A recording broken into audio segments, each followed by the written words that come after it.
Okay. So, when last we saw our heroes, they had spent a few days at Claw Island helping the Pact and the Lion Guard clean things up, recover, and then had returned triumphant to the city of Lion's Arch, where they were met with a celebration atmosphere, a little parade, everyone in high spirits, merchants out on the streets, fireworks. Um, you had a bit of time to kind of collect yourselves, fully recuperate. Um, a note I did not cover, I think, in the recording or the Teams post is that Keytree, you wanted to work on some healing potions. Uh, that is, let's see, where is that? Under mechanics. So it was about a week of downtime. You could make several regular healing potions, or you could make a greater healing potion. I make several regular. Sure. So it's 25 gold to craft them using your herbalism kit, and it takes a day of work, like a full day's work. So For each one, so I could make like 7. you could probably make like 5, we'll say. Okay, so 125 gold. Yeah, and then would I be able to go to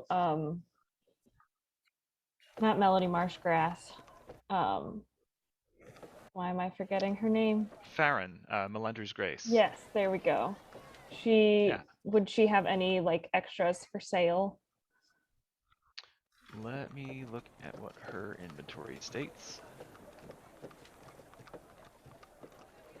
Melendra's Grace.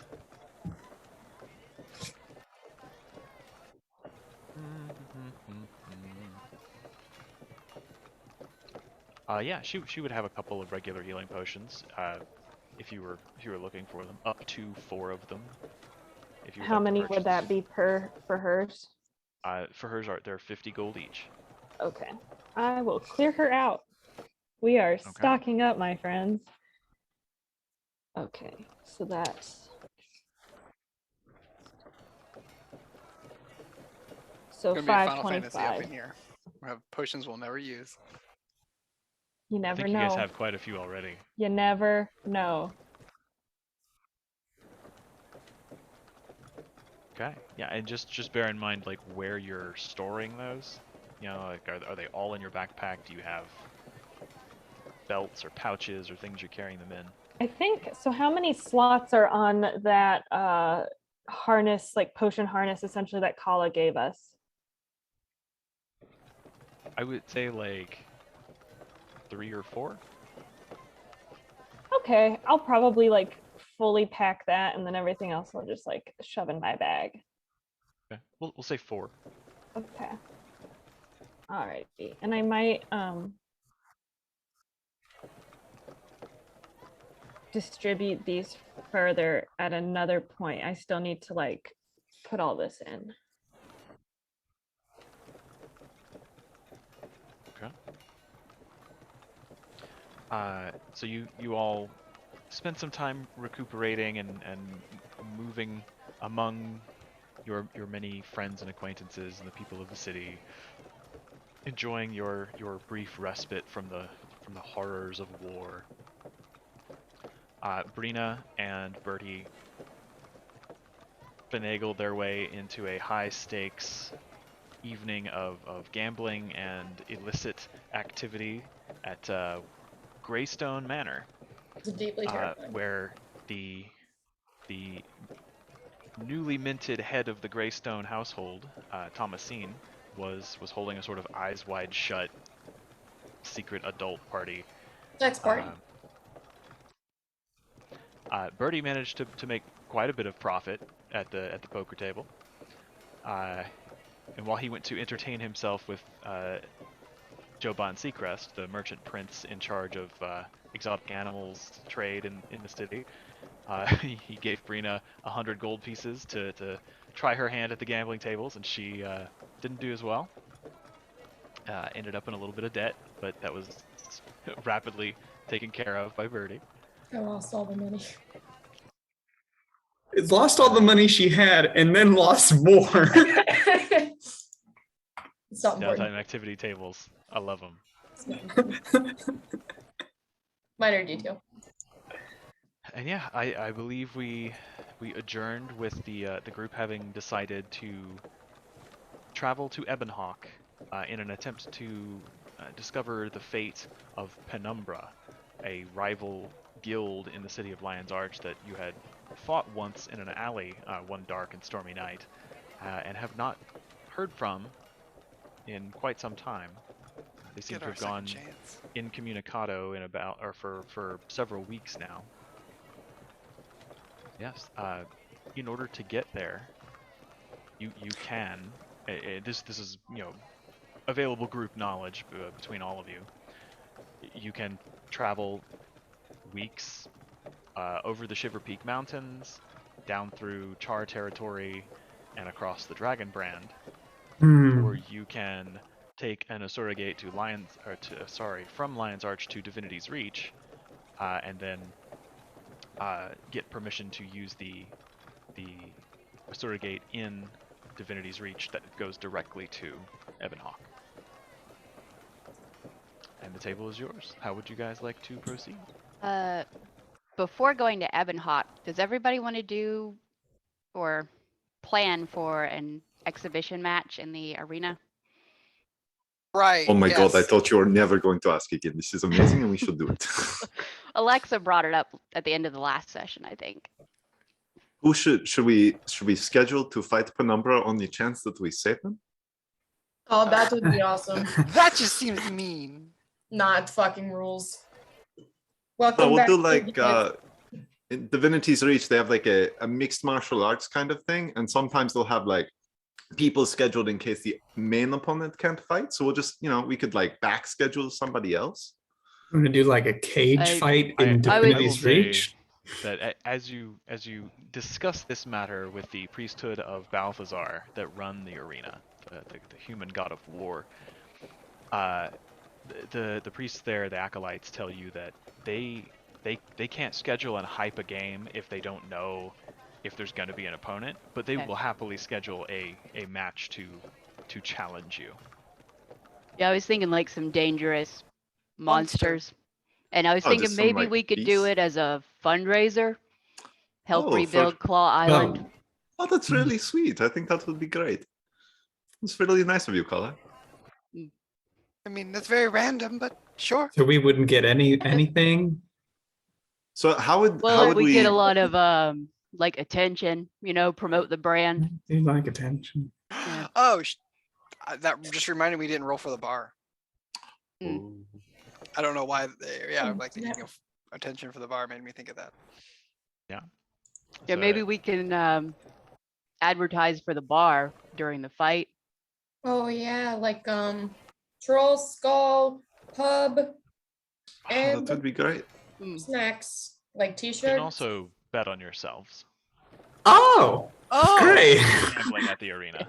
Right, perfect. Well, Yeah, we can't bet on I'm the- in. I mean, So- it Sold. seems a Depends on little the like opponent, though, cheaty, right? but sure. Yeah, absolutely. Not that we want to think- throw I anything. think- Fuck that. No, Carla, I am moved by your proposal, and I think that is a fantastic idea. All right. I mean, odds aren't going to be in Like our that. favor.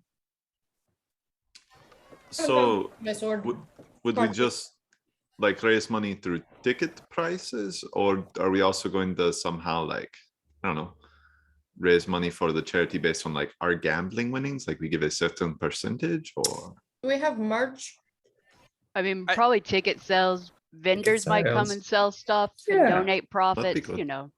Or we could merch invite tables. the other people from Trollskull Alley to like come sell their wares and things there. Mm. Be cool. We have a little lanyards with these pieces of paper. We could get silly Maybe you hats. could sell sage. Yeah. I love that. I don't sell sage. I just am a consumer of the product. We could make little sachets of sage and say like Don't- birdie sage on it, and then people will Don't be sell like, what you "Ooh, use. Don't get Hey, high. I'm not gonna dip into my own supply for that. if you That don't care, I'm seems gonna brand foolish. some for you." Oh, please do. Yeah, feel free to brand and market Birdie Sage, but I don't have any to spare. It's hard to find as it is.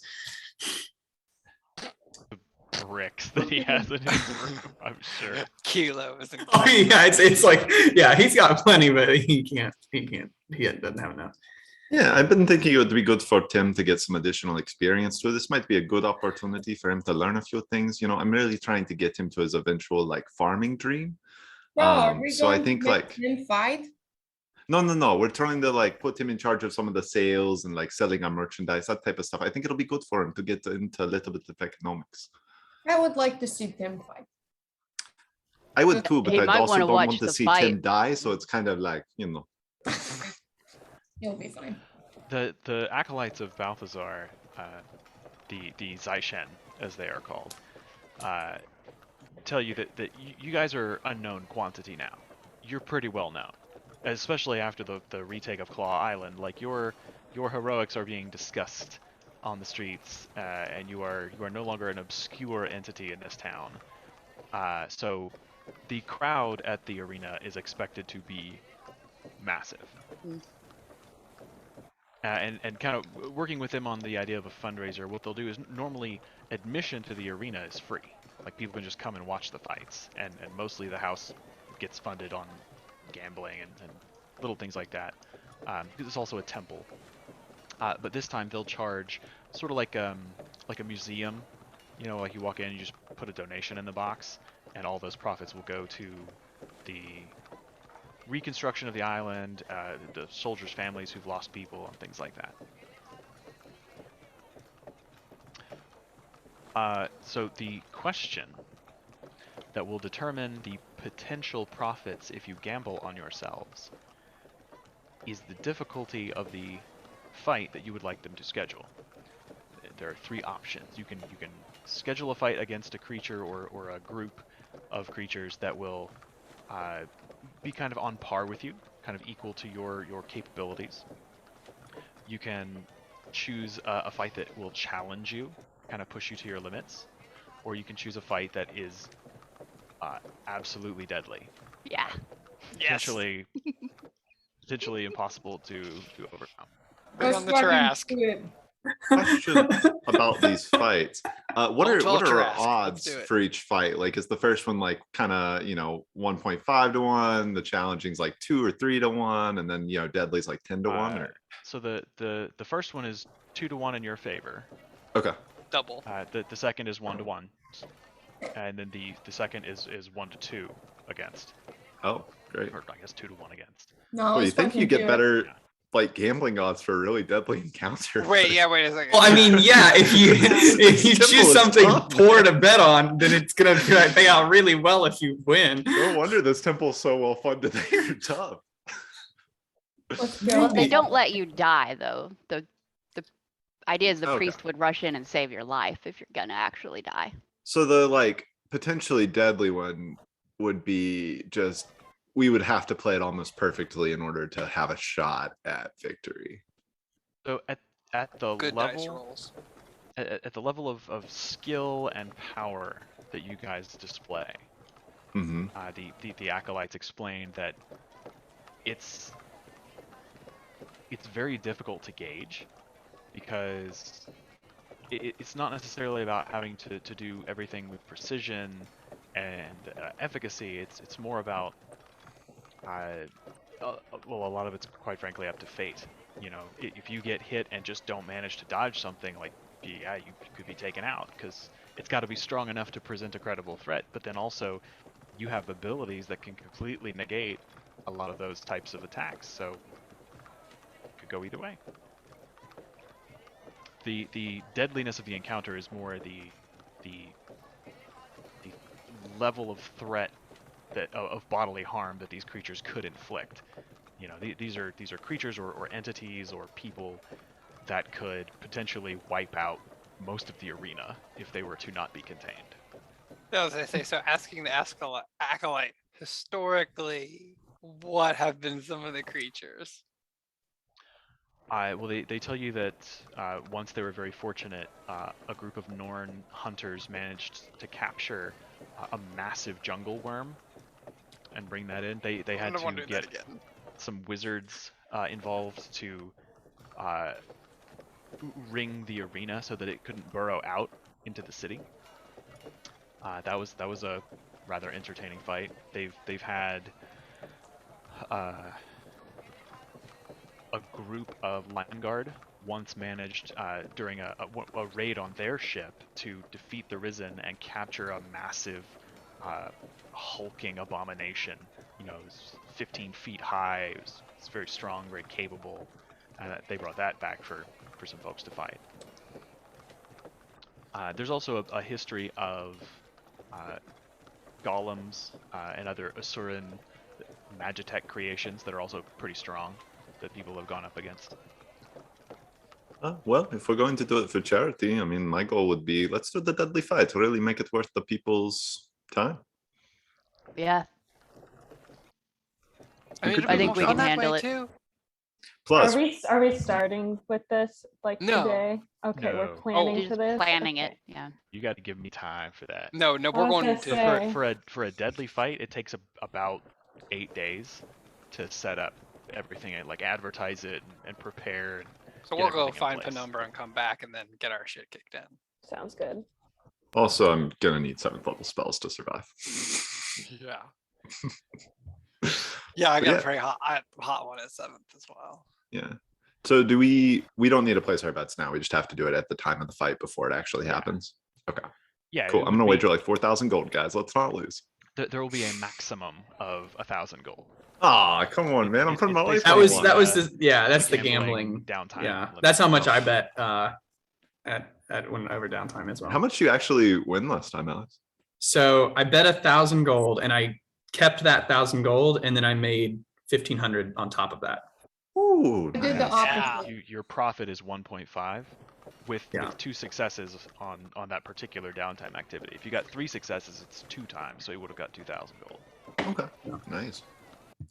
But it's like for the table game, it's like losses though. insight checks, deception checks, and like intimidation checks kind of thing. So right up my alley. And if you have no successes, you go into You debt. go into debt. Amount of what you Yeah. wagered. So it's like you lost it, and then you go into debt. And then you lose more. I did a great job at gambling. Yeah, you did, buddy. Yeah. Sure. Glad you had fun, Brina, at least. You're always the fine. one making the tavern profit, so it's only, it's fitting that you balanced it out. I don't know if it's that. Speaking of which, did you guys have any gold that you had given Tim for this week? I think we ran I out. believe I paid ahead last time for like the next 2 or 3 weeks because I've been trying to pay ahead before every adventure. So I think before we went on our last quest, if I can find my notes, I think I paid ahead for 3 weeks, which would have been the quest. I think we spent 10 days in Lion's Arch between the adventure and then the excursion and then the following week. So I guess it'd be like 3.5 weeks. I don't know. So are we rolling for 3 weeks, or have we already done that? I don't remember when the last time we. I don't think we did it for the downtime between our last adventure and then the battle on the island. I don't think we rolled for that did either. I don't have it in my notes. I thought we rolled when we came back from Black Citadel. Well, I know we rolled for the week I think we rolled for the week we were gone for Black Citadel. I don't know if we rolled for the week of That week of downtime. downtime between. Mhm. Okay. Well, because it. Yeah. Because Yeah, it's it kind of was like we just about a had 2 weeks of downtime, I guess, with like the 1 day adventure. Do we pay Tim a living wage? Tim gets paid very Yes, well. That is part of the upkeep cost of the tavern. Well, I was like, is this? And Tim gets We're holiday slave bonuses. owners. He gets We whip performance him. bonuses. He gets sad Tim bonuses. I mean, guy's very well taken care of. Okay. Do you want to tell Galatar what you did for Tim? What'd you do? What? Kala? Oh yeah, I took him camping in the Shiver Peaks. Oh, that's so sweet. It's really cute. I love Tim. My only goal in this campaign is for Tim to thrive, and by the end of it, have accomplished all his dreams. Well, we'll roll twice. We'll do 2 weeks of the tavern profits. Carol? No, yeah. If you want to roll a D100,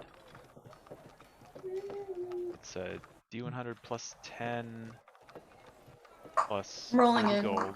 D&D Beyond. That was 33. Oh, you're terrible. 33. Okay. I still don't remember. That would be 73 on the tape, right? Okay. So you cover your maintenance costs. You pay Tim and your guild members that that maintain the building and the premises and stuff, and you make a little profit.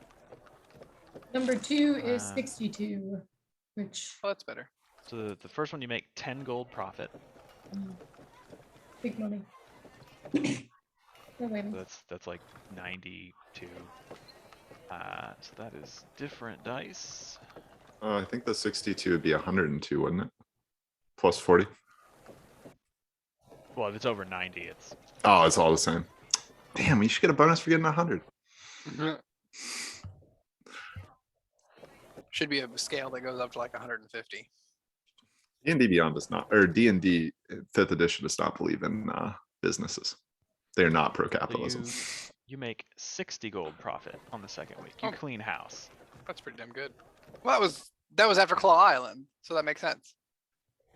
Yeah, you do really well as people are just like crowding it in every day to hear the stories. Tim's getting to the point where like he can tell the stories on your behalf when you're gone because he's heard them. It like sometimes you Sick of 'em. pass by and you happen to hear people talking about stories that just are in no way true. You're not sure where that came from, but you do clean up. But none of us correct them. 60 gold for like the average person is quite a nice wage for a week. And if we You were you guys splitting it, notice that's like 10 Tim gold coming to each. work with like nice cravats every now and then. Like he's sprucing up a little bit, it's making some profit. He's embezzling. I'm calling it. Should have been Take him 100 out gold. back and just kill him. Honestly, good for him though. He, if he's got the gumption to do it, Good for him. Tim, He come up to deserves Birdie's Well done. tower with us. We just have to talk to you about something. it. oh, he fell. I don't know what happened. Turns out they were just like birthday gifts from his mother, who spent every last dime for him. We know you're embezzling. The dark twist. Oh shit. D&D's great. Okay, so adventure. Tim's the Let's do it. So I guess we have to Any- go to Divinity's Reach. Oh my god, sorry, you again don't remember how much we have to watch the VOD, I guess. I'm not gonna spoil that. Oh.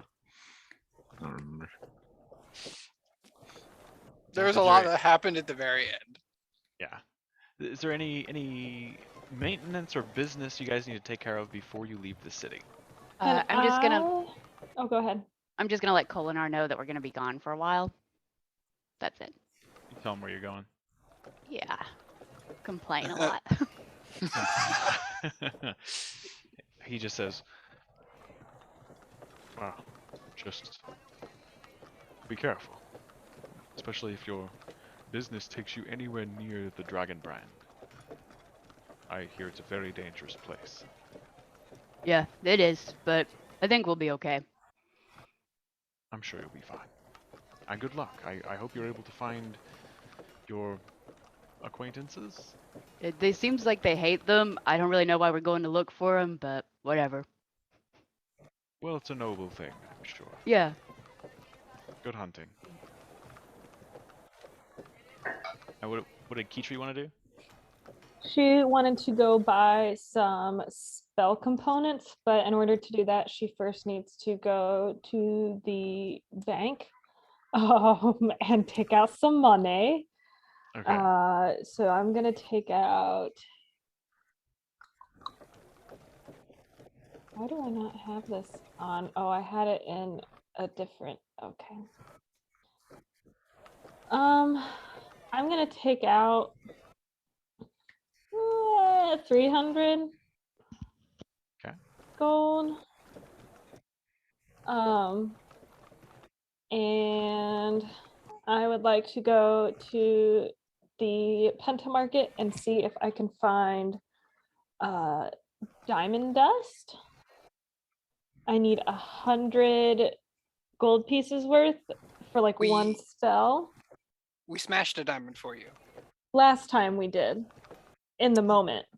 And I no, think wait, last session. last session we smashed one out of. We pulled one out of a ring that was 100 gold and smashed it, and then sold Yes, the ring. I did not put that in the team's message. So you do have 100 gold of diamond dust. Yes, you Yeah, already do have that. In fact, if you want to get more, that was of course I never do a bad thing. Feel want free. to get more because I think I That's forget what greater spell I rest. wanted it for last time, but I added a new spell that I need it for. Even Yeah. better. But yes, you already have. So then can I 100. just get 200 gold worth more of diamond dust? Absolutely.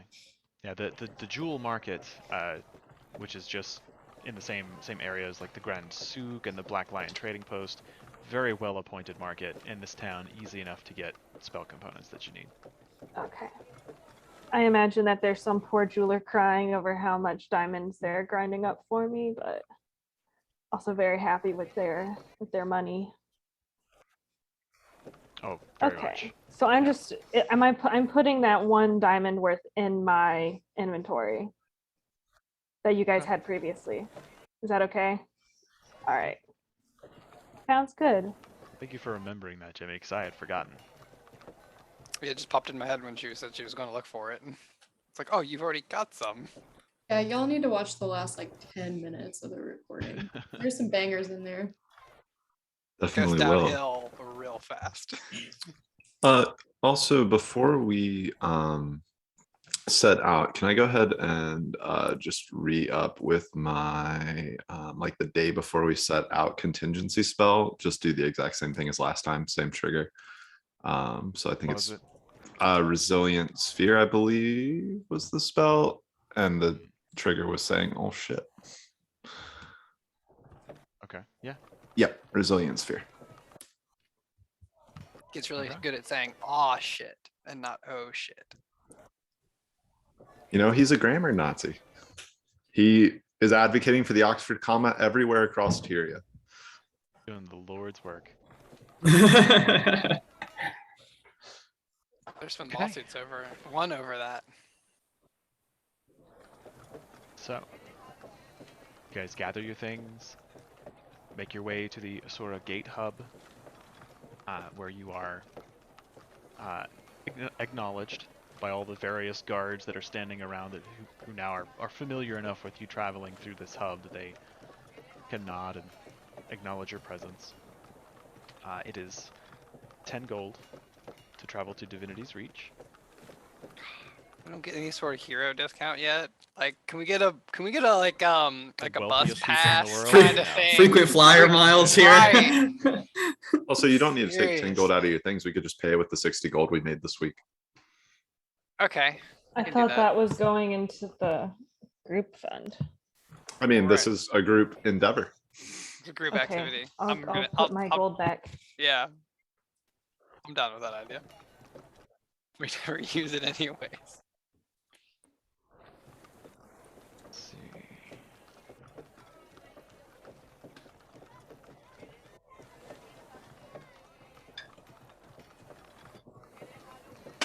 One second while I read through my notes. Oh, I'm gonna change my armor to look like the Commodore's outfit. Hmm. Look very fancy. Okay. Fancy and presentable. Yeah. Yeah. Okay. So you guys step through the Asura Gate. The familiar momentary disorientation, and then you emerge into the perfectly manicured gardens at the highest level of Divinity's Reach. This large glass dome overhead with a hanging orrery model of planets and stars and sun and moon. Having grown up here, Galtar, you know that the Asura Gate that leads to Ebonhawke is in the quarter known as Rurikton, which is where people of Ascalonian heritage tend to live. You are also familiar with the sort of political situation surrounding this. That the gate has not always been there, and it has not always been functional. About 2 years ago, Queen Jenna led its reconstruction and ensured that it was operational and kind of reestablished diplomatic ties to that foreign human outpost so very far away. It is heavily guarded, and in order to get through it, you have to have a writ of permission. The Ascalonian minister, Minister Darren Rannick, lives in that district, and you have to go see him, and he has to sign a writ to allow you to pass. I assume that emerging into this terraced garden, you then make your way to him, unless there's something you guys want to do while you're in town. When we first get to seems like a lot of work to get there, honestly. Right? takes a little bit of effort.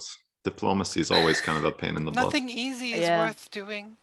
I mean, it's hard. You know, it's- they'll probably come back on their own eventually.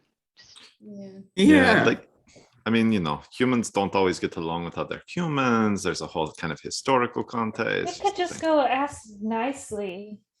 There's like nothing. If they say that, the worst they could say is no, and then we just. I mean, it's like if yeah. they're making people ask, do they really want them there? Yeah.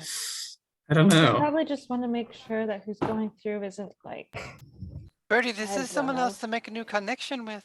I mean, we gotta make sure this person knows who we are. This is true.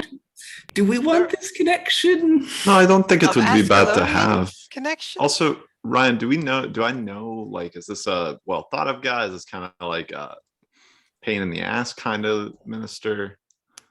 Does he have a reputation? Make an intelligence check. See Minister, how what much was you his name? recall about this specific. That is an Uh, 18 plus just straight intelligence. Yeah. So it's 23 total. It's Darren Rannick. So Darrin Rannik. So with a 23, yeah, you've heard of this guy. He's one of the major ministers, sort of like if you were to equate it to, like, you know, we've got like the House of Representatives and then like the Senate, and for some reason senators here are kind of seen as like slightly more important, I guess. Mhm. He's one of like the big honcho ministers.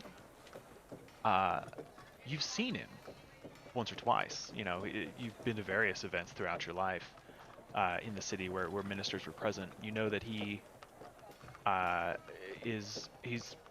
gone gray. He's got a beard. He's not like overly brawny, but he is like a hale and very strong guy, like probably early 60s. What you've heard about him, not having really dealt with him directly, kind of word on the street is Ascalonians absolutely respect him. He is very well thought of, and he is a strong and very forceful advocate for the Ascalonian people. He has a reputation for being fair, but also very serious and a little bit cold if he doesn't know you.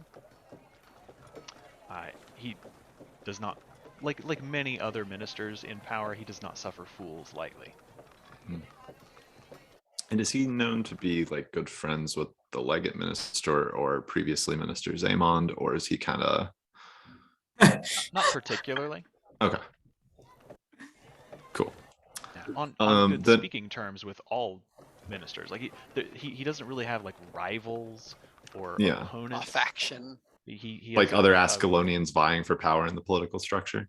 Yeah, or even other ministers who like oppose what he needs. You know, he doesn't like have like open beefs with any of the Mhm. other ministers. He's pretty fair and collected. Okay. Well, when we first get there, I want to send, if we're kind of making our way to him, a note to, well, two notes. One to Logan Thackeray, and the other one to the Shining Blade leader, whose name's escaping my mind. Countess Anise.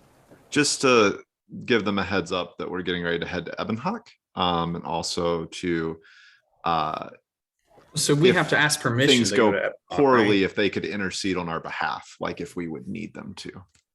So when you emerge from the Asura Gate into Divinity's Reach, you're about 100 yards, maybe 200 yards from the door of the Seraph headquarters where Logan works. Oh, perfect. Okay. And just stop by there if that's okay, if we have time. Nobody minds. Countess Anise kind of hangs out with the queen, so hard to Yeah, get in yeah. to see her, but yeah, you swing in real fast, and Logan is just sitting behind this massive oak desk with his office door kind of open, and a couple of Seraph out front at like the reception area. Look back, and he sees you come in and just stands up and gives you a hand sign, and after a minute or so comes out and asks you what you need. You should Yeah, go to Ebonhawke. Yeah, we're just going to Ebonhawke to investigate the disappearance of an adventuring party based out of Lion's Arch. But I wanted to kind of keep you updated on that and ask if you could update the Countess. And also, we're getting ready to go talk to Minister Oranik to get permission. Is there anything that you could, like, I don't know, give us something that's like, these people, I recommend them, or some sort of accommodation or something that would maybe put him more favorably in our corner and giving us permission? Absolutely. Give me a moment. Sure. He goes back into his office, and you see him like shuffling through a drawer, looking through like thick stacks of papers and folios, and eventually he pulls out a thin folder, kind of sets it down on his desk and starts flipping through the pages. And it takes a second to kind of run his finger over it and read a little bit. Makes a kind of a nod and closes it. Grabs a clean sheet of parchment and starts writing very quickly. Rolls it up, grabs a wax seal, puts his stamp on it, brings it out and hands it to you, and just says, "There. That should help convince him. Still, be polite when you ask. Is this Penumbra?" It is. Do you know anything about them, by chance? Well, I try to keep tabs on up-and-coming guilds coming out of Lion's Arch. That's how Divinity's Reach got its start. I had a report that they were out on assignment a couple of weeks ago, and someone mentioned that they hadn't been heard from. I don't know anything specific about where they've gone, but I know that at least one of them was a fairly well-respected member of the Temple of Grenth. So, yeah. We try to keep tabs, but other than that, I haven't heard anything. Or what's your interest in them? Why are you going to find them? I can find now. We have a love-hate relationship with them, but also, I mean, they are relatively powerful, I guess, so they could be of use to the whole union of people, whatever.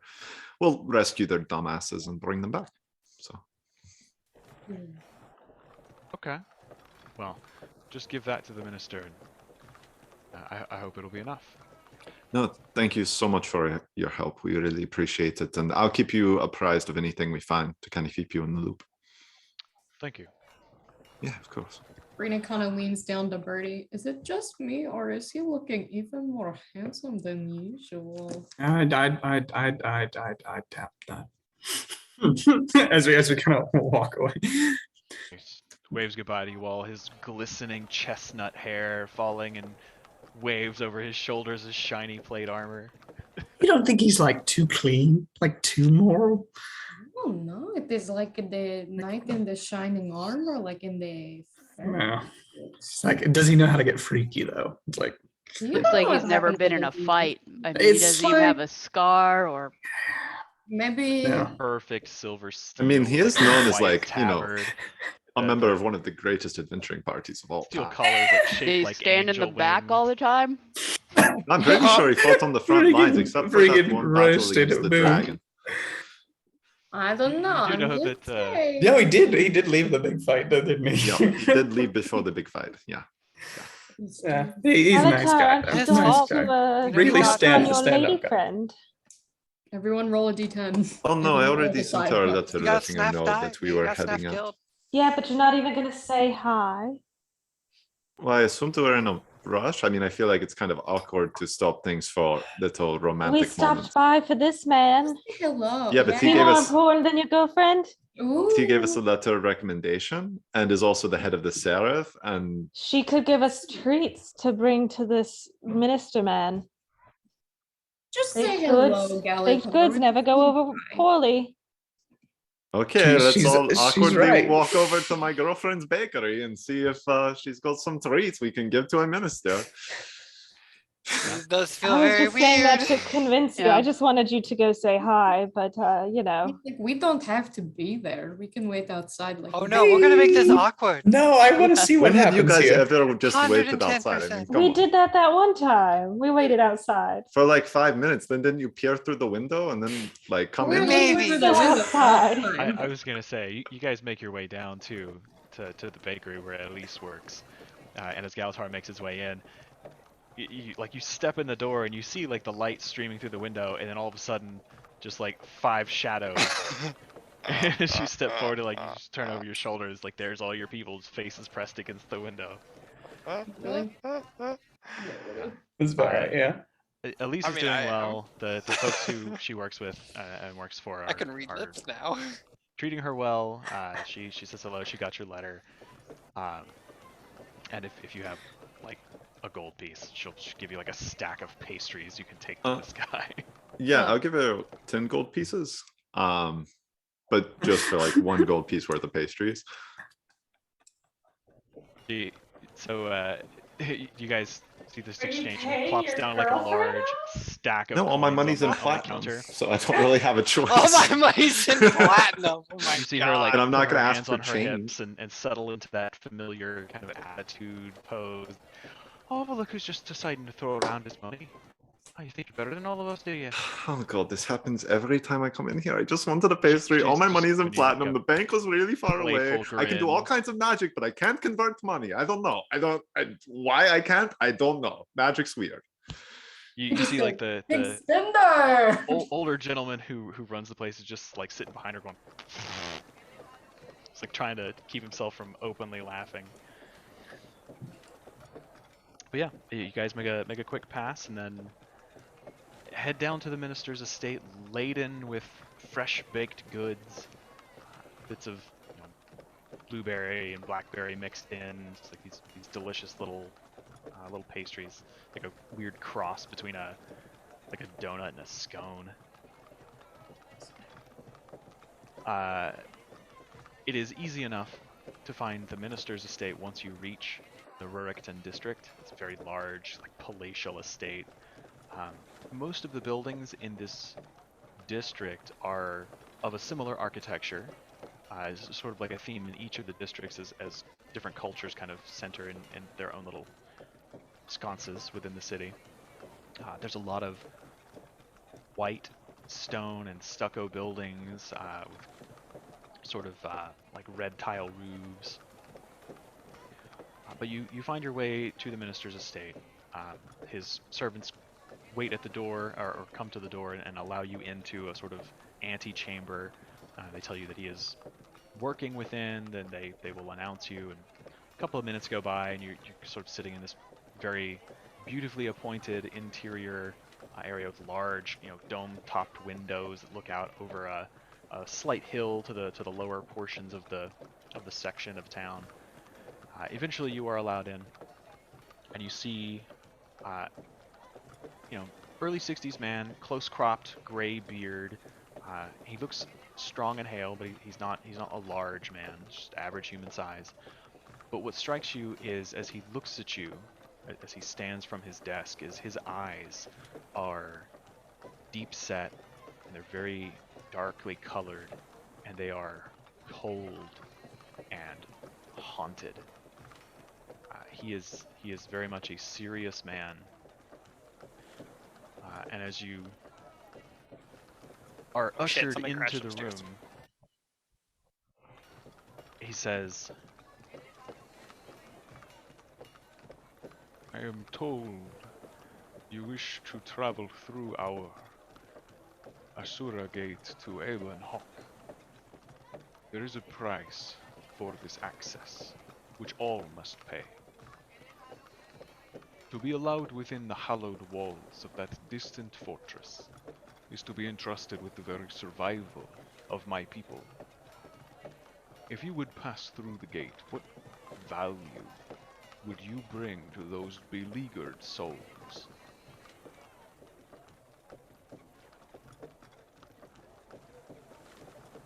Well, for one, we're going to help an adventuring party that I believe was already helping your people, dealing with trolls, I believe it was, in the area. And we've already helped deal with Ascalonian issues in the past and would love to continue to kind of serve your people in any way that we have or we can. And our frontier is actually Ascalonian, so there is that too. Like a little bit, yeah. He gives you a hard look, Birdie. And at this point, his servant kind of appears at his side and tugs his sleeve a little bit, and he just sort of like regally turns and looks down at them, and they hold up the little writ that Logan had given you. Takes it, breaks the wax.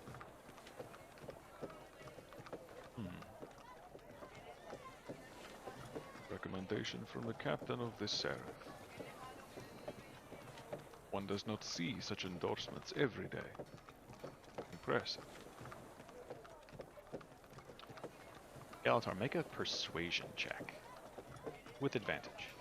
Put the pastries on the table. Double advantage. Just kidding.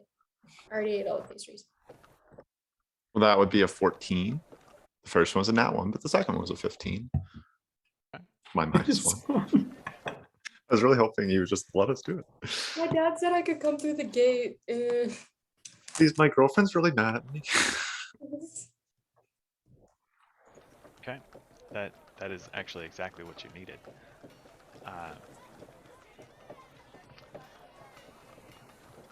He looks at the pastries and like raises an eyebrow. Like this. They're from a local bakery. We thought you would enjoy them. We like to support the small businesses of wherever we go. Turns as though the weight of the world is on his shoulders, and goes over to a different shelf that he's got behind his desk. Grabs a piece of parchment and an inkwell with a quill, sets it down, and just begins slowly writing. It's this beautiful, almost calligraphy that he is putting down on this sheet. It's a very, very accomplished hand. Eventually he fills it out, signs his name, stamps his seal at the bottom, holds it up, kind of fans it in the air for a moment to let the ink dry, and then he hands it to Bertie. Oh, thanks. Thank you. You may use our gate as long as you bear this missive, but it is only to be in the hands of an Ascalonian. And he looks at the rest of you like, dig it. Well, that's wise. I'm good at keeping track of things. So, thank you. Minister, out of curiosity, before we go, are there any problems that are like plaguing your people, or big problems that Ebonhawke is currently experiencing? Well, always. Ebonhawke has been under siege for many years, though the ceasefire and now this peace treaty have put an end to the worst of the siege. There are many dangers in the fields, the ruined fields outside the fortress, not to mention the brand. To get a better idea of what they're up against, perhaps you should speak to the commander of the Ebon Vanguard, Commander Samuelson. If you truly wish to help our people, he would be able to point you in the right direction. Sure, we can talk with him. Thank you. If that is all, I bid you good day. Also, did you say Commander Samuelson? Samuel's son. Samuel.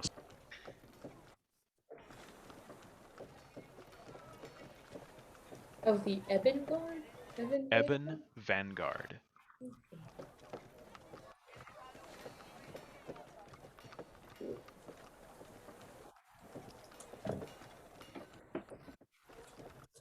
And what's the name of the gentleman we're talking to currently? That is Baron Rennick? Minister Rannick. Brannick.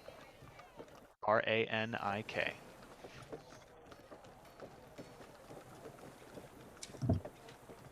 Cool. The servant very quickly ushers you out of the estate. Do I see him go for pastries before we leave? Even like on our Perception way check. out the door.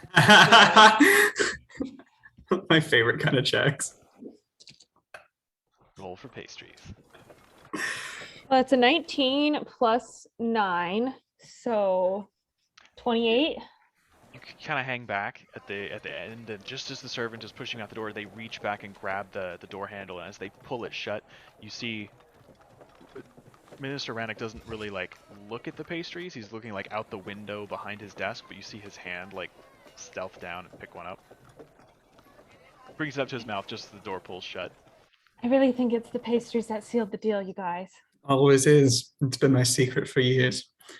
Not above bribery is my motto. It never hurts. Yeah, bribery. It can't hurt. is another great motto, Brina. Well done.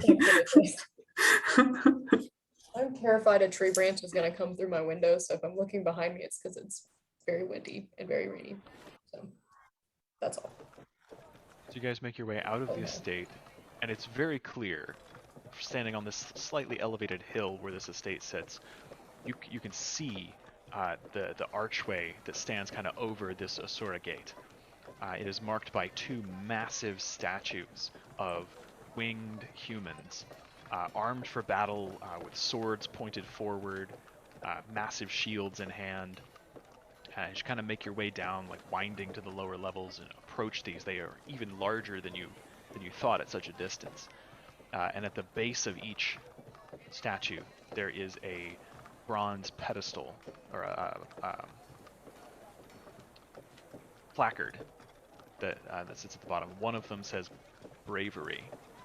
When the odds seem insurmountable, a strong heart never falters. And the other one says resilience. When the greatest walls crumble to dust, our spirit remains unbroken. It's very large, very easily read placards written in common. Can I retcon something real quick before we go to the gate? Since we're kind of making a roundabout town, would Roland happen to be available? Because wasn't he in Ebonhawke for a time? Isn't that where he was like doing his secret stuff? I believe or I he could was send in him. Ebonhawke. Oh yeah, if you could send him to, because I don't have sending on right now, but Oh, yeah. just like check in, because he may be able to tell us something of use, like who to talk to or who to avoid, or places to check out. So yeah, while you look for your notes, I will send him a message you. and say, hey, are you in town? We're in town. Can you chat? He responds very quickly that yes, he is around, and gives you like a quick place between 2 points to meet you guys halfway. There we go. Thank you, Alexa. You're very welcome.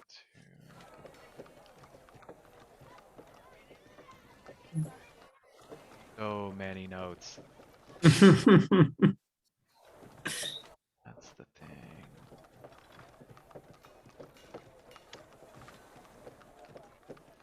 Might be on.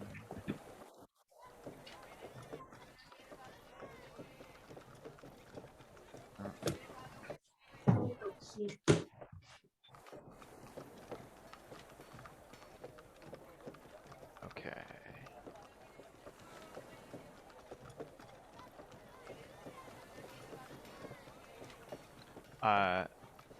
So yes, Roland meets you guys. He Well, yeah. We'll say Roland meets you guys in just like a little park. It's kind of in between a couple of housing blocks in one of the common districts. He can just very quickly tell you that yes, he spent some time in Ebonhawke, kind of in secret. It's not something to be broadcast. But if you have questions, he can answer them. Much like the minister, like if you're looking for work to help the city of Ebonhawke, talking to the Ebon Vanguard would be the best course of action, because they basically run the place. Actually, he can tell you what I was going to read to you as you stepped through the gate. So just so that everyone's on the same page, Roland tells you that Ebonhawke long ago was a simple fort at the southern border of Ascalon, the great human kingdom. It protected a valuable iron mine and stone quarry from Charr raiders and also from the savage ogre tribes to the east. It also guarded the safest pass southward through the Blaze Ridge Mountains, which eventually leads to the arid highlands of the Crystal Desert. When the Charr broke through the Great Northern Wall and began their last invasion of Ascalon, King Adalbern sent his Ebon Vanguard, his elite soldier troops, to reinforce and protect Ebonhawke in case they had to flee from Ascalon City and retreat there. It was going to be like their last holdout. The Ebon Vanguard took their work seriously, erecting the massive hawk gates at the northern entrance as these huge granite stone gates with massive hawks carved out of the mountainside that kind of meet overhead like the top of the gate.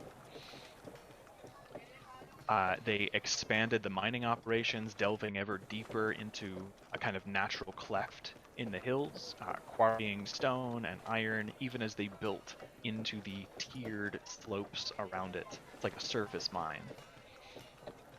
As the Charr invasion continued, Ebonhawke became a sanctuary and a haven for the dispossessed and terrified Ascalonians. When Ascalon City finally fell, and the foe fire swept across the kingdom, Ebonhawke became the last Ascalonian city in the world. For 200 years, the Charr laid siege to Ebonhawke. Eventually, most of the High Legions abandoned the effort, but the Iron Legion, who are the ones that established the Black Citadel, they refused to end the siege until a ceasefire was signed about 2 years ago. Eventually, Queen Jenna, having rebuilt the surrogate and reestablished trade to kind of bolster them and support Ebonhawke, helped to broker the peace treaty that has now ended those hostilities formally. Now there is an uneasy peace as Ascalonians and Charr find themselves temporarily allied in their struggle against the Elder Dragons. Factions on both sides, renegade Charr and human separatists, oppose the treaty, believing the wrongs of the past can never be adequately addressed. The Ebon Vanguard runs the city, led by the valiant Commander Samuelson. They respect Queen Jenna, who, reestablished support and is kind of helping them maintain what they currently have and improving trade. But they are not subjects of the Crichton crown. They are still doggedly independent. Because you're talking to Roland, he does inform you that it's a little known fact, and they don't talk about it. It's not really made a big deal, but Commander Samuelson is descended from like an obscure branch of the Royal Ascalonian line, and technically, by the rights of succession, he is the Duke of Ebonhawke. Not many people call him that, but every now and then when there is some sort of official to-do and he has to interact with the Queen, he goes by that title. You like your cousin, Birdie? There you go. I think my branch is much closer to the king.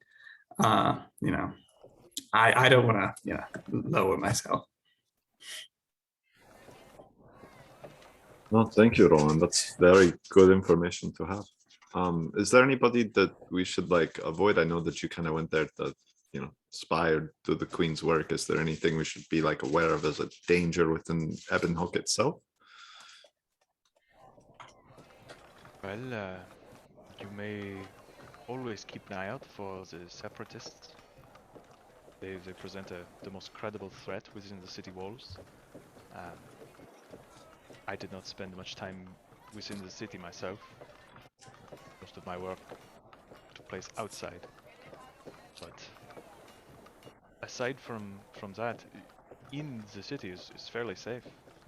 It is one of the most heavily guarded and defended places in the world. Good to know. Thank you. So what's it like now after the peace? Are things different there? In a sense, yes. The people are no longer constantly under threat of invasion. It's not quite as tense as it once was.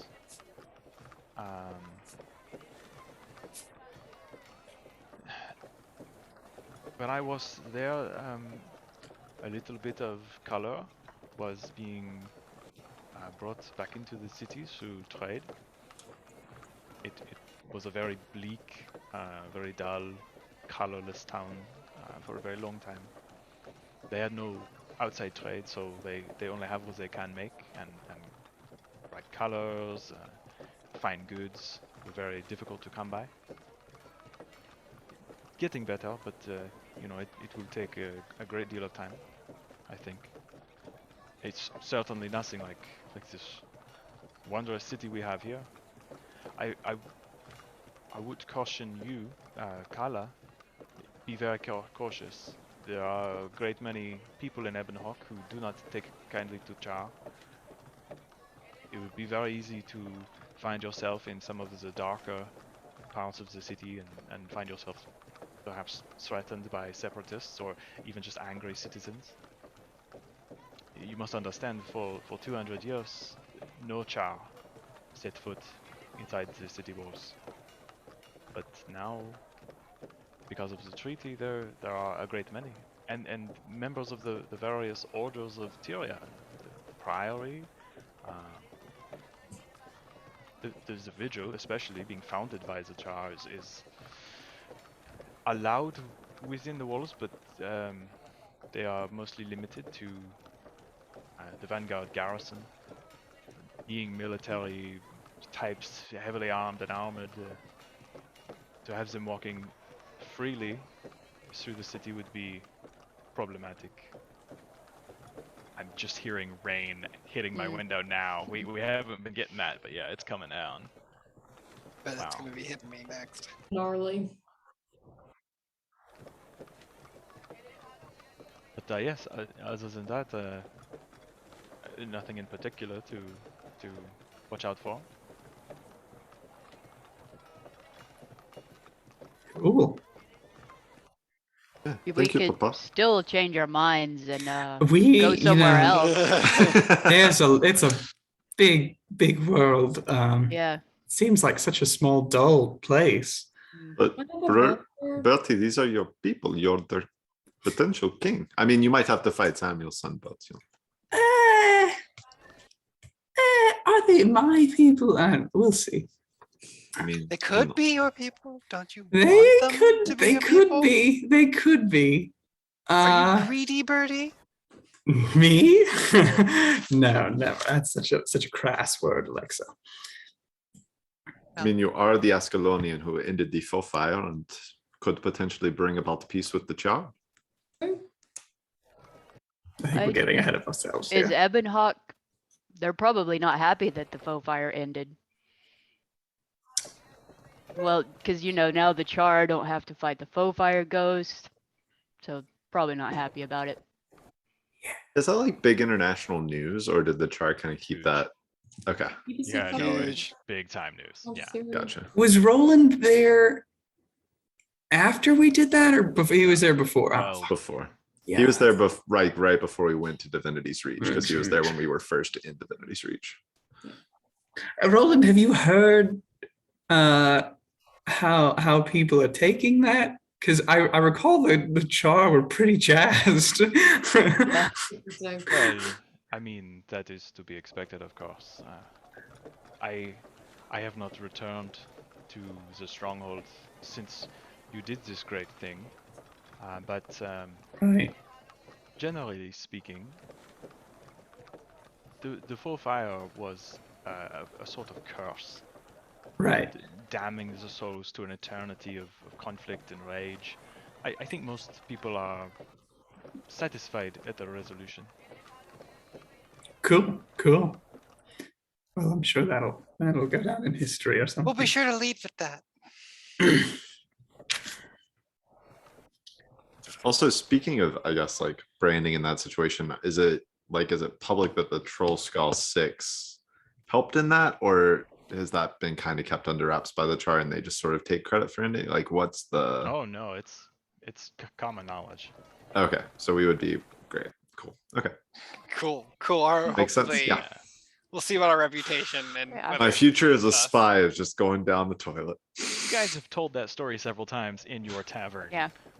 Yeah. I don't know what you're talking about. I mean, I can't tell a story Don't for spit shit. truth at me. That's the kind of secret you can't keep. This motley crew, like walking through the Black Citadel and Ritlock Brimstone among you, celebrating having done it. Yeah, like word is out.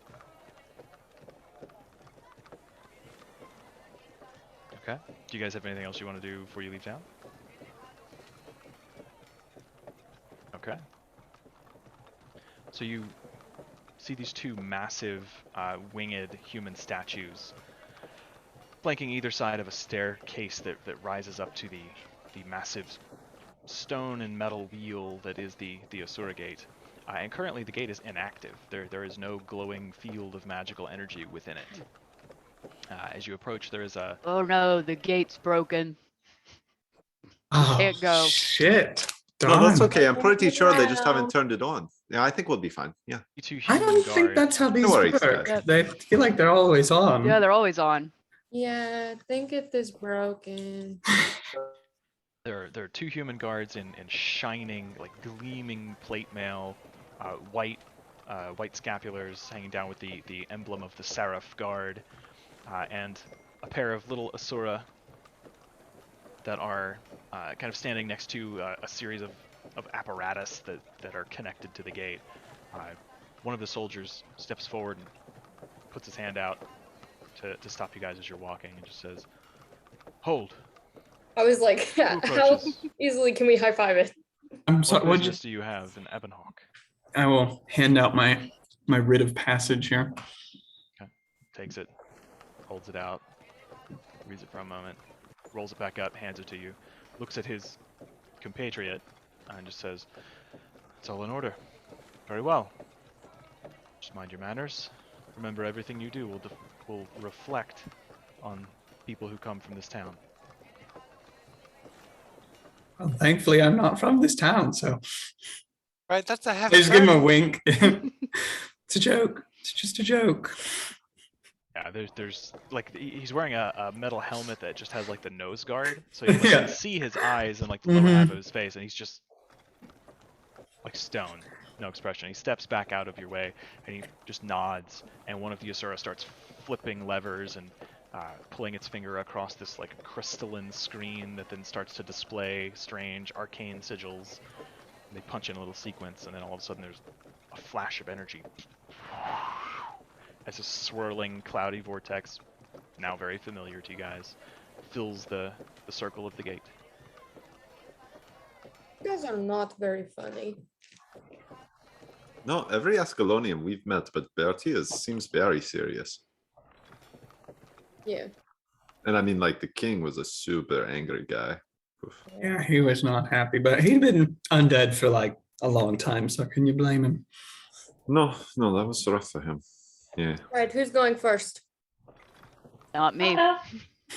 I'll just Who's step goes? through. Okay, Kitri, fucking wet, fine.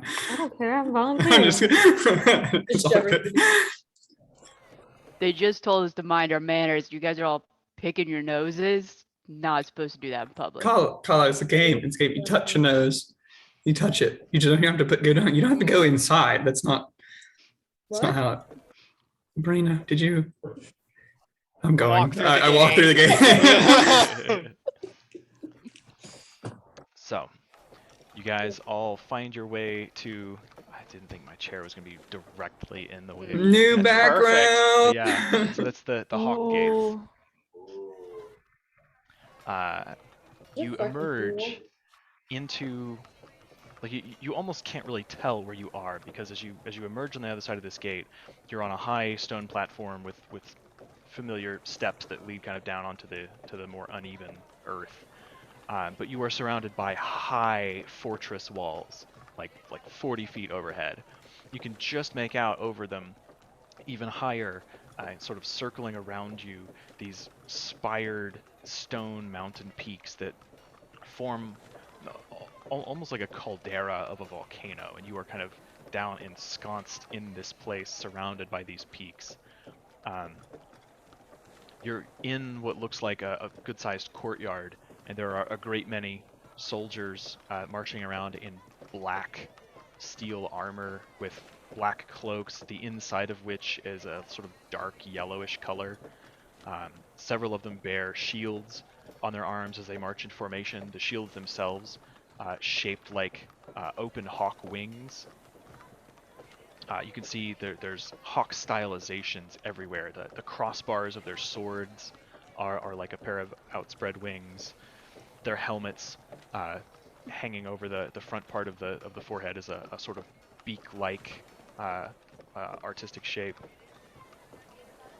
There are two guards standing on the far side of this gate, and as you enter through, they turn and give you a long once-over. As one by one, you kind of file out.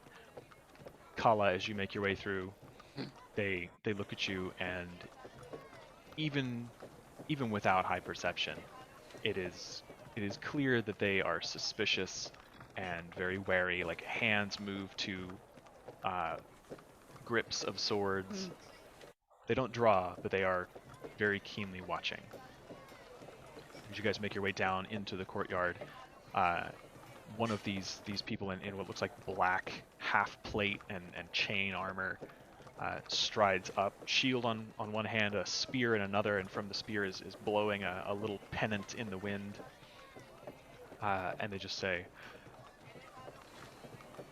"Well, hello. What brings you to our fair city?" we're Business. yeah, Well, Pleasure. one would assume. What sort of business? we're looking for a adventuring group named Penumbra. You seem We also like were told that we should talk to the commander of the Ebon Vanguard for perhaps offering our own services. No, we're the Trollskull Six. So, sure we've heard. Check. see if they've heard of you. Ah, Oh God, we're becoming those people. so Really, they just kind of, like, you can see them when you say Penumbra, they start thinking. Oh, right. Yeah, no, yeah, yeah, they came through a while ago, I think. They were heading east to see what they could do about the ogre problem. Yeah, okay. You say you're the Trollbone Six? Trollskull Six. Trollbone does not Skull. roll off the tongue, does it? Mm, Sounds Doesn't ring like a bell, something but- else. but if you're offering for help, I'm sure Captain Samuelson will, or Commander Samuelson will want You've us to- never heard of it? Like, ended the faux fire. Just took Claw Island. I had heard of that. Was that you? Wow, we do have a branding problem. We've got a branding, guys. This just word is not Maybe getting out. make more. here, have this, and I'm gonna pull Fuck. out the the business card Bertie has given me a while ago that I don't think I've ever used. And I'll be like, here, you might want this. You can show your friends. They take it and they kind of turn it over. They look puzzled briefly and well, in any case, I apologize. We're a little isolated here. Hmm. I had heard that the faux fire ended. I apologize my power. for not knowing that was you. We still have you. Yeah, you're Yeah. here. That was a little blinky.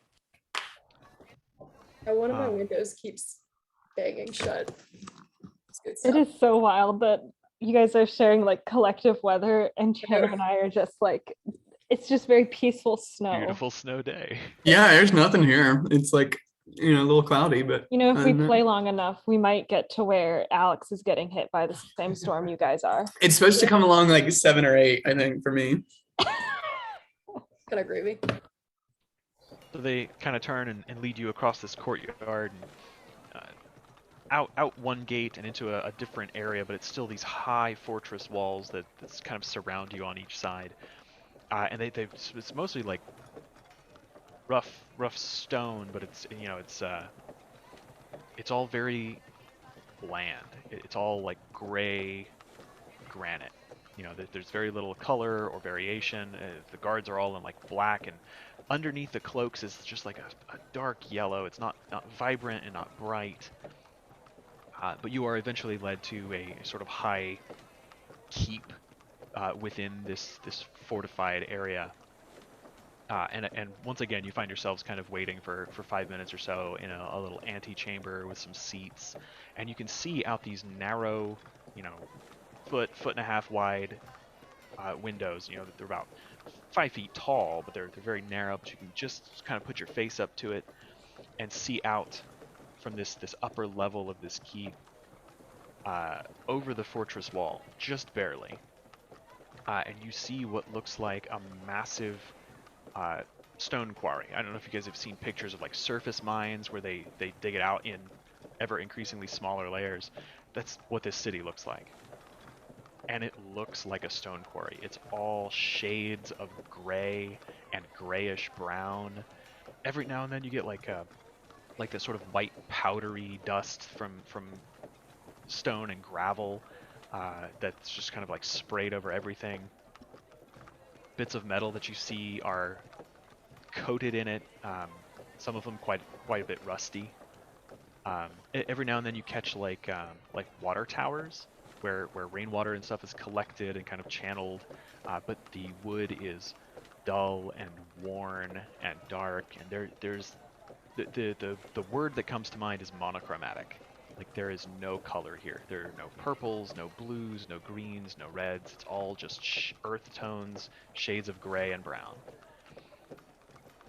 And after about 5 minutes or so, you are ushered into a good-sized office with a big, the sudden change from gray stone to the more warm colors of like rich mahogany and a nice bright sort of gold and black rug that is kind of covering most of the stone floor of this chamber. Has a beautifully emblazoned golden hawk on it. There are shelves of rich wood that line the walls and colorful tapestries that have been hung like banners for Divinity's Reach and Lion's Arch and things like that. And you see like there are some chairs scattered around beneath them. It looks very much like this is a meeting room where the commander has dignitaries and delegations from other places come in, and he has kind of built little niches for them. While we're and walking, Kitri will have been constructing in her hands a giant like bouquet of flowers of just like, this place is immediately just like bleh. And just while they're walking and waiting in the waiting room, she's gonna be like tying it together and making it something very colorful. She's gonna have it in her hands. Okay. As you enter, you see standing behind this large, very rich, sort of reddish brown wood desk, a younger man, like early 40s maybe, kind of close cropped, salt and pepper hair, clean shaven, dark black eyes, skin tanned, but not from a lot of time in the sun so much as like wind and weather, a lot of time outdoors, in cloudy weather, even doing a lot of hard work. There are, crow's feet and wrinkles at the corners of his eyes. Grizzled is not the right word, but he is a man of experience and poise. As he stands nobly behind his desk, he greets you as you enter and says, "Welcome to Ebonhawke. I am Commander Samuelson. I'm in charge of this city. While you are here, I expect you to obey our laws, but my page here tells me that you're looking for Penumbra, or you're here to offer assistance. They weren't entirely clear. What can I do for you?" Well, if you have any clue where Penumbra went, yes, we are here trying to find them. But if you need anything while we're here, I mean, we solve shit. So you could hire us. Birdie, give him a card. Oh, yes. I'm sorry. He looked like with a Trollskull Six. 6. With a Trollskull 6, I'll give him a business card.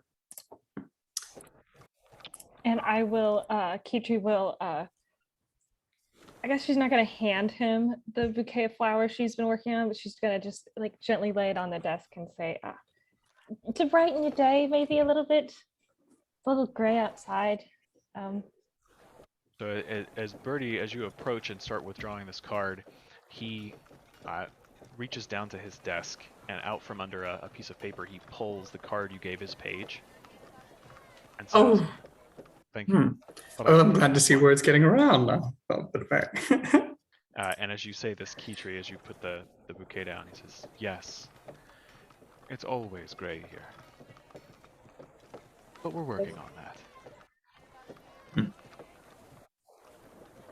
As far as Penumbra goes, yes, I met them when they came through a couple of months ago. They were looking for work, and we'd had some trouble with the ogre crawls east of here, and they took care of that for us. So they solved the ogre problem? Indeed. They put down one of the more powerful chieftains, Gorth Paul, or Gorth something. I don't know. The biggest and the ugliest one, from what I hear. But they got roughed up pretty badly. Stayed here for a day or two to recuperate. They said they discovered some evidence that the brutes were being antagonized by human raiders wearing the colors of the Ebon Vanguard. Last I heard, they were following a lead that took them west across the Brand. I warned them not to go. I'm honestly not surprised we haven't heard from them since.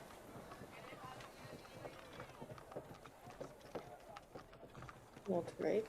How long ago? So you say they dealt with the ogre problem, and then how long were they between? How long has it been since they came back and then left again? 2-3 weeks, maybe? It's been some time. Oh. And no one's had any kind of contact or anything. I don't know if they do things like send messages or whatnot. Honestly, I don't have the men to send after them to investigate what happened. If you step outside these walls, you take your lives into your own hands. There's very little me and mine can do for you. I apologize if I seem cold. I don't have time to observe all the niceties like the Reachers do. And what do you think? Oh, sorry. What do you think of these claims that perhaps people wearing Ebon Vanguard outfits were antagonizing the ogres? Like, did those seem credible, sustained at all? Well, it would explain why we were having an increase in ogre raids. Every now and then the tribes try to band together and assault this fortress. They can't really hurt anything as long as the gates are closed, but it never stops them from trying. The real danger comes from the very few caravans that sometimes make their way to the north. We've been trying very hard to re-establish trade with other nations. Crossing the Brand is a very dangerous task, but the Charr, for their part, have respected the terms of the treaty. The Sentinels, especially, who guard the Brand, have been useful in keeping us safe, but when the ogres take a wild hare, they will assault our trade caravans, our scouting parties, even diplomatic delegations. There are Charr in the Fields of Ruin nearby. The ambassador, Steel Crusher, he and his people are bivouacked there. And if the ogres go to raid them, we kind of have to come to their aid, as terms of the treaty dictate. And you can clearly see, like, he is not happy about that arrangement. Well, I guess we can go try and look for signs of Penumbra, and maybe perhaps, does it seem like outside of killing one of the larger ogre chiefs that maybe by headed towards the west, that maybe they solved that problem as well? Or have those raids kind of, has anything actually changed since they left? Oh yes, the raids by the ogres have pretty well dried up. I expect they'll pick up again sometime in the future. There's always a new chieftain that seizes power, and as a show of strength, he leads a band to harass us. We're not really worried about that, but Penumbra was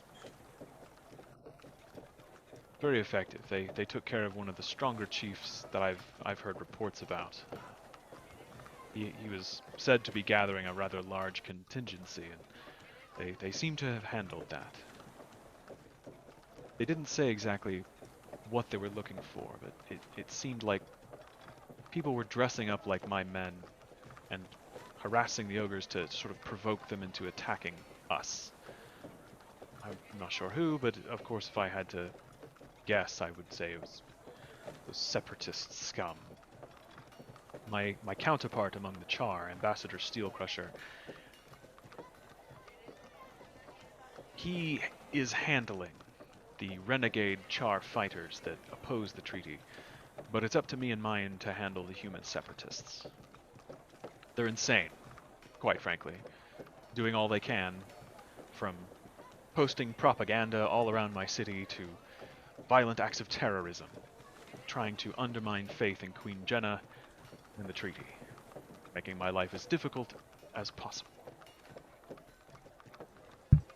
Are there any of these kind of separatists that you could point us to who we might be able to go and have a conversation with about Penumbra and their possible antics? Well, the hills all around us are lousy with separatist encampments. Things have gotten a bit worse lately. We don't have much information. I send what scouts I can to try and locate their hidden bases. They move. Usually keep to smaller cells so that if one's captured, they don't have the information about where the rest are. But there are always separatists here in town, somewhere. We try to root them out as best we can, and we arrest a great many. Stay in town long enough, you're likely to hear them screaming on the street corners or trying to rouse the rabble in the taverns. Before we go, try and what would they say in your take? Like, what is their motivation, as it were? Oh, we just lost Jimmy. Yikes. I guess that was power drop. Hopefully it's just a blip. Yeah. More worried about that.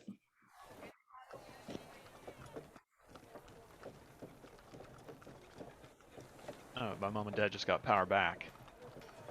It's moving its way across.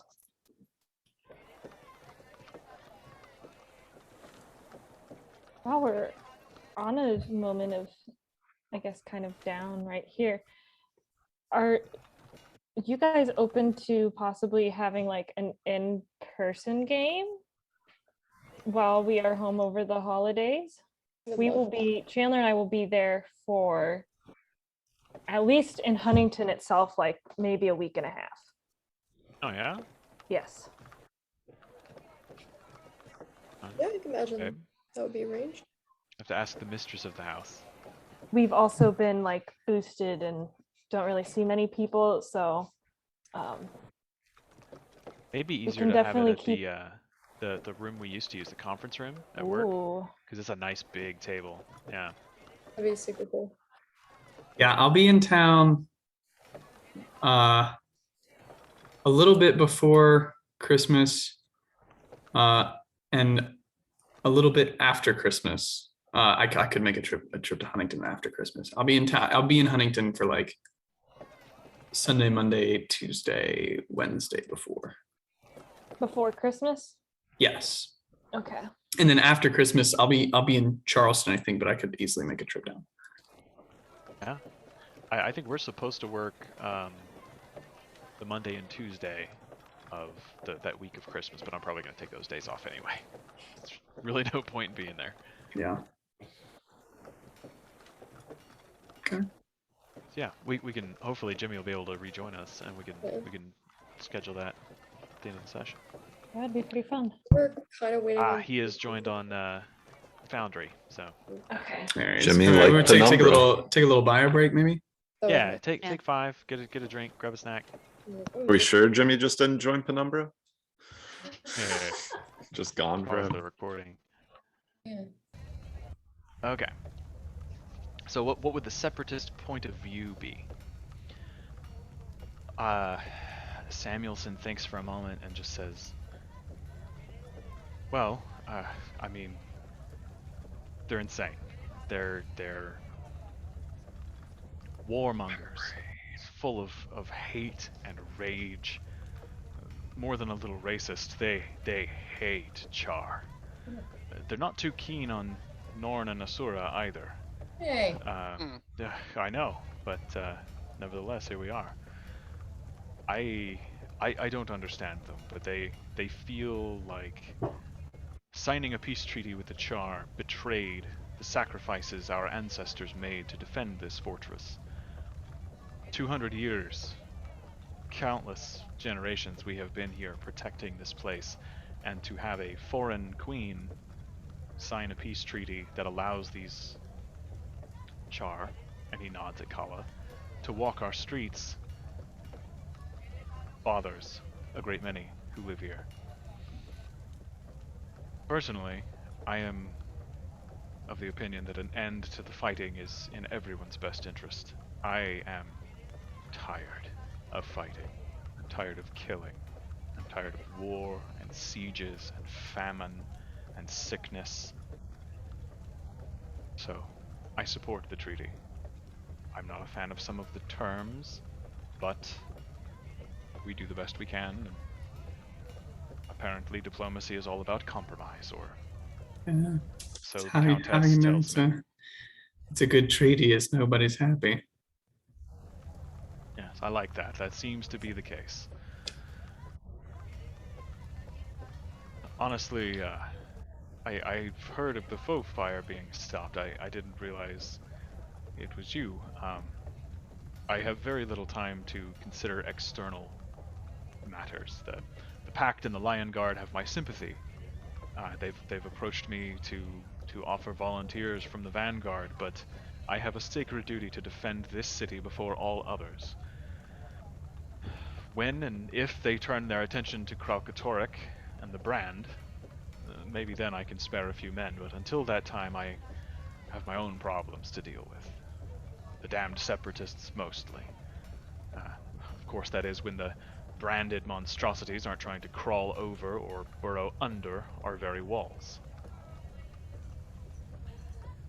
If you really do want to help the citizens of Ebonhawke, tear down any propaganda flyers you see as you're going through the city, or unmask some separatist scum so we can arrest them. If you think you're strong enough, bring me the heads of the separatist leaders that keep sending these goons in here to Yeah. terrorize or worse, recruit my people. I mean, do you Don't want have much. literal heads? We can make that Brutal happen. death would be preferable, yes. There we go. Just A- want as clear-cut long terms. as you're sure they're separatist, but as far as I'm concerned, Well- if they're not wearing Vanguard colors and they're not inside these walls, I don't care.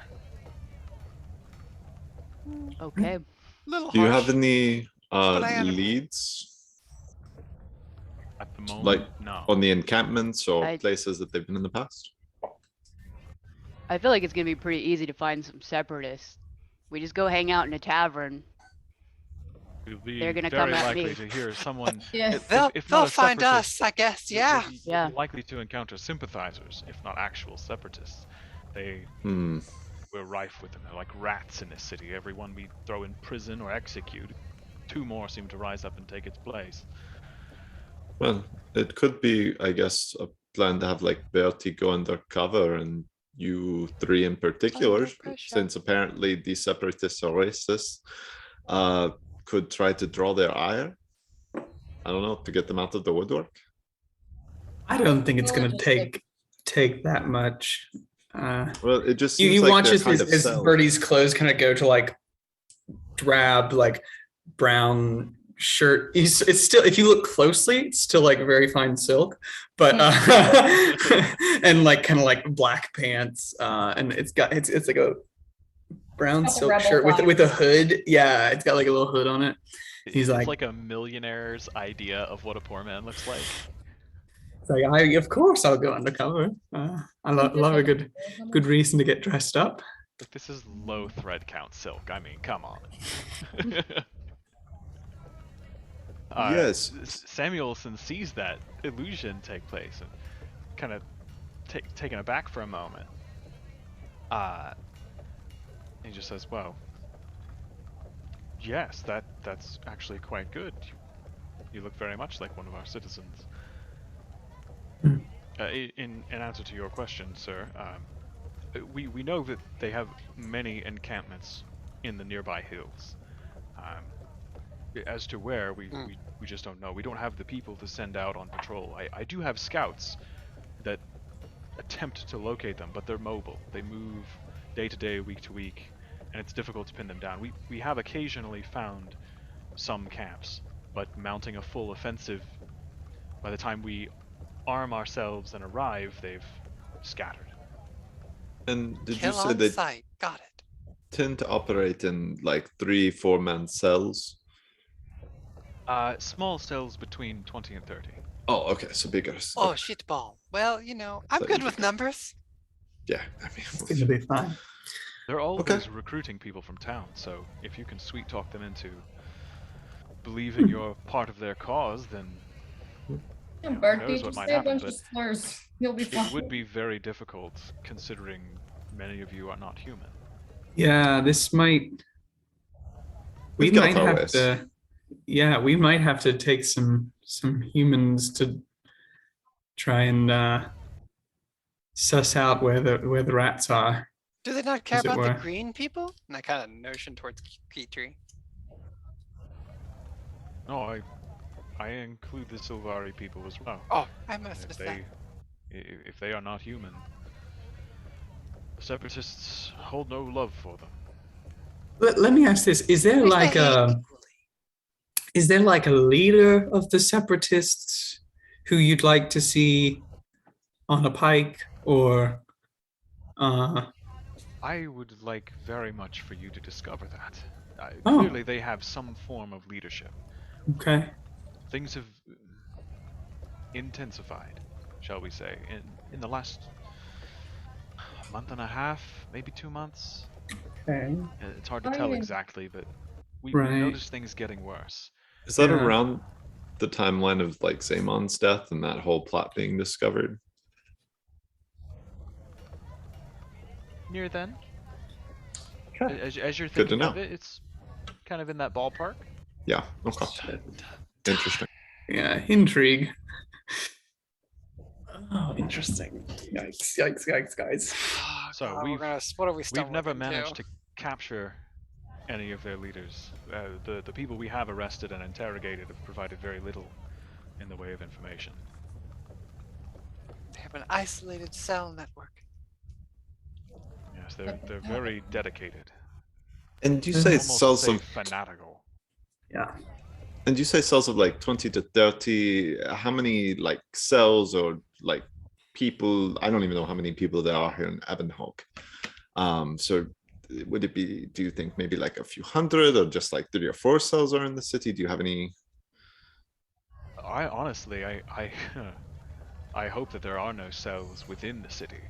Oh, just outside. Okay. I think the cells, according to the intelligence I have been able to gather, my men have questioned very vigorously some of the captives that we've managed to take, and it seems the cells nest in the hills, constantly on the move, always ready with a plan to replenish themselves from some source or another by recruiting here in town or perhaps from other human settlements. I'm not sure, honestly. We have captured several who were not native Ascalonians, but I was not able to determine Any where they of came.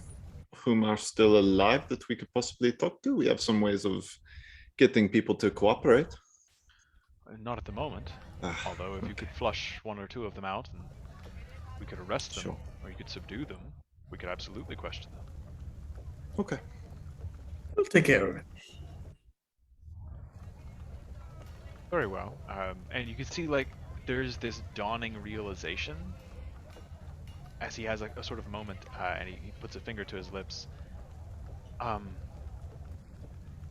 To be clear, I appreciate any assistance you can give, and I will notify the Vanguard that the Trollskull Six. pulls the card, the Trollskull Six. I'll give them your descriptions, and I will tell them that you are assisting us, but bear in mind, you are still subject to the laws of Ebonhawke. You cannot murder citizens in the street, and I will hold you to that. What I will about have peace in my town. self-defense? Self-defense is a different matter entirely. Castle law? Okay, stand your ground. But also don't go provoking trouble, if you can help it. Yeah. Oof. I And, don't want the bloodbath on my How well do I these think trouble things will find apply us. then out, like when you said they're in the hills, and you want us to quote bring you the heads of the separatist leaders, how well do those laws apply out there? And also like Oh yeah, we can cut them off. I already asked. Yeah, he said It's outside like it's the like walls, it doesn't international matter. waters out there. Yeah, it's no. free for all out Exactly, there. that's an excellent analogy. Yes, if you're outside the walls of Ebonhawke, as far as I'm concerned, that's Charr territory. Whatever laws so they then have would also apply. if we find someone in the city and take them outside the city, whatever happens out there doesn't matter. Well, I mean, that's kidnapping. Yeah. That's Yes, illegal. That would be frowned upon.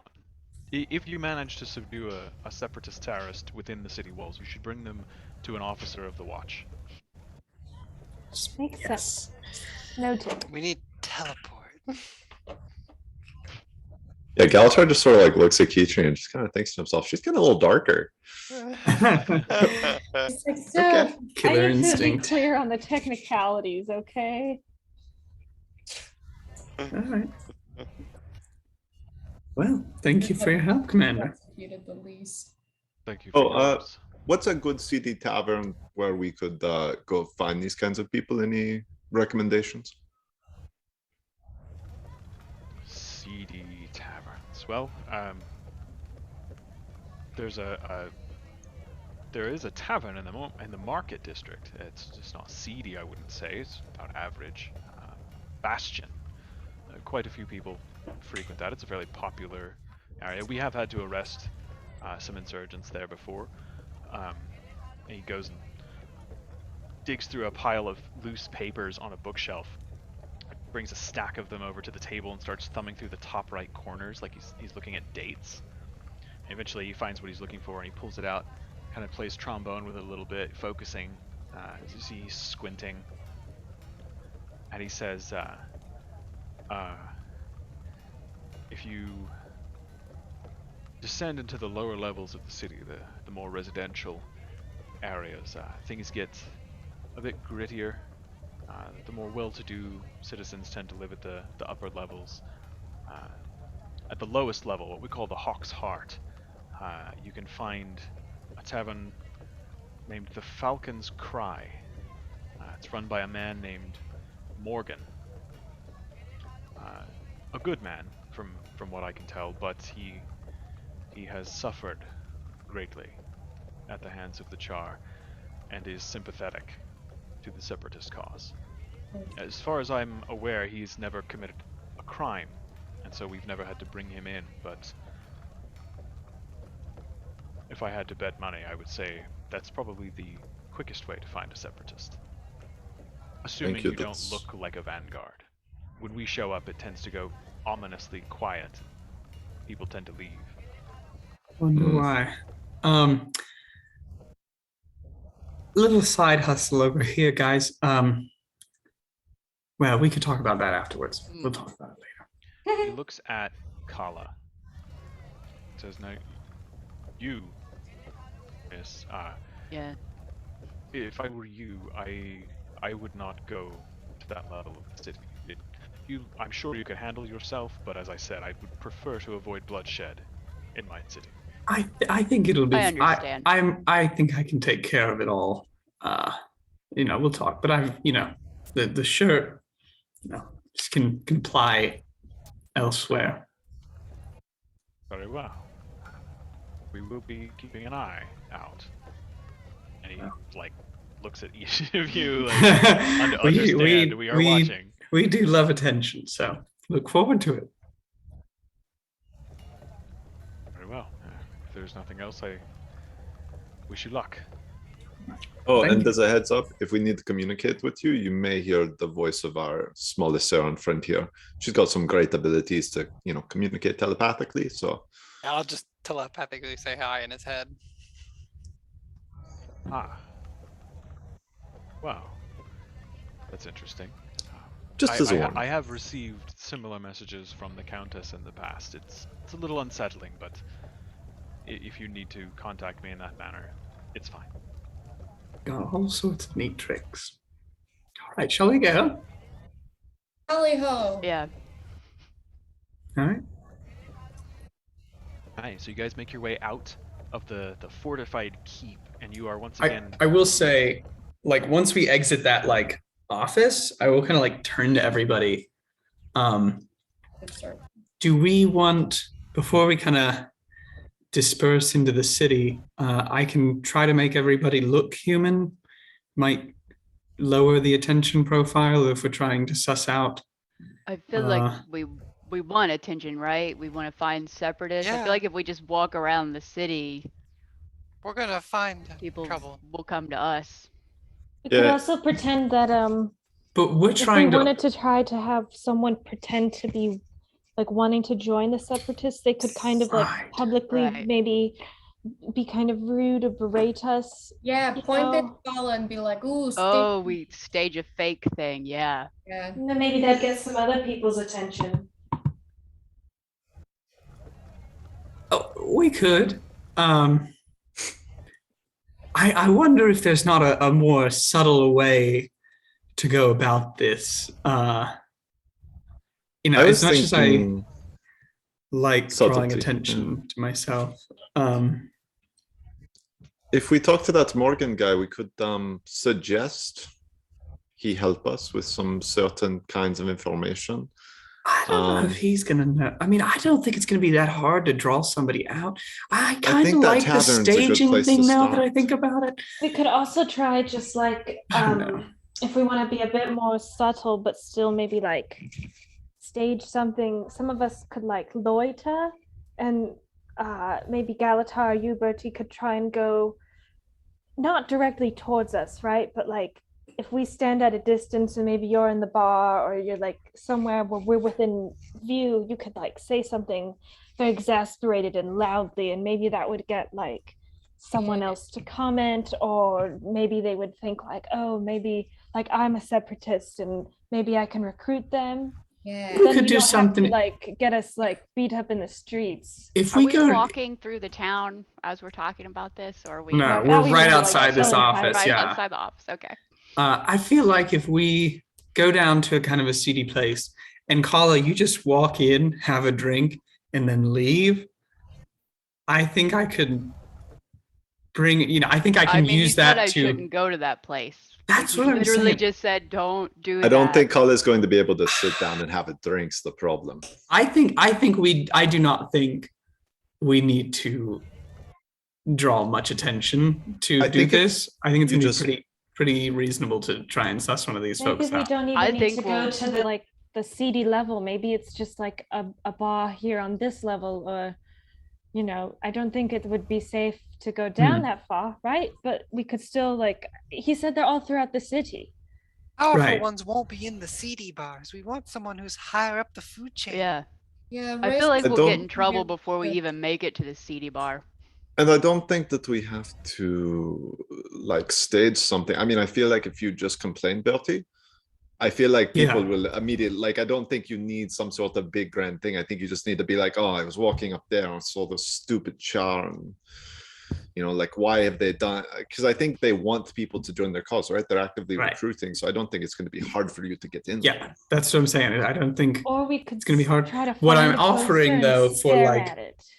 for the other folks here, Brina and Kitri and Alexa, if you want to be able to keep a low profile, I can help you do Yeah. that. No, That would be cool. Brina, is it okay? Well, hang on. Am I going to be like a 7-foot human? Because How that's tall Aren't are what you? You are, right? like 7.5 feet tall.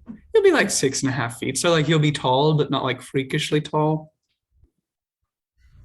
I thought she could was really already get some Maybe dunks make her in. look. Can tall-looking you make her look human. like a male human? Maybe. Oh, I that can do works that. better. Could be a powerful, beautiful Amazonian human. Woman. Yeah. All right. Or powerful man who can dunk. I'm okay with being myself though. If anyone says anything mean to me, I'll just be like, okay. Could know? you Right. also make her look like a Charr too? Oh hell yeah. Good. Colin and I will be Can like, I be a little baby fine as Charr? A hell. little Oh, cub? yeah. Yeah, you could be our Sure. cub. Oh, that is so sweet. A little baby Alexa. We go for the full discrimination like packet here. You know what? I like this plan. A lesbian And Verdi just like couple snaps his with their fingers. and Brina and Alexa, Kitri, he looks at you. Can what would I be in this family? The teenager? What size am I in Charr? Done. All right, they all the four, Very the whole punk rock. yeah, the three of them look We look are like now a Charr. Charr. Emo platonic Charr phase. family. Yeah, they look like a little Charr family. And I'll use my Nuclear, seeming that's what I through the Atomic Charr. through the mask. It's a cool fucking name though. Wow, you Yeah. guys look great. What do This is I stream. can I Look just for you. go with Manic this pixie whole- dream girl. Say Yeah. this again? All right, cool. Can I do like the black, blue fur, just really powerful and beautiful? I don't know what all Charr look like. Just powerful and beautiful. is the So you best. got like a You have to kinda- hunch a little, you know. You can't stand up straight. Yeah, it's better. Should I skulk more to get my moody teenager Oh, yeah. mind out? Be like, Mom, you just Extra don't help. understand. I missed this. Are you all turning into Charr? just the four of them. Like so, Kala, Alexa, Except for the people who are actually Trina humans. all look Yeah. like Charr now. The lowest of profiles. It's a lesbian No. Charr couple So here's the with their thing. children. Yeah, here's the thing. Here's my plan. I think if we go into, me and Galatar will go in first. We'll get a table, Mhm. make sure there's an extra seat or two, to some tavern or something. You all come in, have a drink, leave, and then I will start talking about how they're just letting families of them in here now, kind of thing. Oh, yeah. Drawing some attention, hoping to draw in a person who we can talk to. I have And to you ask, are know, we if I need to all mind female fuck them, it's Charr? fine. All Yeah, female I think- Charr? I Yes. assume Like, we did you are. make Yeah. some of us? Okay. What if they're not? It's a even beautiful lesbian racist, couple. What do you mean, Colin? Yeah. What if they're not racist and they're just homophobic? I mean, I mean, they probably Wrong, can't tell the separatist group. difference, really. Galatar, so- you're gonna come with me, and Back we're to gonna be racism again, racist as hell. Alexa, we can't. What? Remember, we're not gonna. We have to drink something that's not alcohol. I know. I in was this bar. just thinking I about don't know how what this. we're gonna be able to have. Oh no, you Yeah, can have let's- ale. let's Mama carry. Ale's fine. You'd give ale to a baby Charr, They can handle it. It's not like a baby human. but will Alexa be They're able to- fine. What do you Oh, mean? yeah. Just like one. Put some hair on their chest. All right. Bertie, I was thinking that I will let you do all the racist talking, and I will just stand there looking angry behind you. That sounds Because great. I'm not a great liar. I mean, I can do a little performing, but I don't want to Galatar, get as positive. I think you should do as little talking as possible in this That's what I was situation. thinking too. I think that's a great plan. All right, Galatar and I. Rock a nod. Galatar and I are going to leave here Silence. first. Yeah, I don't know how are we We'll gonna. give you a 3-minute head start. Yeah, we've got I to will arrive say at the that- same place though. So there's this keep, and the keep itself is surrounded by a couple of layers of like different courtyards and fortress walls. And this is the Vanguard garrison. So as you guys step out of the gate of the Vanguard garrison into the town proper, you can see clearly 4 kind of obvious landmarks. The first, to your right, kind of all along the upper level for about, like if you're thinking of the face of a clock, like a quarter turn of the clock, is an area just called the market. And it's very, like, you look and you instantly clock what it is, because you can hear blacksmiths pounding away, you can see like stalls and vendors, and you can hear like the shouts of people trying to sell their wares. And that's where they've told you that the bastion is. And it's off to your right, take you 5-10 minutes to kind of walk down into it, maybe 20 to cross all the way through it. Across this deep caldera of a town, you can see that also kind of on the upper several tiers, there is a slope of earth that has been kind of built up over time that looks very much like farmland. There are rows of vegetation. It's kind of hard to see at this distance, but there's a lot of greenery over there. Galatar, you would probably know that this is where they grow what little food they produce in the town. Just over there, it's an area called the High Fields, and you can just make out at this distance lots of tiny little shapes in little wooden paddocks, like livestock, chickens, cows, and stuff like that. You can just barely see what would be chickens kind of moving. They look like little moving dots or like little ants. To your left, also kind of on the top level, following around the curve of these massive cliff walls that ring this town, you see that maybe about a 20-minute walk away is a very large, very well-kept cemetery that is up on another kind of slope of ground that runs up to the sort of stony spire-like peaks that ring this place. That is the Field of the Fallen. And then looking down into the town, you can see it's sort of like a reverse cake, reverse wedding cake. It's like tiered layers that get lower and lower, and there are paths that descend and kind of wind until eventually they reach the heart of this town, and it's all just kind of residential areas with progressively nicer homes the higher you get. But again, all of it is like shades of brown and gray. The wood is worn, it's not polished or stained well. It's very much looks like an old, beat up stone quarry.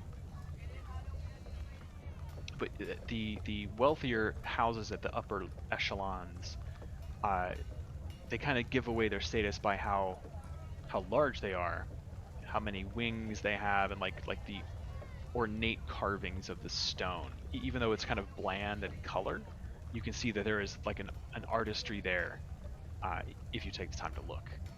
So you've got the market, the high fields, the Field of the Fallen, and then the residential area called the Hawk's Heart.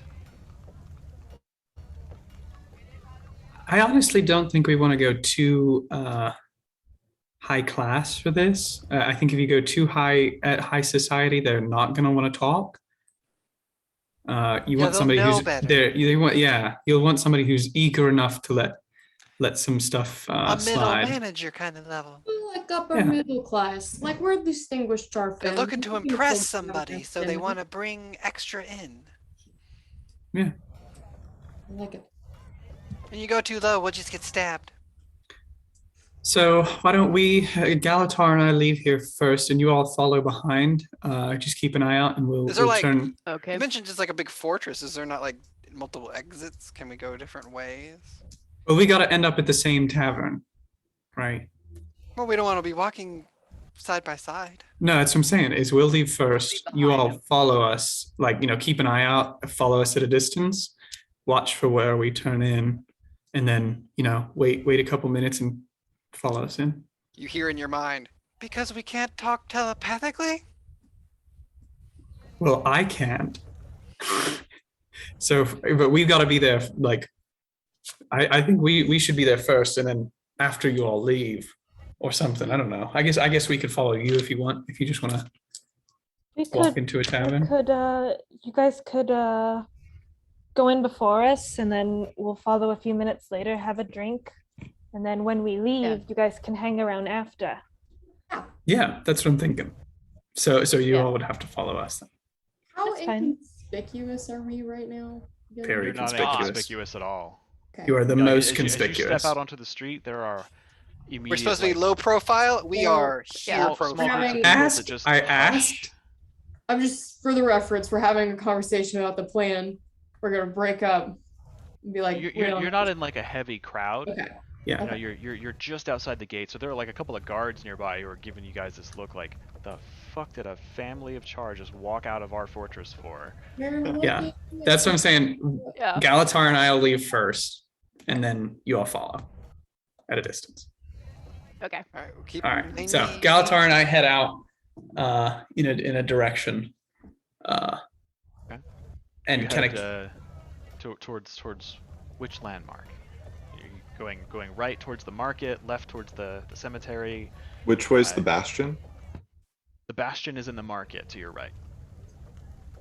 the bastion. What is the bastion? That's the tavern he Tavern. mentioned The on mid-level this tavern. area. Like the Oh, I average thought. tavern, Oh, where okay, they've gotcha. arrested some separatists. Yes, I thought that was the Falcon's Cry. That's the lower. Like, That's the one seedy tavern. down in the Hawk's Heart. Gotcha. Okay. That's the one with the guy who hates Charr. Morgan. as the Yeah. owner. We will go to the bastion, to the market then. Okay.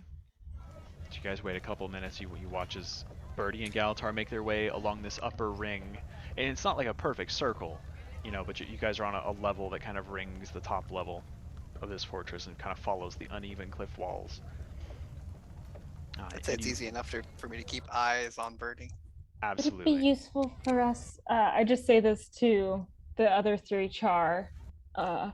Would it be useful maybe just while we're walking if I cast? I mean, it won't really. It will just kind of. It works better in the shadows, but if I cast Pass Without Trace, maybe it'd be a little bit easier for us to walk through the streets. Or do we want that much tension? I think it's okay if people see us, follow us to Yeah. the bar. we'll just mind our own business, and if they make a point Also- to say something, Charr don't really do magic, so if anybody sees you doing that, that's then, maybe weird or threatening. I don't know. yeah. Fair enough. All right, I'll abstain. You guys follow Birdie and Makes sense. Galatar, and it's odd because you never think of Galatar as being like the colorful guy. But his blue robes and stuff. It's never been like outstanding. But here in this drab place of dull browns and grays, with Birdie now disguised, Galatar's blue robes pop out from this crowd, and it's very easy to follow their trail. Every now and then, Galatar, you feel eyes upon you as people look like, that's different. Clearly, that's not a local. The rest of you, as you begin making your way along this, What are the other Charr wearing? Are they in like Yeah. colorful stuff, or did Birdie put them in like armor or?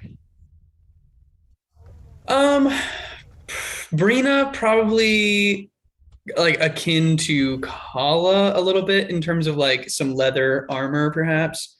I have a But house robe on. yeah, Like- Alexa is probably in like a kind of like purplish tunic.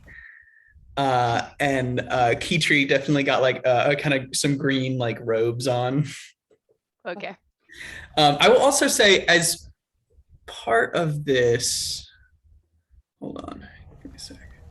I don't think that's. I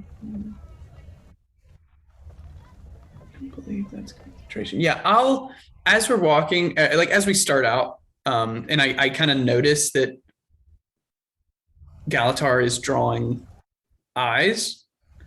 I was like, so I think we should kind of look like locals, right? Good point. I could disguise myself if we step into like an alley. Yeah, we'll step in and I'll use a charge of my Mask of Many Faces to cast. Oh, it's disguise self. Wait, hold on. Yeah, I can cast disguise self on Yeah, myself. I can. It's not Yeah. difficult. Okay. Cool. Yeah. So I'll disguise myself as I'll do like workers' clothes. Like I assume we've probably seen some people that look like they probably work in the mines and things around here or the quarry. So I'll try and kind of go for that. And I'll have like dirt and like rock grime and stuff look like my arms are kind of covered in that type of stuff. And there's a little bit on my face and my hair is kind of messed up and tousled. Yeah, especially as you get closer to the market and you kind of enter into that district, you see blacksmiths and stable people, like stable boys, stable girls, farmers come like carrying carts of their wares, and people in like coveralls and like rough canvas, shirts and tunics and stuff. And yeah, it's easy enough to kind of imitate what they've got going on. Yeah, and I'll make myself look like a little older, like 40, and kind of give myself like the deep set eyes of that Rannick guy that just looks like my life's just a fucking job. And you notice, like looking around here, a lot of these people look, it's very bleak. They look like they have led very difficult lives full of stress and danger and often famine. There aren't really any fat people here. There are a lot of very gaunt, very, very well-toned people from a life of hard labor and very little food. Nobody looks sickly, but it's definitely not the land of plenty. It is not what you're used to from Divinity's Reach, but noticeably so, and you're easily able to incorporate that into your disguise. Eventually, you find your way to the Bastion, and you notice it's pretty new construction comparatively. The wood elements of it are not nearly as worn and as beaten by the elements as the surrounding buildings. It has a separate outbuilding that is from the form and the windows that you can see. It's kind of like a motel. It seems to be where the rooms are located, and they all have exterior doors. The tavern itself is fairly large.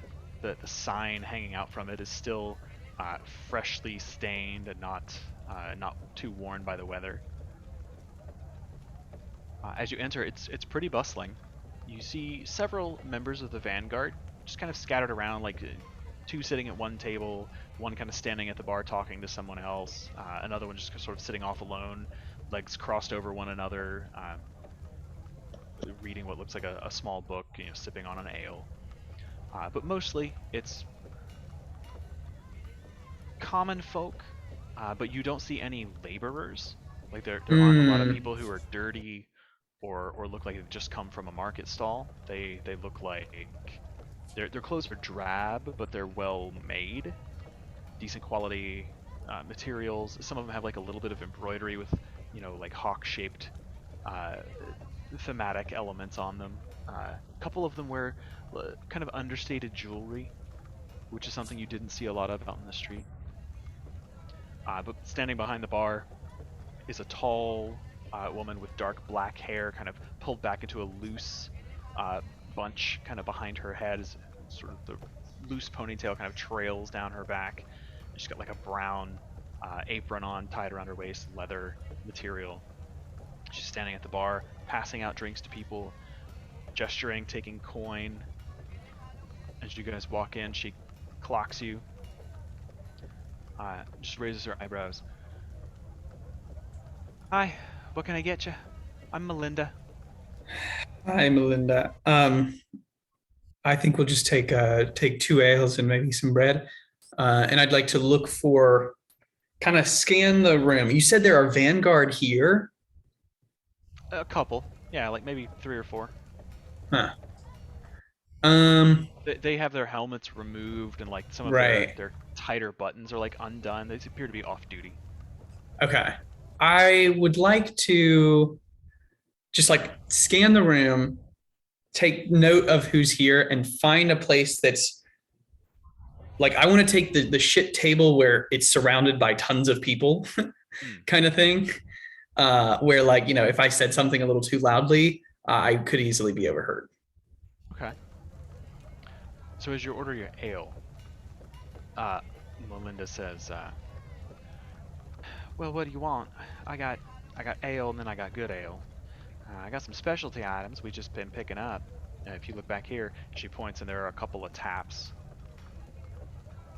Also got some harder stuff if you're interested. I know a lot of folks just coming off duty like that sort of stuff, so. Let's see. I'll take the twirling vine ale. That sounds fun. The twirling vine handle, that's Sirmian stout. That's the real good stuff. You sure? Yeah, that's fuck She it. goes to pulls that lever and you see this just black stout. It's like a Guinness. Perfect. She slides love that. that. That'll be a gold piece, sweetheart. I put down, 2 gold for 2 drinks for us. Oh. And Galatar will just point to the hard stuff, but won't say anything. Just points. Oh, She- you she's got a couple fucking of bottles. alcoholic. There's like a simple brown bottle with like no real label. Mhm. And then there's another one, and you can clearly see this very ornate label has been painted onto it. It says Nolani lamp oil. And then there are a couple of bottles of wine. One of them looks a little dusty, like it's been there a while, it's never been used. But she just says, well, I got some hard stuff here. That's what you're looking for. We got some whiskey. We got some of this nice Nolani lamp oil. That's the special. That comes up from some of the better distillers down at the bottom levels in the Hawk's Heart. I've got some wine too, if you're interested. Got a special bottle from Divinity's Vino. Reach. Got some Reach's Red, or just some table wine. Whatever you're good for. He'll just point at you said it's the Nolani's lamp oil? Mm-hmm. So I'll point at that. You've heard of the city of Nolani? Was an old Ascalonian city that had the Wizards Academy in it. Yeah, It has he been knows all named about that place then. in honor. Yeah, okay. Yeah, so he'll take that and he'll just kind of put up 2 fingers, like he wants either a big serving of it or 2, like a double shot, whatever it is. Oh my god, Latar, what are we celebrating? She pulls the bottle down and says, well, a double would be 4 gold. And he She just pulls looks at a Birdie. Pretty I'll healthy put glass down of it for 4 you. gold on the. Now you be careful there. They call it lamp oil because you set it on fire and it don't stop burning. That's strong stuff. Yeah, he must have won something in the lottery. All right, let's go sit. Oh, here you go. And she pulls out a little loaf of bread for you. Thanks. All right, yeah, and we'll just kind of somewhat Easy to find a quietly. table, kind of it's in a corner, but it's not in the corner. It's Right. surrounded by other smaller tables. You see the place is pretty Yeah. packed. Okay, good. And I'm not directly adjacent to a Vanguard, am I? No, I assume you picked Perfect. the table that was not. Yes. And It's about like 1 o'clock in the afternoon, we'll say.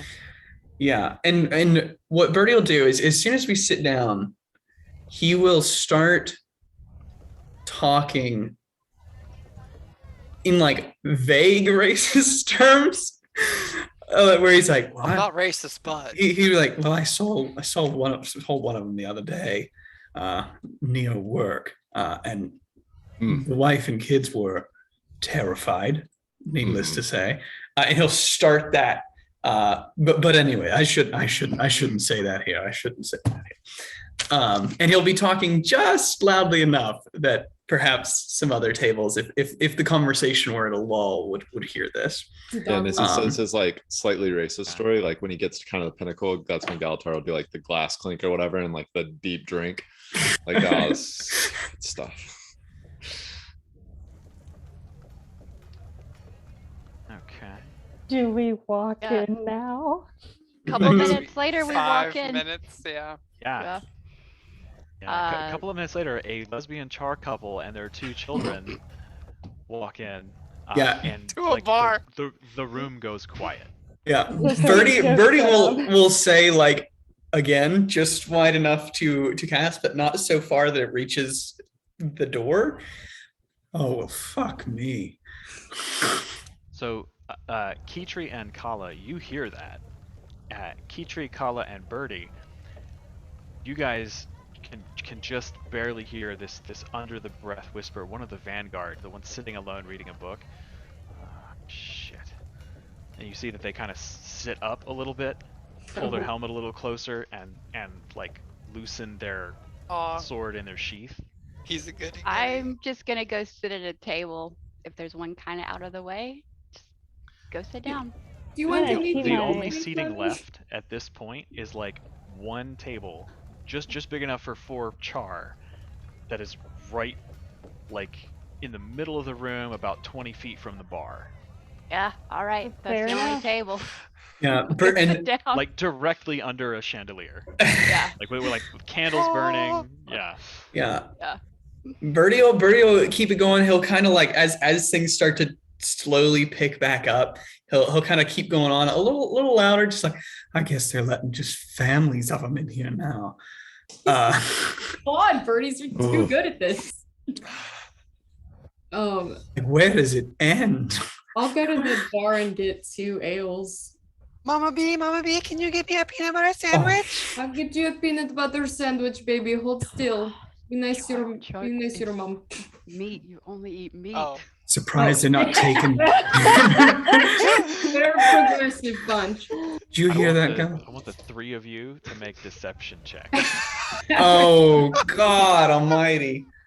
I would Lord. like to see them explain it. Paula is just like facepalm. pretty good. Pretty good. That's Okay, I got a Hey. 15.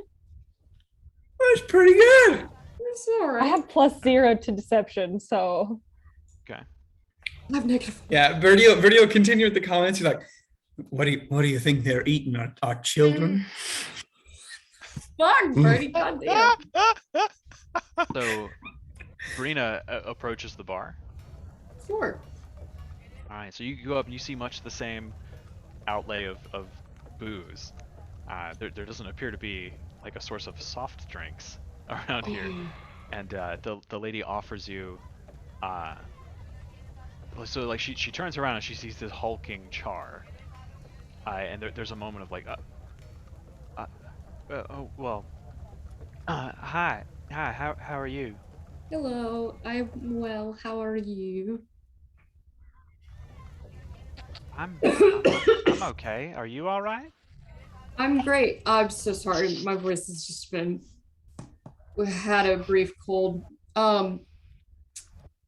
Do you have? Could I get 2 ales and an apple juice and any like jerky or meat products that you have? Well, I mean, meat's kind of hard to come by here, but I mean, I do have some pretty high dollar Shaymore steak that just come in from Divinity's Reach. Oh wow, I was thinking more just like sweet things. If you had. She kind of leans forward and says, "Well, I mean, I clearly you're new here. I don't know how much you know about this place, but you know, most of the folks here eat hardtack and jerky every day. We don't really serve that, you know, because folks come in here, they want change. Yeah. I've got bread and I've got some cheese. It's not bad. And then I've got the nice steaks for the folks what can pay for it. Let's if I could get 2 ales, one of the steaks, and yeah, if you have an apple juice, that'd be great. Goose, I'm sorry. Okay, that's. Do Don't you have usually anything? serve youngins in here. Is it normal for your people to bring small folk into the. I mean, I don't mean any offense. No, it's okay. We're trying to, get used to things culturally. So usually we just go straight for the ale, but I feel like that's a bit frowned upon. I mean, our cheapest ale don't have much alcohol in it. Let's I mean, do it takes that an awful then. lot to get a normal human, Oh, kind of over the edge. So it'd that's probably be basically all right. it. Okay, yeah. If I could get He starts to four pull of some those. ales for you. Sure, thanks. Those are 5 copper each. Cool. And the steak is 2 gold pieces. Sure. Perfect. No problem. Thank you. Thank you. For your help. She very quickly kind of pushes them forward, starts to clean the bar, and is casting like nervous glances around. Babe. Nice. You guys hear that like conversation has started up again, but the vibrance of the late lunch crowd has very much dimmed. So while I see this, can I be like scanning the room for anybody that looks just like totally disgusted? An insight check. It's you. 21. Keeping an eye out, you see that a lot of people are confused.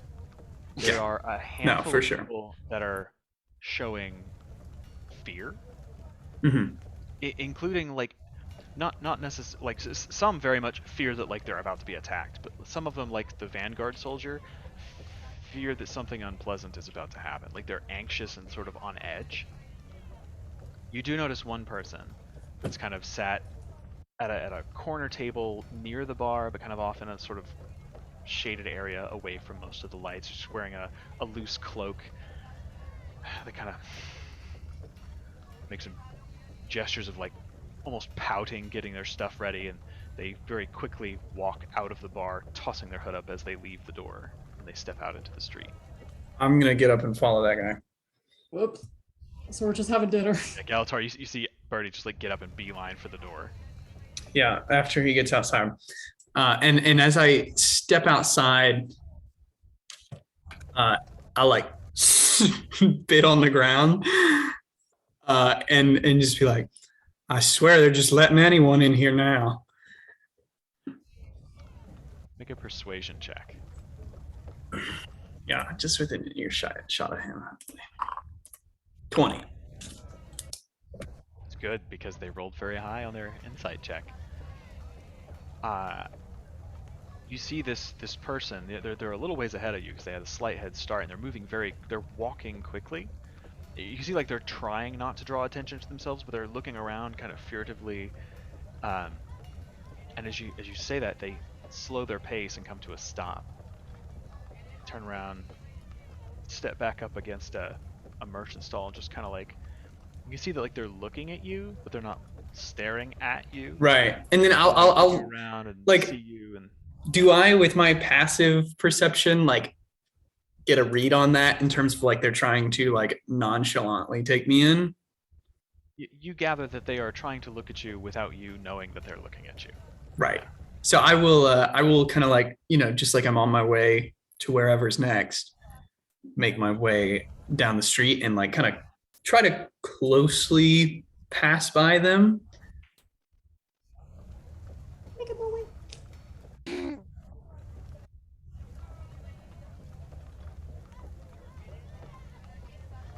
As you pass by, you hear a little whistle. I don't know if it'll come through over my headset. It's like, I turn and look. and they just kind of surreptitiously, and they kind of step back. There's no real alley, but there's a space between stalls. It's like a little out of the way. It's maybe 10 feet deep. They kind of step out of the crowd. Yeah, I'll follow, but like, I'll put the facade up of like, kind of not giving much. Yeah. With this deep hood. Hang on a second. Oh, hell yeah, Whisk me away, Ryan. They've got like this deep cowled hood, Yeah. and they've sort of got the the collar of their shirt kind of pulled up. I guess my microphone got hit. Kind of pulled up over their face, so they're partially obscure. Like you can kind of see them as they move around their head. Yeah. They say, "It's fucking disgusting, ain't it?" Can't believe they let those savages walk free inside the city walls. It's a sad state of affairs for where we once were. I mean, they're just letting families of these mutts come through now. Seems that way, doesn't it? Yeah. God knows what next. They're gonna let them live in town, build houses alongside our own. Fucking filth. It'll be a sad day for Ebonhawke. And I will say that where you are, you can see, like here in this little space, you're off the road, so it's like not something you would normally see as you were passing by. But you see that there is a tall poster, kind of like a flyer, tacked on the side of one of these stalls, and you're kind of looking over the guy's shoulder at it, and you can see that it says, it's got like this ugly kind of cartoonishly stylized picture of a Charr, like oversized teeth, big lolling tongue, and like slack jaws. And beneath that is written in common, "No peace with beasts." Okay. Tell you something's got to be done, the guy says. Hard to do anything with the Vanguard watching. Gotta be careful. Yeah. I mean, they're stopping the way of progress, if you ask me. But Agreed. can't say that too loud. Lots of prying eyes, prying ears. That's what they say. I think I've had enough. They've been after me for weeks to do something like this, and I think today's my day. Want to see a sight? Follow me. And he walks out into the main road. Okay. Okay. You want to get hate crimes? Okay. Shit's about to go down. They said they've been after me to do something? Okay. How long has it been since Birdie left? Hold on. Like So 5 minutes. He like heads Okay, for the okay. main square. He steps out into this road that kind of follows the ring of the upper level and just starts walking Towards to the right. You're not sure. Birdie, don't you have your earpiece in? Also, I was gonna say after probably 3 or 4 minutes, Galatar would just quickly finish his drink and then kind of slam it on the table and get up and walk out. all right, as he walks Just try to away, find Birdie. can I grab his arm and I'm gonna cast Charm Person on him? You could certainly try. I need him But, to make a wisdom save. He fails. He's charmed. What do you have in mind? Something I could help with? No, this is for me to do. I'm gonna prove I'm worthy. They'll let me join them if I can prove it. I've got to put myself on the line. I'm gonna go down to Pike and Square. Down in the art. I'm gonna get on a crate. I'm gonna give a speech. We're gonna rouse them. We're gonna make people see. Oh. They throw me in the tank. I spent a couple of days, and then they'll let me in. Interesting. Come watch. You be witness. Who's your contact? Who's your in? How will they know? Make a persuasion check. He's charmed. And that gives you advantage. Okay. Oh shit. 23. Let's go. Oh yeah, 8. 8. All right. He leans in and says, "You seem an alright sort. You want in? You join the cause? Go down and find it. You go down and find Izzy. The Falcon's Nest. Falcon's Rest, I think.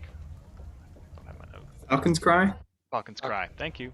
That Falcon shit. You go down to the Falcon's Cry. Down in the art. You ask for Izzy. All right. You tell her Pete sent you. And make sure you tell her. You gotta be my witness. You tell her what I did today.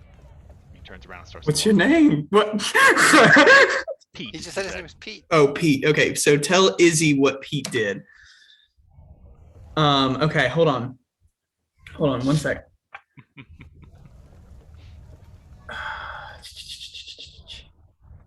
Hold on.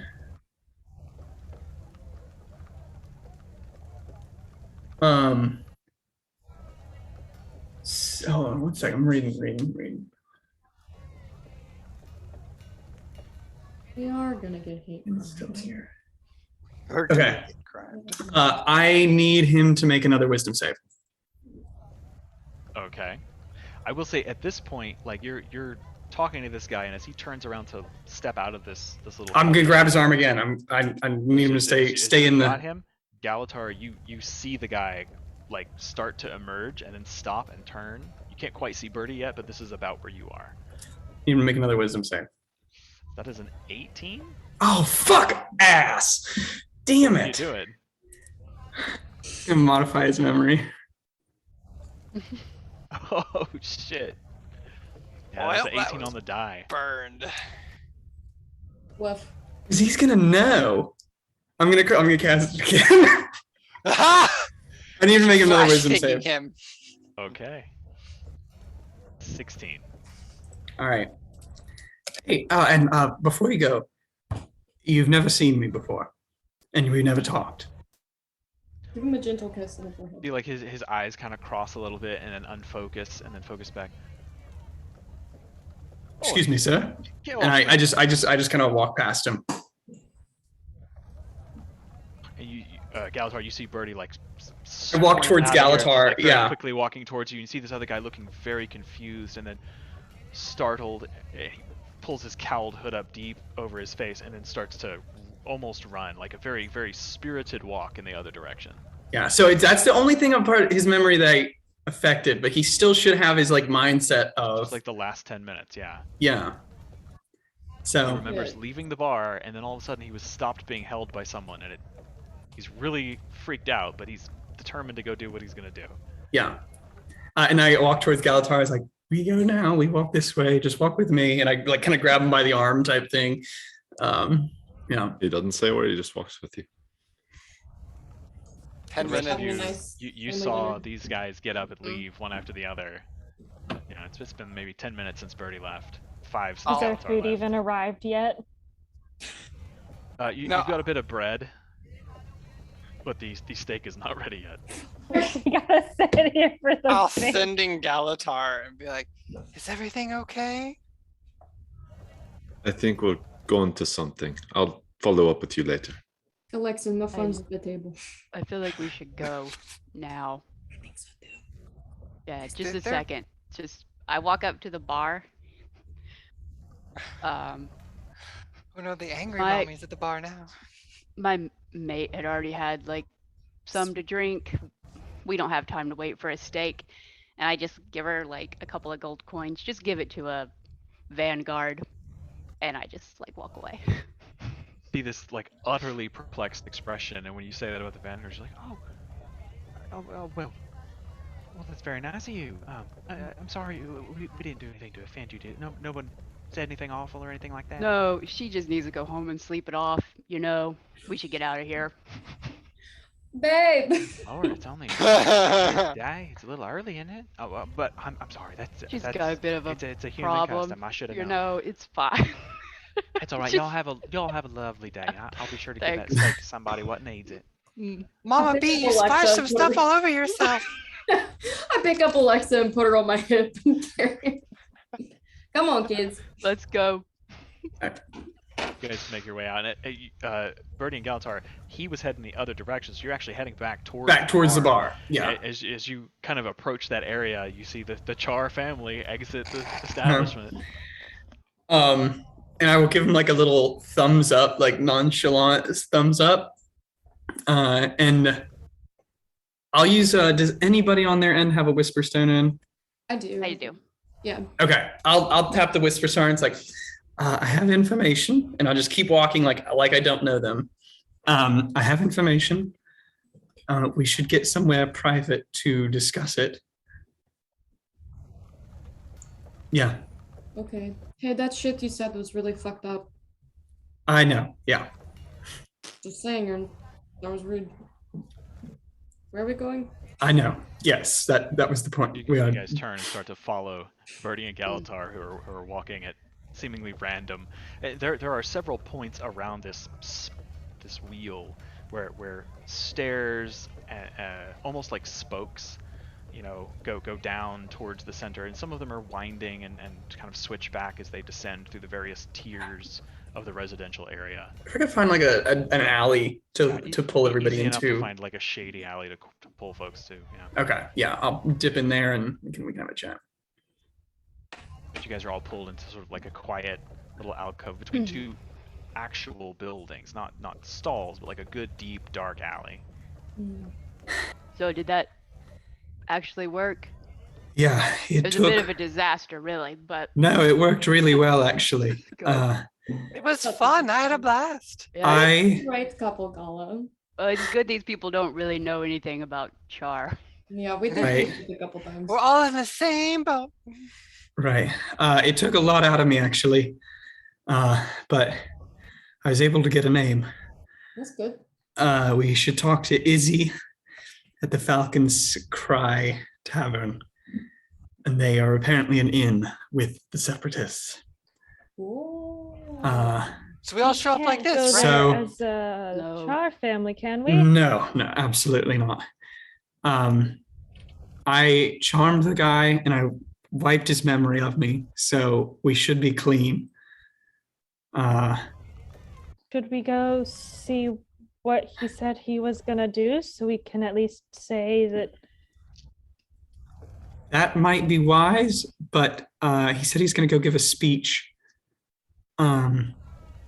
Maybe we should. We warn can't do the that Vanguard dressed as about that. Charr. I honestly kind of want to have it happen so that he told me that if I tell Izzy that he did this and that I'm with him, that might go well for us. What if we have Alexa just message the Vanguard to pick him up shortly thereafter so he doesn't stir up, too much support or We sentiment? could They also catch him, he's done potentially his get an thing. idea of other people around that. If he rouses up some people, we could maybe identify other separatist members within the city. I mean, we have an inn. Like, I have this name, and he seemed to say that this person is the person you go to. Yeah, but keeping an eye out for other people who watch, see how serious the sentiment is. Not a bad idea. Yeah, I think we could go watch it at least. Well, yeah, Are you let's- able Well, to- Galatar and I could go watch it Yeah. at least. I was going to say, are you able to unchar us and human us? I could And- human you tomorrow. You can drop the spell as a bonus action on a target, I think. Right, I can drop it, but I don't think I can. Rechange. Oh, right. You Change can cast it. it again. Right. Okay. I only have that once a day, essentially. All right. So if But we if- want to find somewhere to rest for the night, I mean, we could go ahead and go to A little Izzy early for tonight because we're resting. not trying to create any sort of confrontation, and going with 6 people to report about him is also probably a little yeah. over- Oh, I Overkill didn't think we were regardless. going to report him at all. I just thought. No, we're going to report to Izzy what Pete did. Oh. Yeah, only humans for that, I think. Yeah, I think so. Well, do we? we should know where go- we could go watch stay it, though. The rest of us could try and go find lodging. That. Oh. Not as Charr. I could drop my Charr form. Yeah, I can you drop the drop it. Charr. Brina, as a Norn looked down upon here. I mean, you'd have to look up at them. Anyone but- who's not a human. By the separate. I think you Oh, could be but able yeah, to find. you're right. Yeah. I think if you go somewhere high class, we'll have no issue. Money always talks. But the You class did is see that there is an outbuilding, like a motel, for the Bastion. So Oh. it is an inn and tavern. I don't know if we want to go back. yeah, that might not be a good I mean, they It won't might not be recognize great. us, really. Well, they might recognize you. I They'll guess, recognize Kala. me. You'll probably maybe. recognize Good that. point. They're Good definitely point. gonna recognize Kala. Yeah. JK, we'll go on the I'm going to be path. honest. I don't think they can tell Char apart. I mean, they'll could just probably sneak just in. think it's a different Char. Fuck no. Or you could have disguised self. Okay, let's just Kala. We will Anyways, have her come plan at into the hand. room. She doesn't need to go back into the bar. Some of us can. Buddy can drop the spell. We can go back in, get some rooms. The rest of us will go to the rooms. You guys can go watch this man, and then we will regroup later.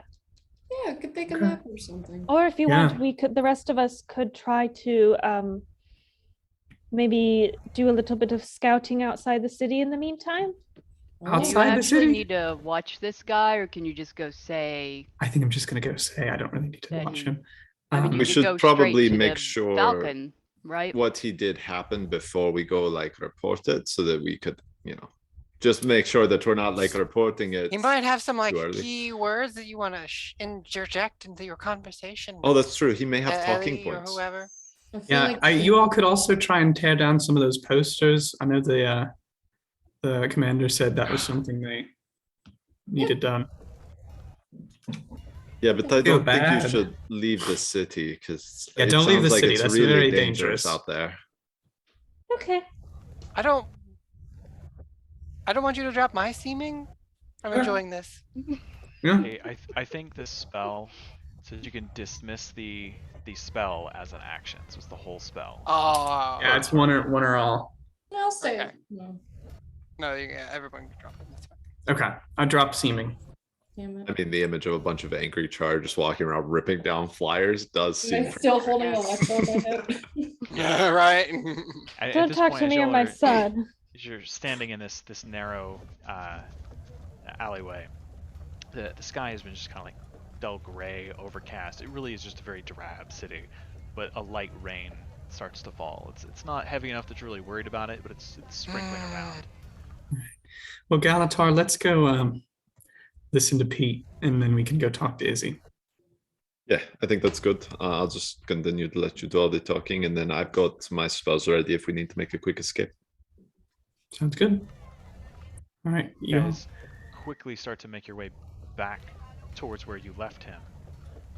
He said he was on his way to Piken Square. Okay. You do know where that is, Bertie. Yeah. It's a fairly known place in the Hawkheart area. It's just a big open square where a couple of the roads and the stairs between the levels meet. Yeah. Lower class merchants tend to set up there every now and then. It's just sort of like an open public space. There's like a statue in the middle of it with some Okay. names of like fallen Ebon Vanguard over the years. Yeah, we'll make our way there. The rest of you, at least a couple of you, I don't know if Kala's going to go in or not, but you I just kind of wait outside. go Come in. back in Melinda is very awkwardly. happy to serve you, and she tells you that. Do you have any steaks ready? I don't really say that. Well, okay. Mm. She tells you that the rooms outside are in a separate building, but each room has 2 beds, and it is a gold piece for each room. So if you're all going to stay tonight, it's 3 gold. How many rooms? Three? How many I rooms does guess. she have? Oh, she's got several. You can have individuals if you want, but if you want to pair up, you can just get 3. It's up to you guys. We get 3. Right? We're not big spenders. She does kind of look at the Asura, and just says, I'm sorry, honey, but our beds are all human sized. I don't think that'll be a problem because you got plenty of room. You can toss and turn all you want, but All I the just room to want you play know. in. All right. I look up at Brina. What? So who's paying for the rooms? I'll pay. I bought your all shitty steak. Ungrateful. I'll give her 5 gold. No. Are you talking to? Okay. No, give me Why, 5. thank you. Today's just full of generous folks coming here. Well, if y'all need anything, you just come in and ask for Melinda, and I'll take care of y'all. Thanks. We sure can. All right, so oddly, Kalatar, you and Birdie start making your way down the path, and you don't see this guy. He is just vanished among the drab earth tone people here. But Birdie clearly sets a direct course and is zipping around people and knows exactly where he's going. And in short order, you find your way to an area called Pikens Square. It's Pikenes', Pikens Square. And what you see, you hear it before you see it. As you turn the corner and kind of descend a set of steps that lead down into this square, a voice can be heard raised above the bustle of normal trade. And you see this man in like a drab brown cloak, his hood now pulled back from his head, one hand in the air, standing on a stack of crates, addressing a small crowd. There's maybe 10 to 15 people clumped up around him, and others have kind of stopped and are looking and listening. Some of them are whispering to each other and pointing at him. And you hear him kind of mid-sentence. Where's Queen Jenna, eh? Will the Charr oppressors make camp outside our very walls? Nay, while they walk brazenly within them, where is her high and mighty highness, and her Johnny-come-lately seraph, eh? For hundreds of years, your fathers bled and died, fighting these monstrosities, and we're meant to suffer the ignominy of watching them stalk our very streets unopposed. Sounds a good vocabulary. Yeah, what a great Listening word to this this- guy knows. Yeah, and as you're watching this, you hear, "Chum, chum, chum. This way, come on!" And you hear, charging up behind you, a couple of vanguard soldiers in what look like half-plate armor. You can hear like the chinking of their armor. Each of them has a shield in the form of a big falcon or hawk with its wings outspread and carrying a spear. And as they rush past you, you hear one of them go, "There he is, that one." And they kind of enter into this space. And as they get close, you hear one of them call loudly, "Here now, stop that! We'll have no rabble-rousing on these streets. Best you hot-footed out of here before I clap you in irons."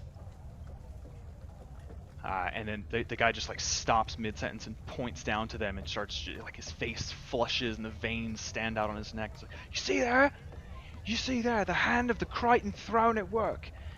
You sons and daughters of Ascalon aren't even allowed to speak your minds freely in your own lands. But the time is coming, brothers. A reckoning is at hand, and we shall drive the Charr and all the faithless traitors from these lands. And he puts a hand up in the air, and you can see just under his forearm, just above the elbow, is a small brand.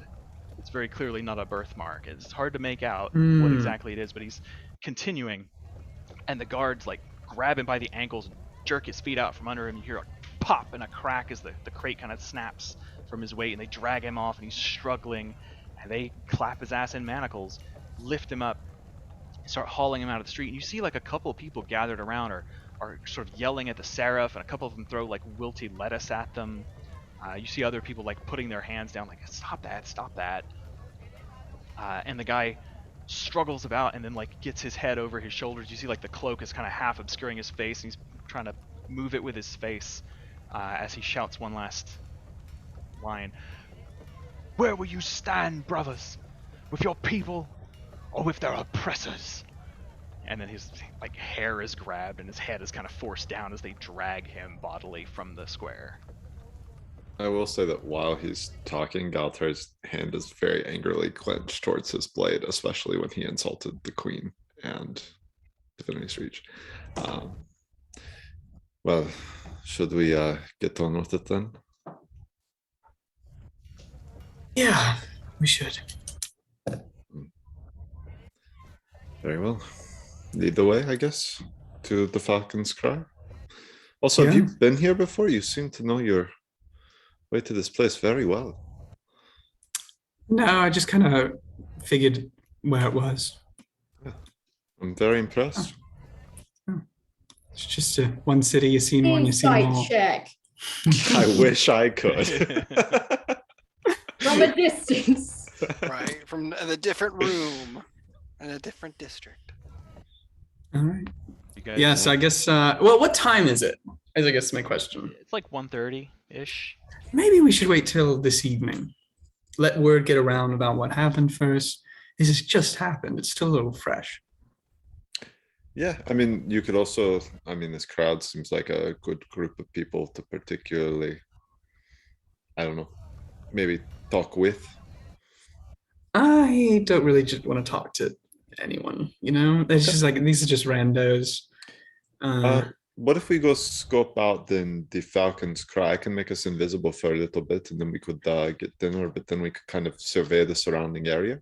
Invisible. Might be good to have a lay of the land, unless you know your sense of direction already has that covered. Yeah, I mean, honestly, it's just a tavern. I'm not too worried. Okay. You know, I feel like we'll be fine. We can, I don't know, maybe regroup with the others, and then head down there at a little closer to night when the seedier folks emerge. Okay. When we get close to the others, I can kind of have Ibu go a little bit ahead so we can make sure we meet up with them in a private way that no one sees. Sounds good. Cool. So when we go to return, as we get closer, Galatar will kind of bamf Ibu out as we're crossing like an alley and kind of have him fly up and over the alley and kind of lean into Birdie like he's a little drunk, and then just see through Ibu's senses to try and find the others around the inn. Okay. If we can spot them. I don't know where they'd be or what they'd be doing, but So you guys get your rooms. And you just take a quick look at them. Do you stay there, or do you make your way out into town, or what are you guys doing? Rena's at the ice machine getting like a honey bun. Fighting with it. Fuck, come on. Did I see anybody selling meat on a stick anywhere in this city? Yeah. On the upper level of the market, probably a couple of food vendors. It might not be meat on a stick, but there are like jerky, hanging in like links, sausages and other things. It's not like a huge selection, but there are a couple. Yeah, I'd be going to get something to eat. Okay. This is mostly like it's not exotic. A lot of it's just cow or pig. There are like 2 merchants as you kind of look around looking for something special that do have moa. The very large, like ostrich-like birds. They've got some big honkin' drumsticks. I'll get a moa Like getting a drumstick. turkey leg at the stadium. Nice. Yeah. I'll follow Kala, and not like inconspicuously, but like, like you can take care of yourself. Rita's just like, nobody better be mean to my friend in the city. And also if there's any stalls that are selling just garbage, seashells, trinkets, keychains, the drill. There are a lot of vendors here. Like this is not a market with a lot of goods. Not a ton of tourism in Ebonhawke. Yeah. The things that are sold here are mostly practical. The blacksmiths don't so much specialize in armor as like nails, harness and tack for horses and mounts and stuff like little things. You do find a couple of little stalls where people have taken like bits of gravel and carved things like chessboard pieces or little hawks. A lot of little things like that, and they're just like little novelty items for like a silver piece. Yeah, I'll get a couple hawks, like 3 silver. What does a moa leg cost me? Moa leg will cost you about 5 copper. Oh. And I just give them a gold. So as you Can you break 100? like little, like he's a rotund, one of the only overweight people you've seen since you got here. He's a little gnarled old guy with this big wiry beard, like full gray, squinted little eyes and like a underbite, like teeth exposed, and he's almost impossible to understand. As you go up and point to one, he's like, "Oh yeah, dude, like look, we'd come up here, get one of them tar up in there, like it make real good. Because Prime Oh, will that's be my down every grandpa. I know Sunday. him. So eventually you were I able met to this work guy. out that it's like 5 Mm. copper, and you hand him the gold piece rather than make change. Oh, well, I always like them Charr. Go come here with all that money, go spend it on that meat, got that good quality more, got it smoked up real good. Yeah. You know, it's just like this Have a constant nice rattle of day. unintelligible nonsense. Yeah, I know him. He's from Logan County. Don't worry about it. What's up, comrade? But yeah, he seems thrilled. So you guys are kind of out and about the market, and so as they're browsing around the stalls, it's easy enough for Bertie and Galatar to find them. How far is like the outer wall from the bastion? Well, the bastion itself is kind of butted up against the peak of stone that kind of forms the upper edge of the caldera. It's like built into the cliffside.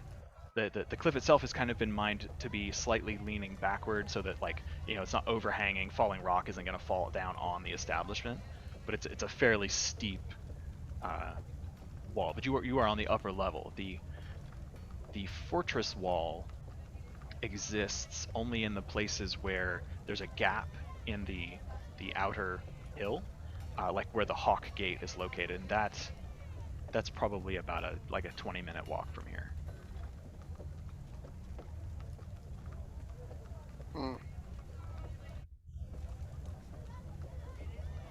Yeah, I mean, you don't have to plan. I'm gonna walk to the gate. Do you tell your party? Yeah, I mean, I'll tell because they walk. I guess we're walking to the through the market and stuff, and they start Yeah, you guys all shopping. reunite in the market. Well, no, as they're shopping, I'm just gonna be like, I'm gonna keep going under the gate. I just want to see the big hawks. I have 2 little ones if you want one. Yeah, put them together, Brina. Make them kiss. You can see it from here. Like, you can see these 2 massive stone hawk statues facing each other over top of the gate. Like, the gate itself is enormous, but you can see like the top edge of it from the buildings between you and it. But you can definitely see the hawks overhead.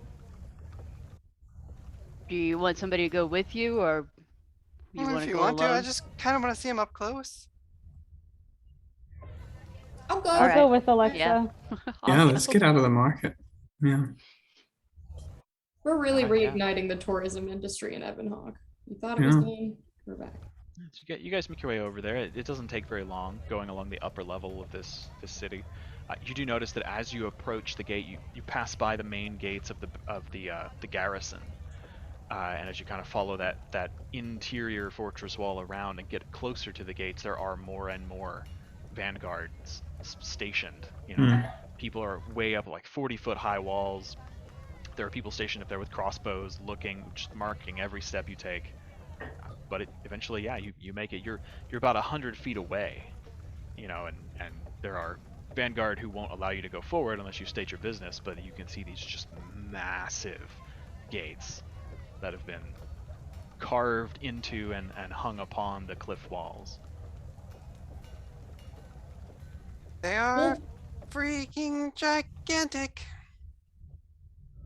You can see like an array of chains and gears and things that are, like, there are big wheels with these massive wooden spokes with vanguard stationed around, where it looks like kind of like in Conan, the Wheel of Pain, that he has to push around. Like, people would have to push these things, like drawing up the anchor of a ship, to open these massive heavy gates.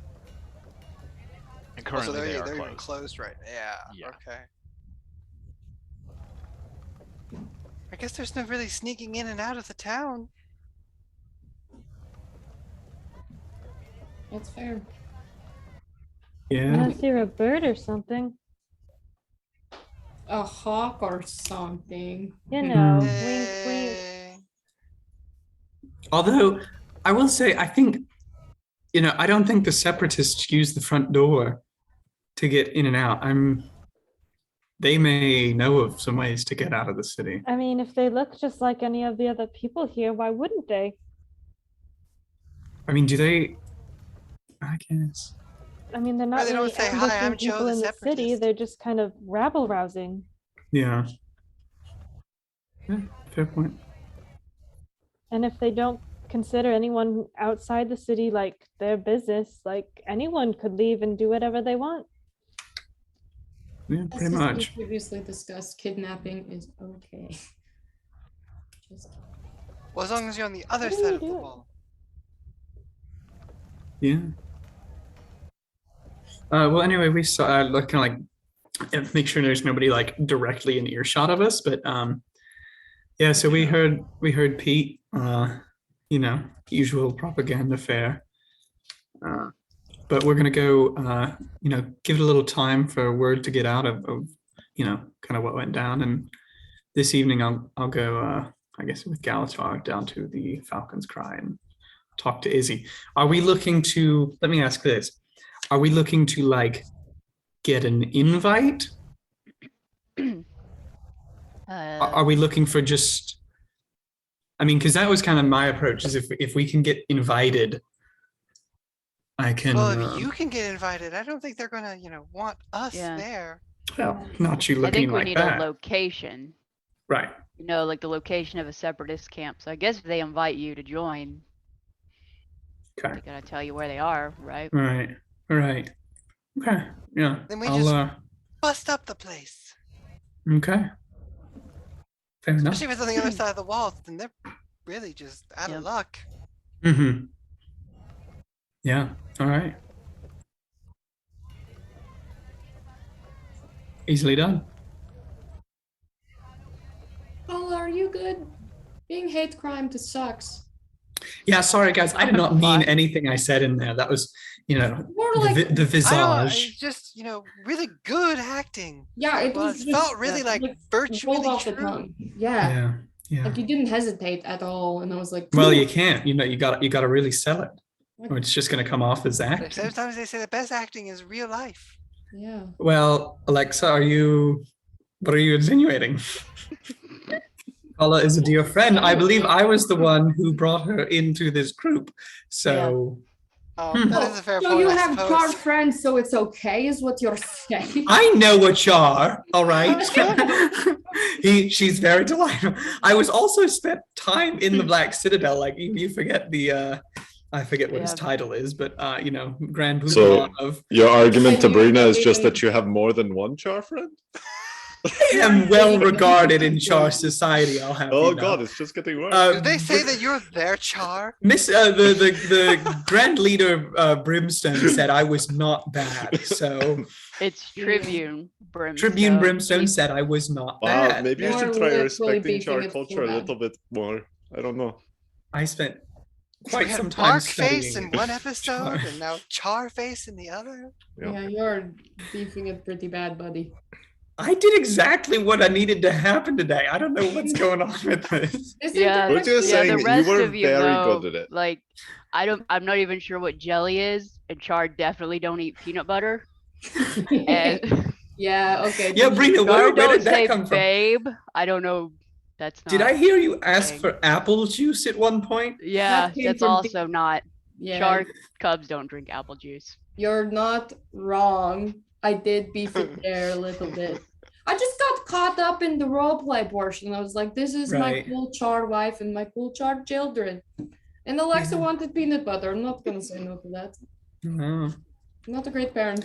What is your priestess friend gonna say now that you kind of have a side hustle with Well, your first Char of wife and all- family? First of all, acting. Second of all, I don't know what Alyssa's policy is. What on happens in acting. Ebonhawke stays in Ebonhawke. Yeah, Alyssa's policy is pretty open. Figured. I'll ask the Abyss what her policy is. Yeah. All right. So let's get out of here. Why did we come to the wall? What was we just wanted to Alexa look? wanted to see it. I just wanted to Alright. walk around a bit. Bertie, do you think I could throw a rock to the top of the Hawks? No, I don't. Bet I could. It's Probably very that's a- tall. Can you and should you? Only one way to find out. But you probably shouldn't do it right now. Let's try another day. Maybe after we rescue the city from the separatists. Yeah, then we get the Right. We need You to can have make one your in the your wind one column. request for rescuing the city to be you get to throw rocks at their most iconic figures. Fuck Penumbra. Well, I wanted to land. It's fine. All right, Penumbra. Yeah, we did I come. kind of Oh, forgot yeah. that's why we came.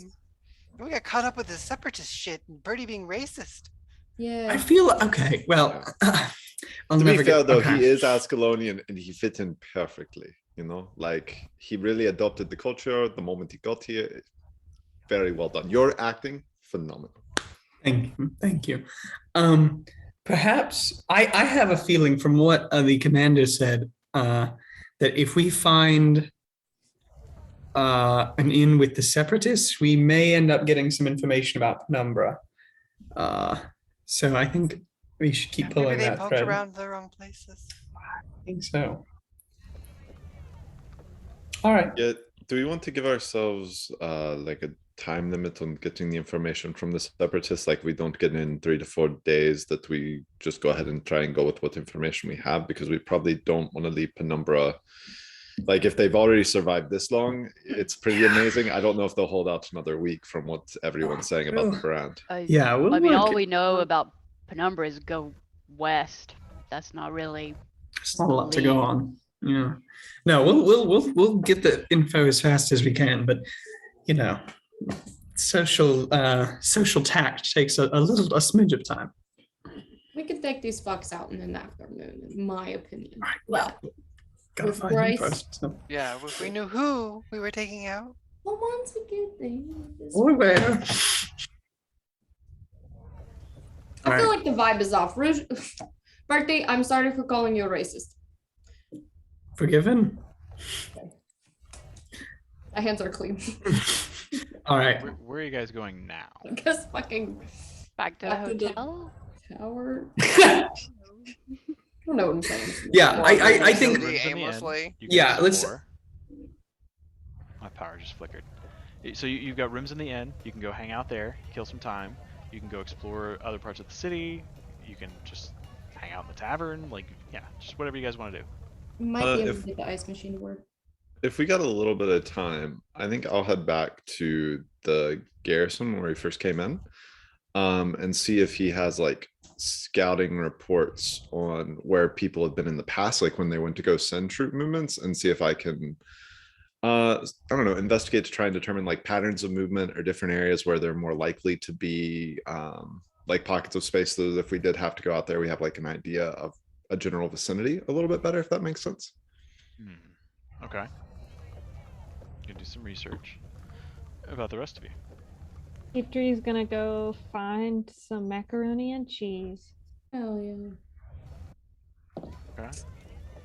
So some time is killed, and this is a good point. Let's take a bio break. Try to be Wise. more cognizant of this. We'll pause the recording here and be right back. Recording is resumed. So, you guys kill some time.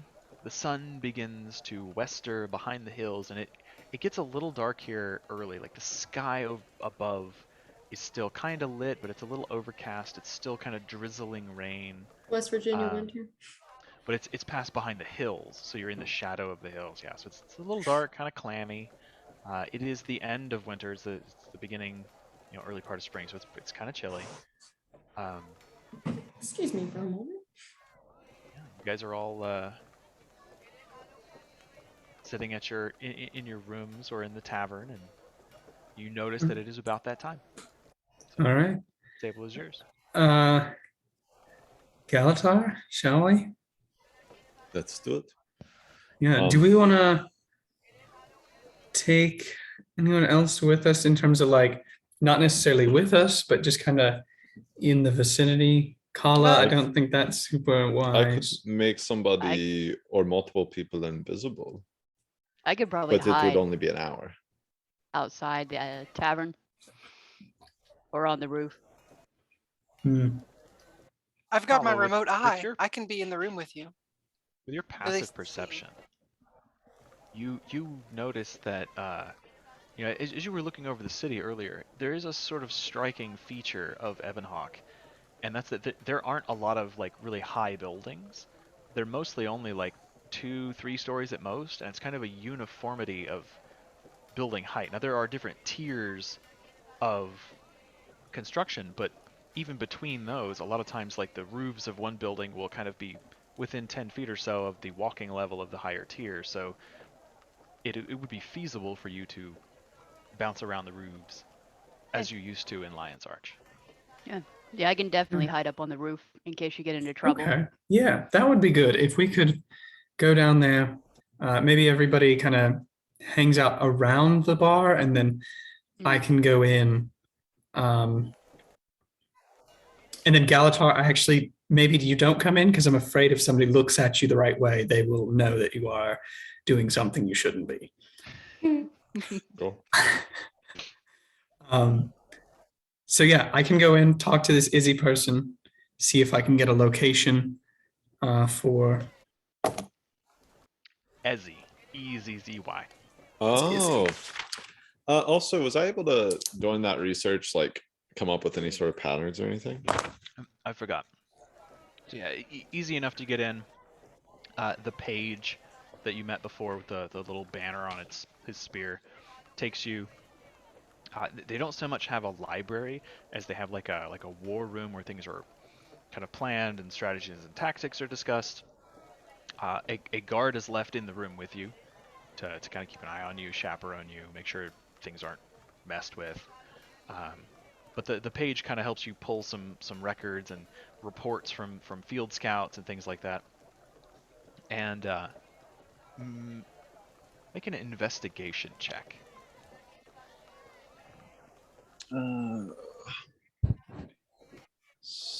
17. So it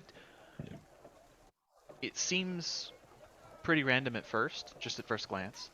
You take a couple of minutes to really kind of dig into it and start plotting down things, or making notes in scratch paper, and the page kind of pulls out a map of the local environs just around Ebonhawke. And yeah, like you really bend your mind to it, and it's almost random. Like if there's any sort of rhyme and reason to it, it's like it tends to be like within 2 or 3 hours walk of a stream. You know, like they need a source of water, which is not something scouts didn't think about. Like everybody needs water, but you know, you could have a cave system with a spring that's not on the map or something. But generally speaking, you know, there are around water sources. But as far as like which were found when and how they move between them, there doesn't seem to be a pattern. Oh, right, it's Saturday. Sorry, my alarm just went off. I'm like, what the fuck is going on?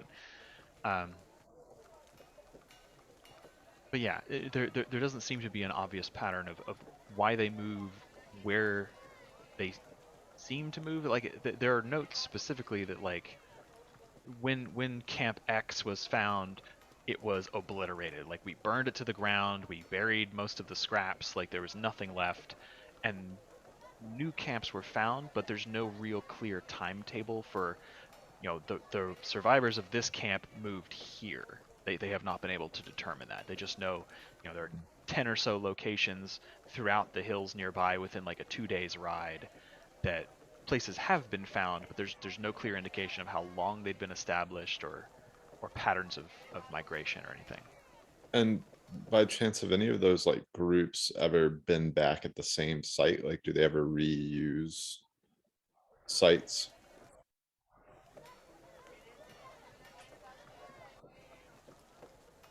No, they've not come back and used a previously cleared out site. And once a site has been identified by the Vanguard, it's effectively abandoned. Okay. Well, then he'll take. I assume they would have like a copy of a map, or I could transcribe a copy of a map. Because I do have cartography proficiency. It's not that you're not capable. It's more of the time. Yeah, just like a quick, like it doesn't need to be fancy with all like the elevation etches, like a but general basically just idea. like a general proximity idea with like markings of where the streams and things are, and then like X is where the encampments have been found. Okay. If that makes sense.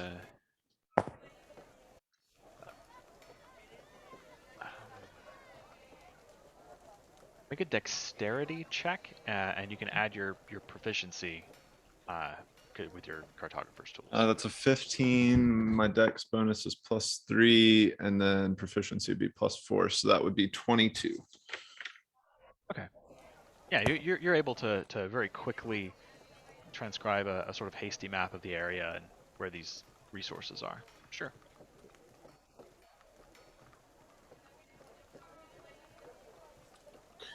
All right, Betty. Well, I'll let you do all the talking and stuff. I might go in and just sit in the back and have a drink, but just not be with you. Yeah, that's fine. I think if everybody even wants to come, just keep a low profile, maybe wear like a hood or something. And I called it my signal whistle. I'll if I'm in trouble, you'll know. But I this should be very routine, in and out. Not looking to get into a fight here. Famous last words. I'll wait outside with Kala. Yeah, I think she's gonna be on the roof. Yeah, I'll wait up on the roof with her. I Yeah. don't think we should Oh, that's right. completely You can split be the like a group up. bird. Yeah, no. Everybody take a buddy. Maybe Alexa and Brina, and then Galatar and I. You wanna sit on the street and play like street dice or something? Yeah, So- we'd be like 60 feet away or so. Yeah, we could be like little urchins. Parcheesi? I don't know what Parcheesi is. Crazy Alright, well. eights. Uh, And actually, when we do get out of setup, I will cast Arcane Eye and have it follow Birdie in. yeah. want I'll- him to It's observant. It's invisible, right? Yeah. Yeah. Because of observant, I can read their lips and know what they're talking about. Because I can't hear through it, but I can see through it. And I Okay. can see lips, and I can I would read like- lips. Complete narration the whole time. Please. I Can I say that right before we actually hold on? Although if Birdie's got his earpiece, he could just turn it on speaker mode. that's true. I'll do that. Yeah. I'll still have the eye in, but God, it's like a Secret Let's Service all throw agent that like out. walks in like, "Hey, how are you?" I'm not wearing a wire. Are Go you? ahead and speak directly into the Where earpiece, are please. the terrorists? Hello, Could you 30-something please male. repeat I that? mean, Sorry, say it into the mic, freedom please. fighters, Can I brother. don't know how exactly. Actually, this would be easy enough. Right before Birdie and Galatar go in, I would like to cast guidance on Birdie. For the next 1 minute, you can add a D4. Right before we go into Uh, the bar. So are you up on the roofs with Kala? 'Cause What I'm gonna do she's is- not climbing to the roof at the bar.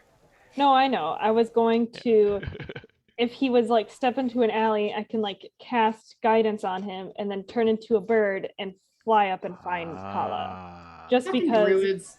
okay. that'd be Druids. easier than trying to like actually have a Sylvari hoof it up the side of a building. I will say, just for clarity, like if you wanted to like turn into a spider and just hide in his hood, you could do that. Could do that. Do we want that or do we want the buddy That's system up to you, still? Ketri, if you want to be I mean, kind of in the I hot think seat. a buddy system would be good. I'll I give don't you know if guidance Kala and then I'll really go with needs a buddy. Kala on the no, I'm Yeah, not nobody should leaving a notice person I'm on there. a roof. I'm not leaving someone on a roof. That was me Oh, one time. little PTSD roof action there, baby. Oh. Nobody's gonna know I'm up there. I'll be all right. Well, no one thought Ketri was up there either, so. All right. I'm Yeah, pretty sure they so- saw her. Yeah, So- I'll make my way.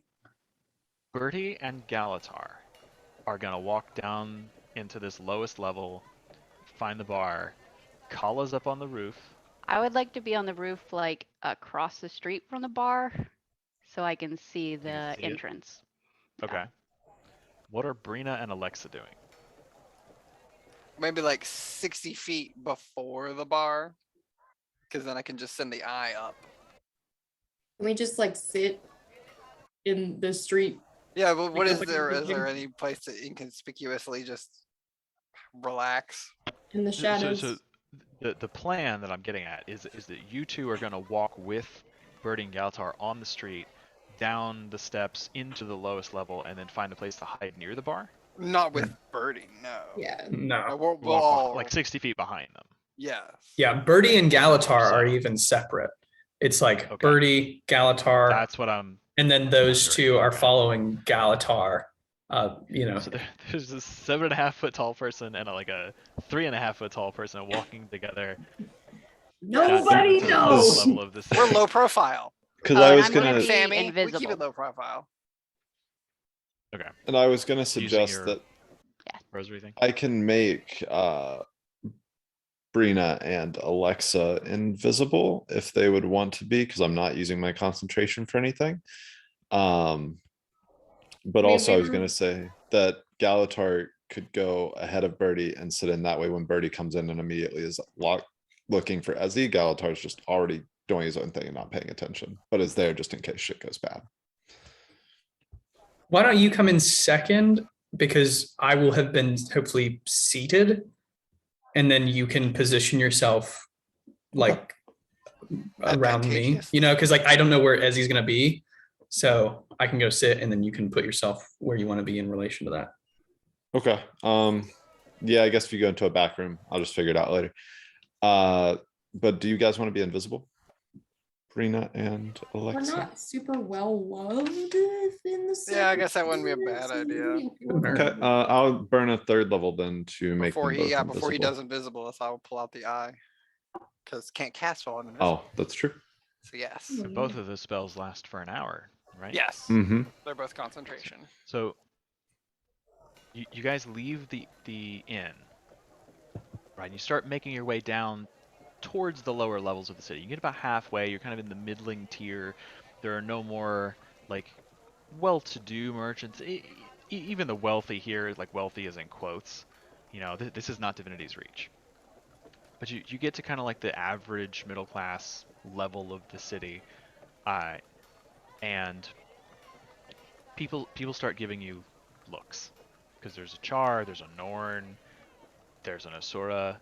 They may or may not notice the Sylvari with if you've got your hood pulled up, but like your group is not natives, and people are starting to notice. And so you take note of that. And as you enter the lowest level of the city, you quickly find a dark alley, and as you duck in, the first thing is that the 3 of you with super high perception, Kala and Kitri and Birdie, you guys notice. Are you in that crew now? What's your I'm at 20. passive now? 20. Okay, so yeah, the Ew. 4 of you notice that in this dark alley, kind of pushed to one side, is another poster kind of tacked up on the walls. Hmm.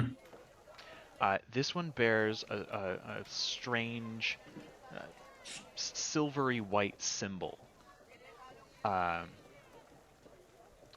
and it's kind of positioned where a signature might be, and Yeah. most of this flyer is text, and it just reads in common: "We will make humanity strong again. We Nice. will return Tyria to the rule of man, not beast, not floppy-eared pseudo-intellectuals, Cool. not plant beasts, and not brainless half-giants." Hey, Double damn. So And they've got this what are little, they talking little about? symbol. I let me like ask you, equal. that symbol, does that look vaguely familiar from the brand I had seen on that guy's arm? Would I know? You were kind of far away from that guy to make out the specifics of the brand. Okay. I'll take this flyer so we have that symbol Wow. if we need it later to identify And- something. About the Super- flyers here, do they look like they are the same, like the cartoon depictions and things of Charr? Are they the same as the ones that were in Divinity's Reach? Like, do they look like they were done by the same group and then distributed out? They bear a resemblance. Cool. And actually, I can show you all this symbol. Oh, sweet. Uh-oh. So What's this swastika? here in Foundry, you should Yeah. see the symbol. Yeah. Yep. You may have to click an image button or tab. I'm not sure if it'll pop up immediately. That popped up. Yeah. So it's an odd symbol it's got like a straight up Got you. figure, so almost like little wings, and then like a little arched kind of halo above it. It's a I very tell you what I'm odd- gonna do It did before I not go pop up in. for me. I'm gonna use my Orion signet ring and put that symbol on my signet ring. Chandler, you can just look over here. Okay. Yeah. Yeah.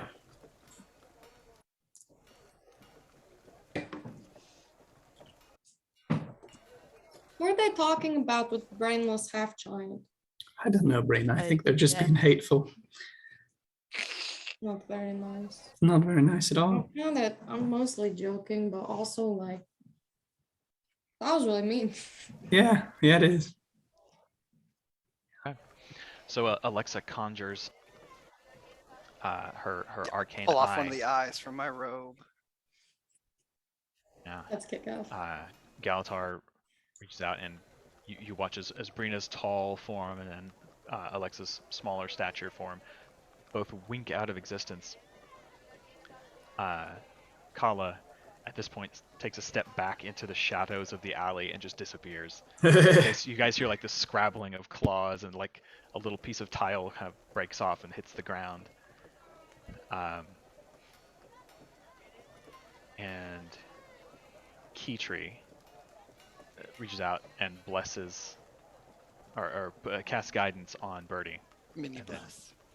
shifts into a bird and flies up to the top of the roofs and follows Kala. So Birdie and Galatar, you kind of looking around, you catch it at a moment where there's nobody really looking. This area of town is not bustling. There are people, you see some folks carrying like sacks of grain that look weary and sad. It's a very sort of drab, depressed area, more so than the rest of town, as it's kind of down in the bottom of the bowl. It is in the darkest shadow right now, and like there are people. You see some folks like delivering sacks of grain or like bushels of corn or like bolts of linens and things like that. Several of them have kind of come down the stairs around the same time. It seems like they're delivering goods from the market down. They knock on doors and hand out a couple things and accept coinage. And you start kind of making your way through town. It only takes about 5 minutes before you find yourselves outside a pretty rundown looking tavern with a hanging sign that's sort of flapping in the breeze and the light drizzle of rain that bears the screeching head of a falcon on it. And standing beneath that sign is what looks like a medium-sized wagon. It's kind of tilted down. The two sort of handbars. It's not quite big enough for a good-sized horse, but it's sort of leaned on the ground. It looks like it's been kind of placed at rest, and there are straps holding down a variety of barrels. Some are large keg-style barrels. Some are smaller, 5 gallons. Some are just like little 1 gallon, like pony kegs. But they all bear the same brand on them, like the same craftsman's mark. And as you guys approach, there is a slight, slight of build, like a petite woman, gray hair kind of pulled back in a tight bun, a white shawl around her shoulders, standing with a small pony keg kind of braced in one hand against the cart, leaning on it. And there's an older gentleman, maybe in his late 50s, long since balded, very short, very close cropped beard.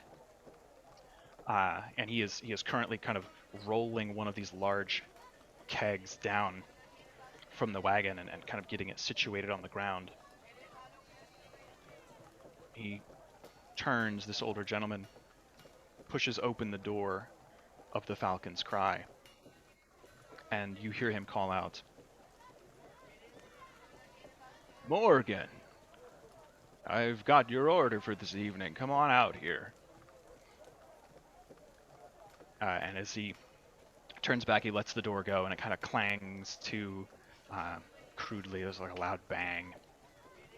He begins to kind of rub his hands and clean off some of the rain from them, and he clocks the two of you. And there's just this brief moment of acknowledgement, surprise, and he reaches over and puts a hand on the older woman's shoulder and kind of points at the two of you. and you see this older woman sort of turn, and she looks at you, and Galatar, you hear,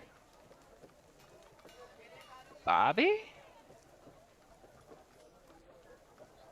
And she is staring directly at Birdie. I'll Bobby, is whisper. that you? Someone seems to recognize Birdie. Oh, fuck me. Yeah. Something's happening. Hi, What? It's his fucking mother! It's his fucking mother! What? She reaches over and is just like clawing at the sleeve of this older man. fuck. Robert, it's our son, Holy shit! Bobby! And she like say starts making her way across the street towards you. God. Oh my God! What are you doing here? It's been so long since you've come home. Yeah. I'm here on business. Gentleman just crosses his arms and like leans up against the wall of the tavern. Hi, Dad. Altar Kind just of- continues kind to of walk business. past into the And place. hi, I'm Bobby's mother. It's a This is, pleasure to meet you. This is Galatar. He's Galatar. he's an What a associate. name! Yeah, they. Oh, associate. Look at you. You've done so Yeah. well London for culture. yourself. Why do Yeah, I feel thank like you. this This is is such Linda fine from material. Bob's And she goes Burgers? to touch you, and her hand like passes through the illusion. Oh. It's not a real shirt. Oh. It's just an illusion. Did you do that? Yeah, Mom, I did that. Yeah. How impressive. Yeah. Well, in any case, you look wonderful. Thank you. I've been on the keto for a while now, so that's going well. Oh, my boy, always worried so much about appearances. Yeah. Well, it's a You're- pleasure to meet you too, Mr. Galatar, sir. It's a pleasure to meet you. I did not know this is where Bertie was from, but your son has done some incredible things. Very well Yeah. respected. See the old man sort of Yeah. in a pig's eye, maybe. Birdie's dad is not supportive. Good to your see you son too, is- Dad. Good to see you as well. Oh boy. Hi. Yeah. So, what happened? You come crawling back? Gone No. long enough. Yes. No. I'm not. I'm not back. I had some business that required me to be here as much as I would rather be elsewhere. So. Yes, well, I'm sure you would. Yeah. Glad you're alive, anyhow. Same to you. Oh, see. Robert, don't be such a sourpuss. This is our son. Come home. Ah. Your brother will be so happy to see you. His brother? Yeah. Birdie has a brother. How is his brother Neil? Oh, how's Neil? His older Neil. brother. He's always looked up to his older brother so much. Older brother Neil's, Neil. Neil's doing really? wonderful. He's taken on the family business just like Dad Oh. always wanted. Yeah. What is we your all saw family that coming. business? Well, we're the Coopers. We make barrels. We're the best Yeah. in all of Ebonhawke. So this is Bobby Cooper. Bobby Cooper Jr. Mm-hmm. Bobby Cooper Jr. Okay. Yeah. Mom. Yeah. And I'm Marjorie. Where are my manners? It's nice to meet you. And that's Big Bob. That's Bobby Senior. Yeah. I should was really say- not planning on running into you all. What are you? Is it delivery here? Oh Amazing. yeah, just making the normal deliveries. We Yeah. bring the barrels for Mr. Morgan, Yeah. Mr. Riverstone, that is, that runs the Falcon's Cry. Oh yeah. You know they. Mm-hmm. Well, he likes to make his own alcohol. It's the Vanguard don't look kindly on that sort of thing, but it helps when you have a nice solid barrel. Keep things sterile and clean. Yeah. Well aware. Yeah. Of course, you were the best at what we do. You were the golden child. You were gonna take over the family, but of course he didn't want anything to do with that. Now did he? He's a great barrel Still maker. don't. No. He had a skill. You know, I mean, I've seen lots don't- of skills, but never barrel making. That's because I don't do barrel making anymore, Galatar. not I'm not so anymore. I don't know what to say. Wow. He and Bob had a falling out. Yeah. You know, and he ran away. I haven't seen you in so long, but you look good. Thanks, Mom. Thanks. Oh, Marjorie, we would love to have you at our home No, sometime. we in would Lion's not. Arch. Galatar? It would be Galatar? so nice to get to know you better. You seem like such a wonderful woman. I know Bertie. Live in Lion's Arch? Galatar? Galatar? Bobby, Just that's so shut the fuck up. cosmopolitan. And you see that at this point the older gentleman is kind of walking through the darkness, and his face is just like a perma scowl. Lion's Arch, huh? Yeah, we have a tavern and everything. Yes, you do. Right there in the middle of Sin City. Not surprised? Yeah, I indulge in every sin imaginable. Yes. You don't like Bertie's Lion's coming Arch, sir? clean. And you hear as the door opens, and there's pretty burly, kind of short but burly older gentleman, kind of grayish black beard, kind of mid-length, bald up top. Kind of comes out wearing a dirty canvas apron. Hey, Robert. Hey, you got my barrel, hey? All right, well, here's your copper. Appreciate you. Might need another one come the next moon if you want to go ahead and get started. Pay you a normal wage. Bob turns around and accepts the money, kind of rolls the barrel around a little bit. Well, you know, we put a couple extra fasteners on it this time. It should be a little more resistant to the normal wear and tear. Just make sure you keep the peace in this place. I can't be making them too often for you. You know, supplies being what they are these days. Oh, well, yeah, no problem there. Evening, Marjorie. And you see Bertie's mother turn. Oh, hi, Morgan. It's a pleasure as always. Nice to meet you. Or, sorry, nice to see you. It's fine.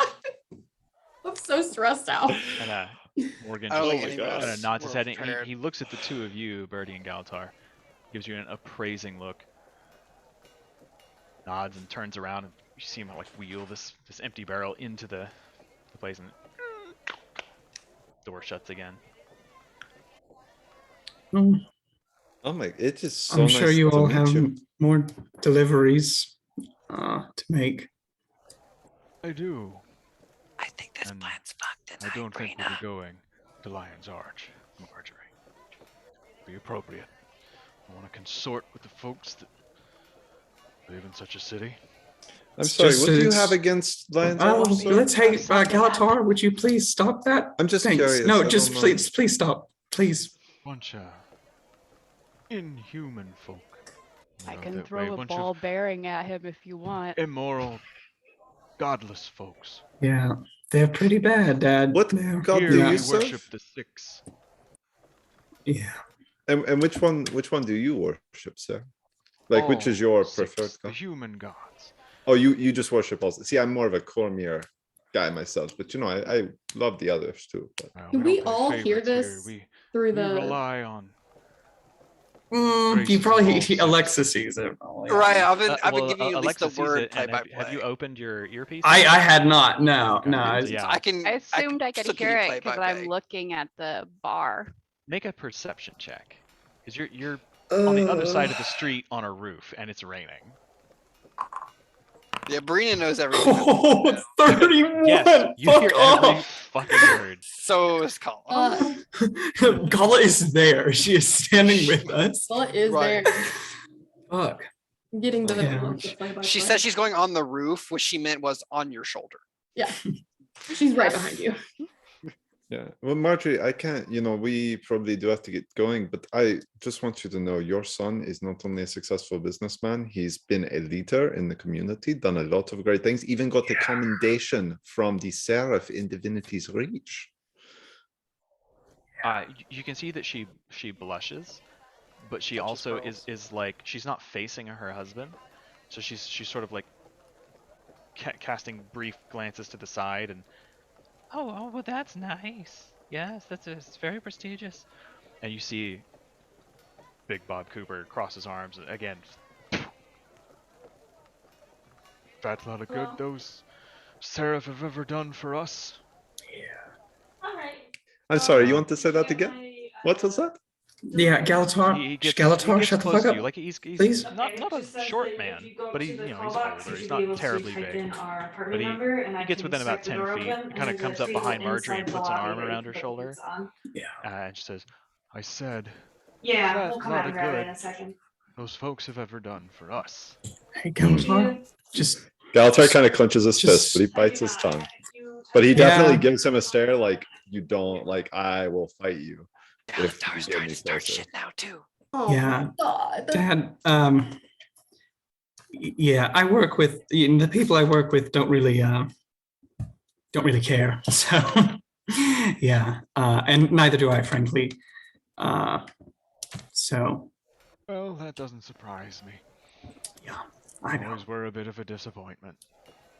I It's know. all I'm right, sorry, huh? what did you just say to your son? Galatar, shut the fuck up, please. A bit of a disappointment. You're Yeah? supposed to take over You're, the family sir, business. you're a Like a disappointment. terrible Jerry Springer show. Hey, Galatar, just No, he No, just called you a up and disappointment. This is down. a I know. terrible father, Bertie. This is Jerry, not yeah, how parents okay. act. yeah, Galatar, you're not helping. Not helping. Just looks at you. We were like Son, high you don't profile know before. me. We've kicked it to a new You level. don't know what we've been through here. You've got no idea. You and your fancy Reacher clothes and your hoo-ha coming down here. You know what, sir? Don't I was you born talk an down orphan, to but at me. least I had Galatar, the fortune to be Galatar, adopted by please. parents who actually cared. Galatar, My God. stop. Okay. Yeah, Dad. You know, it's just he's not used to people talking to me the way that you do in your special way. Because normally I get basic respect, but that is beside the point. Well, I didn't raise my boys to be soft. I tell it like it is. I tell the truth. Yeah, least in but I don't Ebonhawke, think you That's hear the still truth. legal. I think we're done here, Marjorie. And he just turns around and heads back to his cart and starts making sure the fasteners are tightened. Marjorie, nice meeting you. Bob Senior, or whatever your name is, less so your terrible father. Okay. Well, that's a good first meeting. All right, Mr. Galatar, he doesn't mean any harm. He's just trying to be firm and authoritative with his boys, the way he always has been. It's okay. I'm glad to see you're alive and you're doing well. Yeah, Mom. I'll pull out like 5. I'll pull out like 10 gold, and just slide it to her stealthily. Yeah, Mom, I'm doing really well. This is just for you. Do something nice. She like incredibly obviously goes, do something nice for yourself. right. Okay? She frets for a moment trying to find somewhere to put it, and then Yeah. she remembers she has a little pocket under her apron, and you hear the coins kind of jingle as she places them in there. Yeah. Send my best to Neil, I guess. Whoever he's Oh, I with now. will. Yeah. Oh, he's making the deliveries to the upper part of town. He's got some clients that he's just got up near the Fields of the Fallen. Yeah. Okay. Oh, he's doing so well. But Bobby, you'd be so proud of him. He's probably gonna get married soon. Well, that's exciting for all of us. God's willing. You Yeah. know, Yeah. Well, maybe I'll have some grandbabies soon. maybe. I Yeah. don't suppose you found a special lady yet, have you? Not quite. No. Oh, well, you keep trying, honey. You'll find somebody someday. Maybe. Maybe you could sing for him. You always was such a good singer. I just might. We'll have to see. Yeah. You put your mind to it, you can do anything. Just like I always told you. Yeah. I know.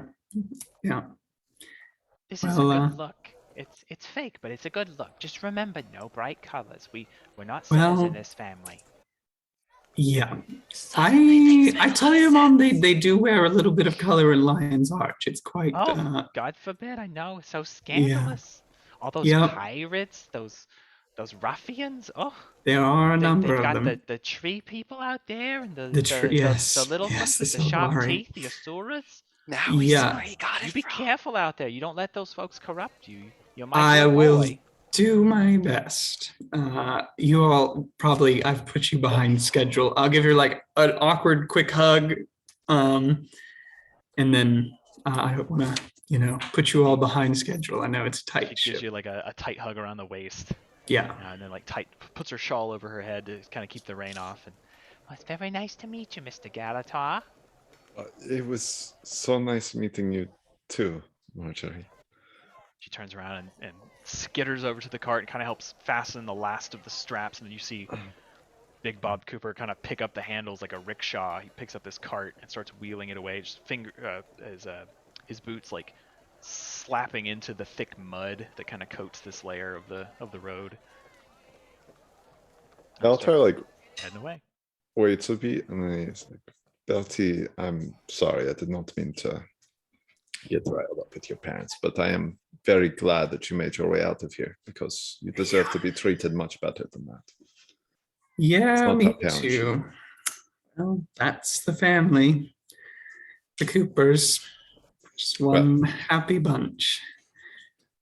Whatever Bobby is or whoever he was, Bertie is a hell of a guy. So, I like to think so. Yeah. I need a drink. I think I need one too. Your dad is really something. Yeah, Bertie make his way into the bar. Okay. Has Kala been keeping Keetri updated on going the? on. And before he goes in, I will think will Alexa activate my. is keeping everybody updated.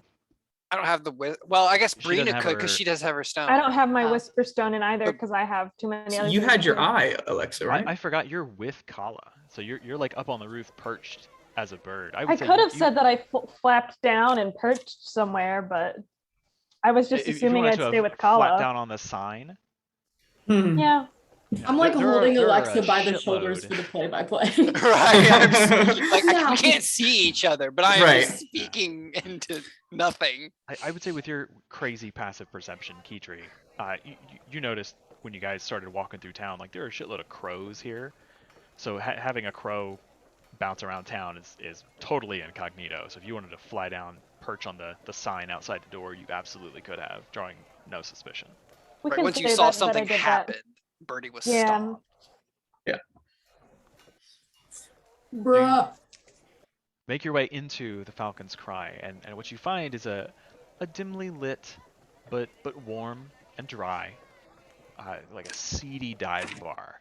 The wood in here is almost as old and worn as the wood on the exterior of the building. By contrast, when you guys entered the Bastion, like the outside, even being new construction, is still pretty weather worn, covered in rock dust, and grime and like running colors from the drizzles that plague this region. But when you go inside the Bastion, it's actually quite nice. There are lots of warm woods and everything is pretty clean. There are colors. They're not super bright, but there are like reds and blues and in delicate hues. It's nothing really bold. But this is basically like the inside of a dry rotted ship. Like it's just dusty, worn out wood with lots of splinter capability. It's plain stone floor, slightly dusty with some worn out rugs. You see the older gentleman with the salt and pepper beard that's like medium sized, bald head, kind of short but stocky, sturdy, standing behind the bar. And Bertie, you recognize this as Morgan Riverstone that runs the place. His beard's a little longer than you remember, a little more gray. Knows who he is. But he is standing behind the bar, kind of cleaning out some of the glasses and turning them upside down, preparing them for use, and then you see him kind of shift the barrel into location underneath one of the taps. The place is full. It's not like standing room only, but there are like 2-3 tables that have an empty chair or two. Most of them have 4 to 6 people around them. There are a couple of smaller tables with 2 people leaned in, like talking to each other. Some of them with hoods drawn. There's one table in particular that's got about 8 people sitting at it, and they're all sort of leaned in, talking to each other. A couple of candles in the center, and there are 2 or 3 men standing around them, kind of leaning on, like one foot up on chairs, leaning in, listening intently to what's going on. And as you two enter, the door kind of closes behind you, and the conversation doesn't stop, but everything goes a little quiet as people lower their voices, and all eyes, whether the head turns fully towards you or whether the eyes just shift, your presence is noted. Yeah. Yeah.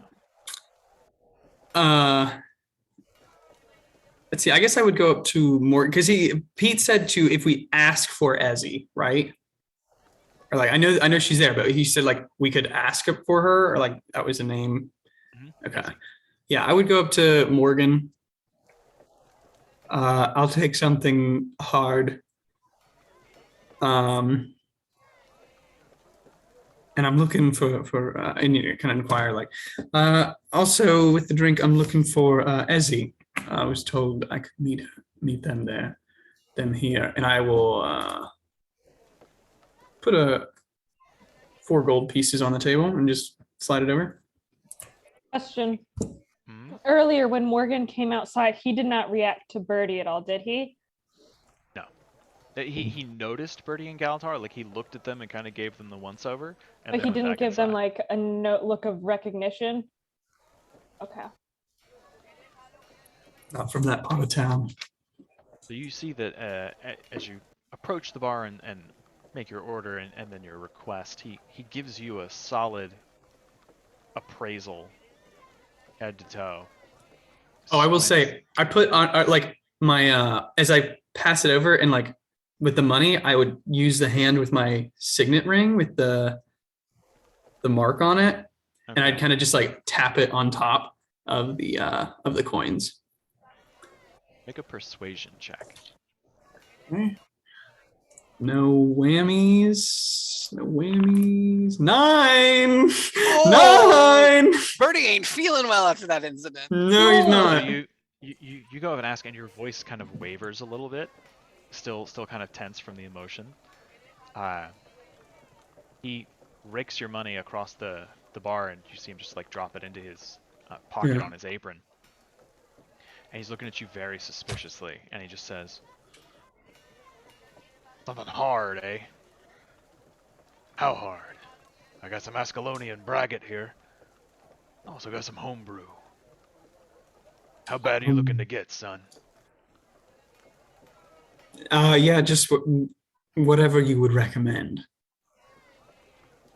How bad you looking to get? And then I can make a recommendation.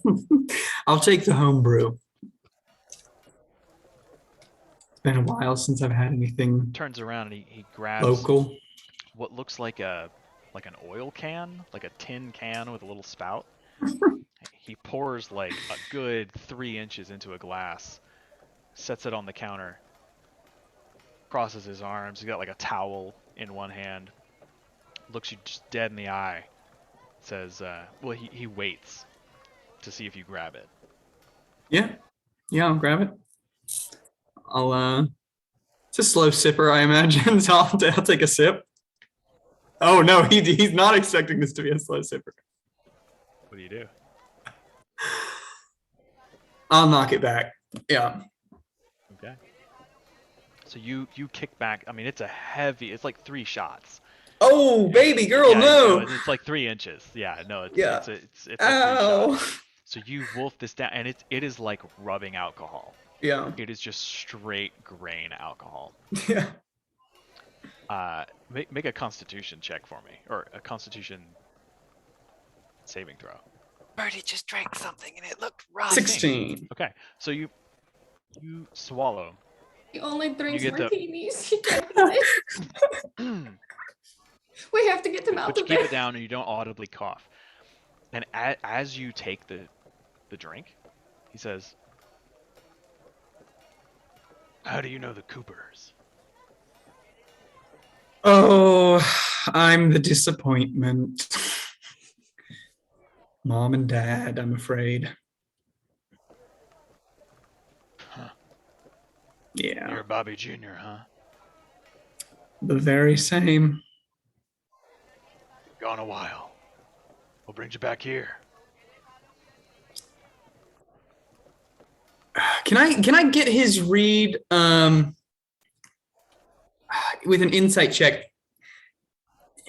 Him knowing my dad and being here, right? They had said he was no fan of, like, that he possibly had attitudes of like separatist attitudes, but hadn't done anything illegal, right? Yeah, that he was sympathetic to their cause, but Okay. he hadn't necessarily like joined them and wasn't like an operative. Okay. Yeah, I have some business in town related to finding and talking to Ezzy. It's just say people inside Ebonhawke aren't the only ones with a stake in matters. Make another persuasion check. I do like deception, maybe. You just I'm trying to deceive him that like I was gone and am coming back because now I have like other parties that are interested in how this separatist thing goes down that are perhaps outside Ebonhawke, you know? Okay. Yeah, like I might even say like the high and mighty queen has enemies outside of Ebonhawke as well. Okay. Make a Yeah. deception check.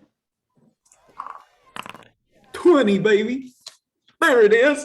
That's shit roll though. That's a roll of 7.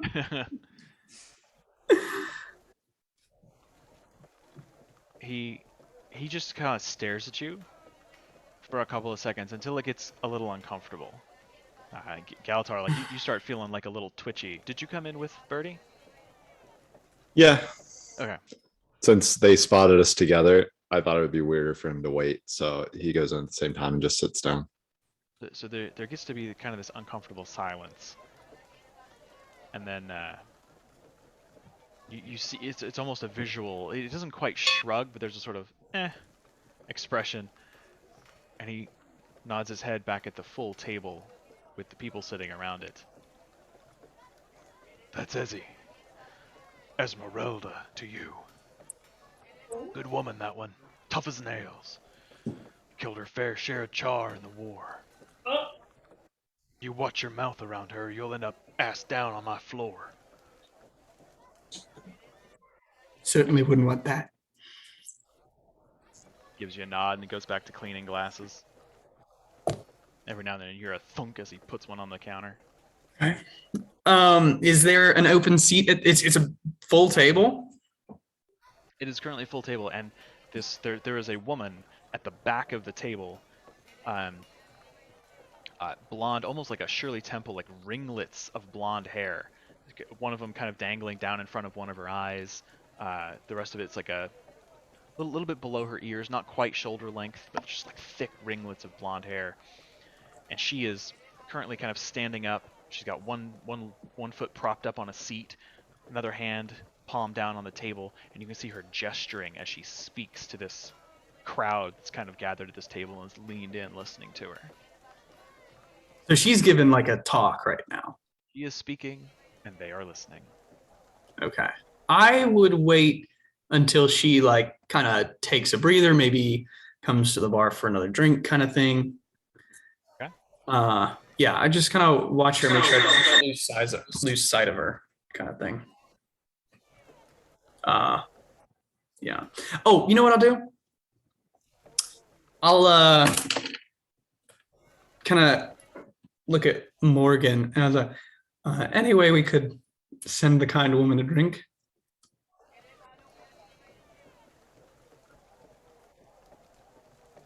Sure. I mean, I gave you 4 gold. It's got to be good for something, right? Figures. He turns around, he grabs one of the big levers and starts pouring it's dark. It's not quite a stout, but it's like a dark brownish red ale, and as it pours out, you can kind of catch the faint aroma of honey. One moment. He While he's lifts the edge of the pouring, bar and yeah. can I move the eye over to her table now that I know Ooh. that's her? Yeah. And I'll look at her lips since she's the one talking. Yeah. A couple of seconds go by, and about the time the eye gets into a good position, you see the bartender lean in. He puts down this glass in front of her. She takes a breath and looks at him, and he doesn't say anything. He just looks over at Birdie and goes, I'm just kind of looking over my shoulder, just like raise my glass. and Alexa, you see he kind of puts his hand up and does something, but the way your eye is facing, you can't quite make out what it is. You see her kind of like look down a little bit and then make eye contact again. She nods, and then she goes back to speaking. He comes back over and just continues behind the bar. Like, he pulls out more glasses, he starts cleaning, scrubbing things down. Alexa, reading those lips, you can see she says, I'll tell this to Brina so she can whisper it over the stone. okay. Is So Kala the those only of other you with person? your... Birdie can hear it. Birdie. Okay. Yeah. Those so of yeah. you with your... Oh yeah, that's great. Your, So actually, if you open yours, I can just. Yeah, tell I mean, you. mine's open. I think it's open Give because everyone you all terrible should be hearing feedback. what. Yeah, but I'm sure it's magic. Either way, we have options. Okay. Well, so they can all hear what's going on around you. But as they touch their earpieces, they can say things that you can hear. Right. So yeah. Yeah. So those of you with your earpieces in, you hear Alexa narrating. 250 years, give or take. 250 years, these walls have stood against those marauding flea bags. Why are we giving up now? And it kind of continues in that vein. She's clearly like trying to stir these people up, and she's talking about the injustice of the treaty.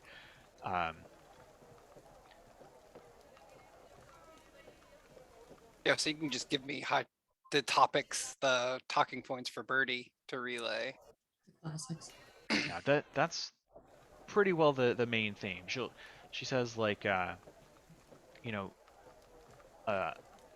in ages past, our ancestors fought the Charr. Now the queen is selling us out to them. They walk our cities openly with the blood of thousands on their hands. What is that the kind of leadership that you want? She says the Seraph and the Shining Blade are sworn to protect Kryta, and she like very clearly with her hands emphasizes Kryta. You can't expect them to protect you. You do catch. She says the Confessor will protect all of humanity.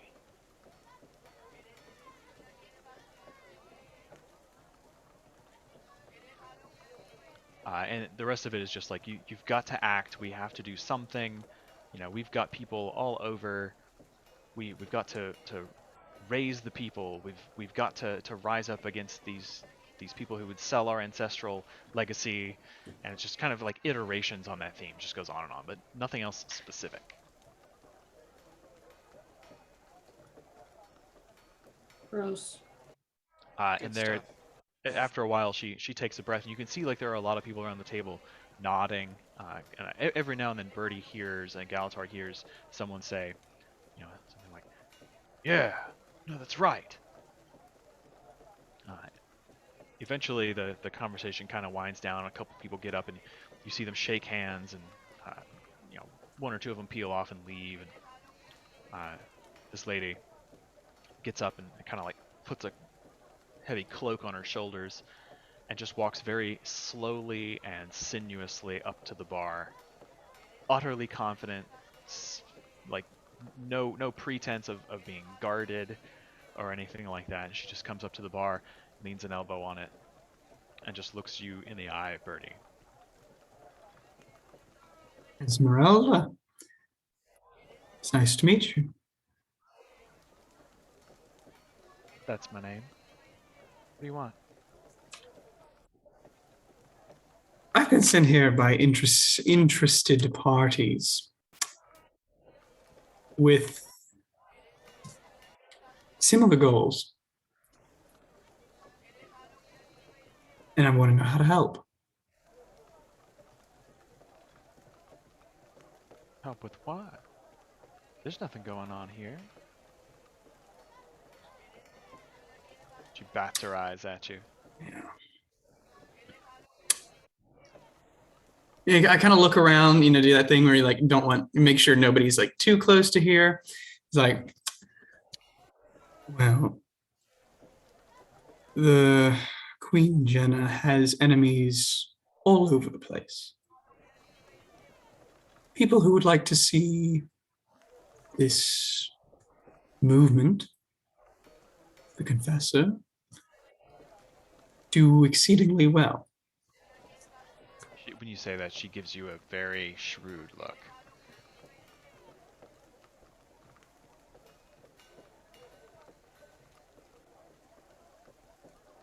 Just what would you know about the Confessor?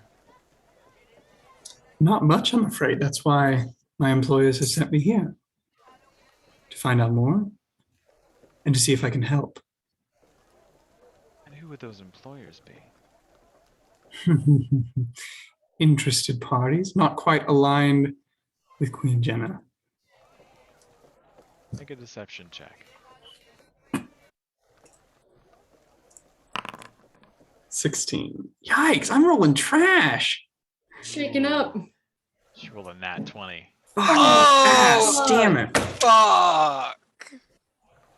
Birdie's not doing so well in there. As you're speaking, she kind of looks down. You got your hand on the bar, and she sees your signet ring. Yeah. You know, it's funny. For someone who wears that symbol, I would expect you to know what it meant. It's a good try, though. You're kind of cute. Boops you on the nose. There's nothing going on here.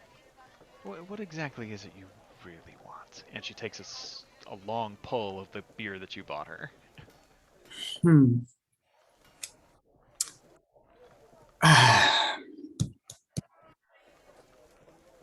I want to see the Charr burn.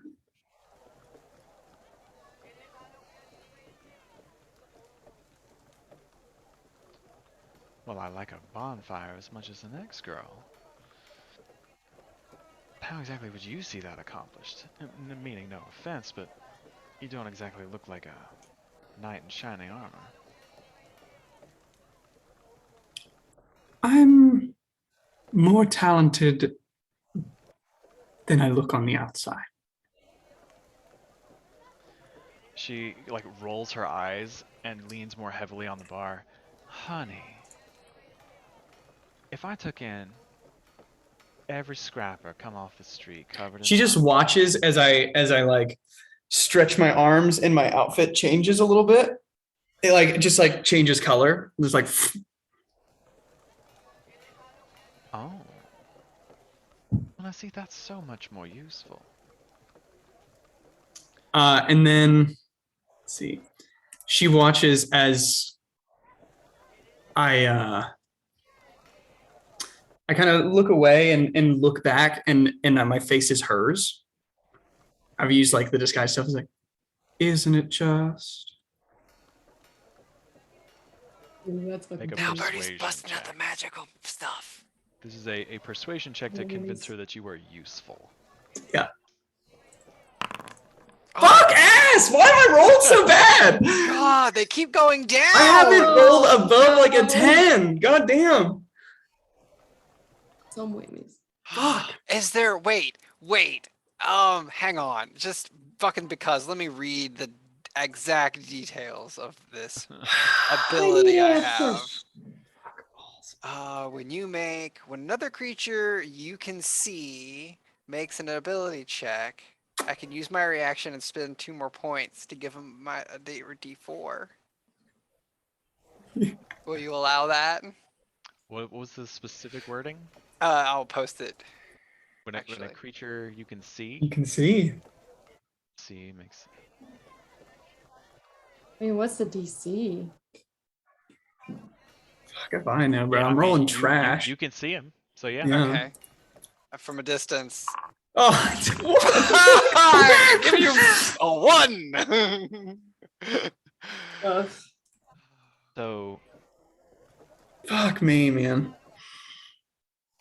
that's a failure and a success. She rolled a 3 on her insight for the second one here. Okay, cool. Says, right, all right. I can see you're not just some muckraker from the lower levels. Hmm. I don't know though. It's awfully suspicious you coming just this time.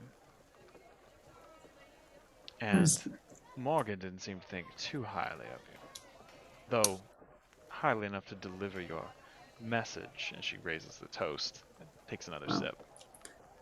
It's good to be back home. I'm a native. And I think I've been gone just long enough to want to get back in the fight.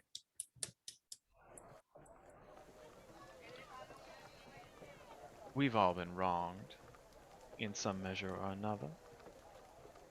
What did the Charr ever do to you to inspire such hatred?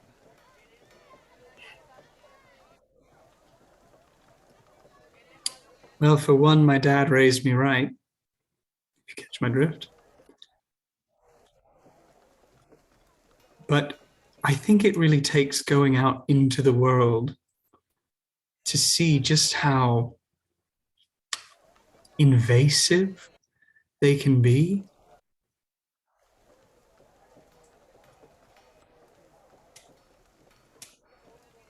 Make a deception check. Make this one with advantage. Please, That was God. good. For the record, who all has their 26. Thank God. Kala. You and Kala can hear him, but I can tell you the visual details. Okay. Yeah. I just want to. So you know, like when the pauses and they're talking happened, that's when Birdie was doing his magic shit. Yeah. I'm loving it. Says,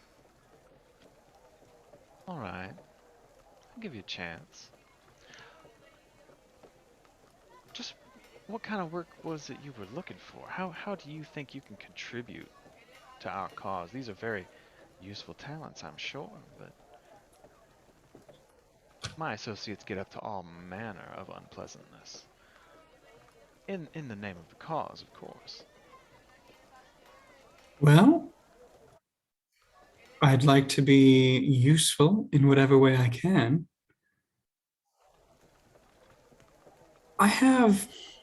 I don't want to toot my own horn, but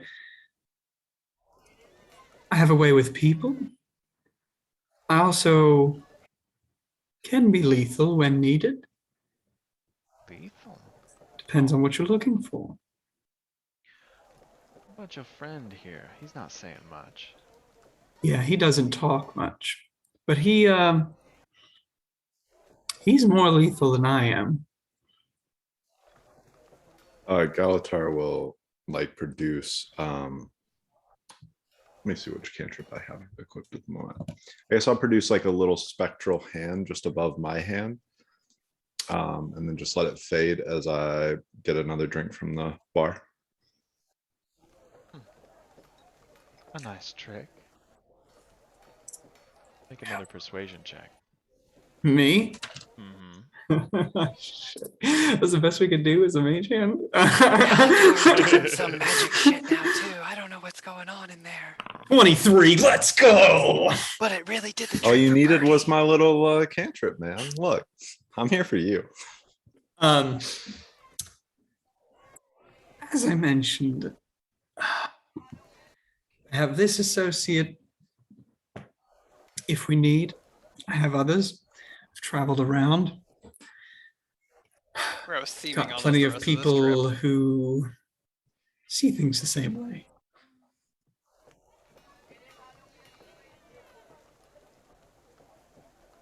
See, I think what this movement might be lacking, and tell me if I'm wrong,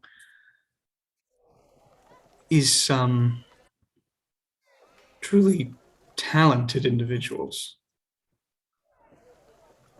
people who can pack a punch, if you catch what I mean. Well, I think I catch what you mean, but nothing you've shown me so far has demonstrated that ability. You seem full of guile.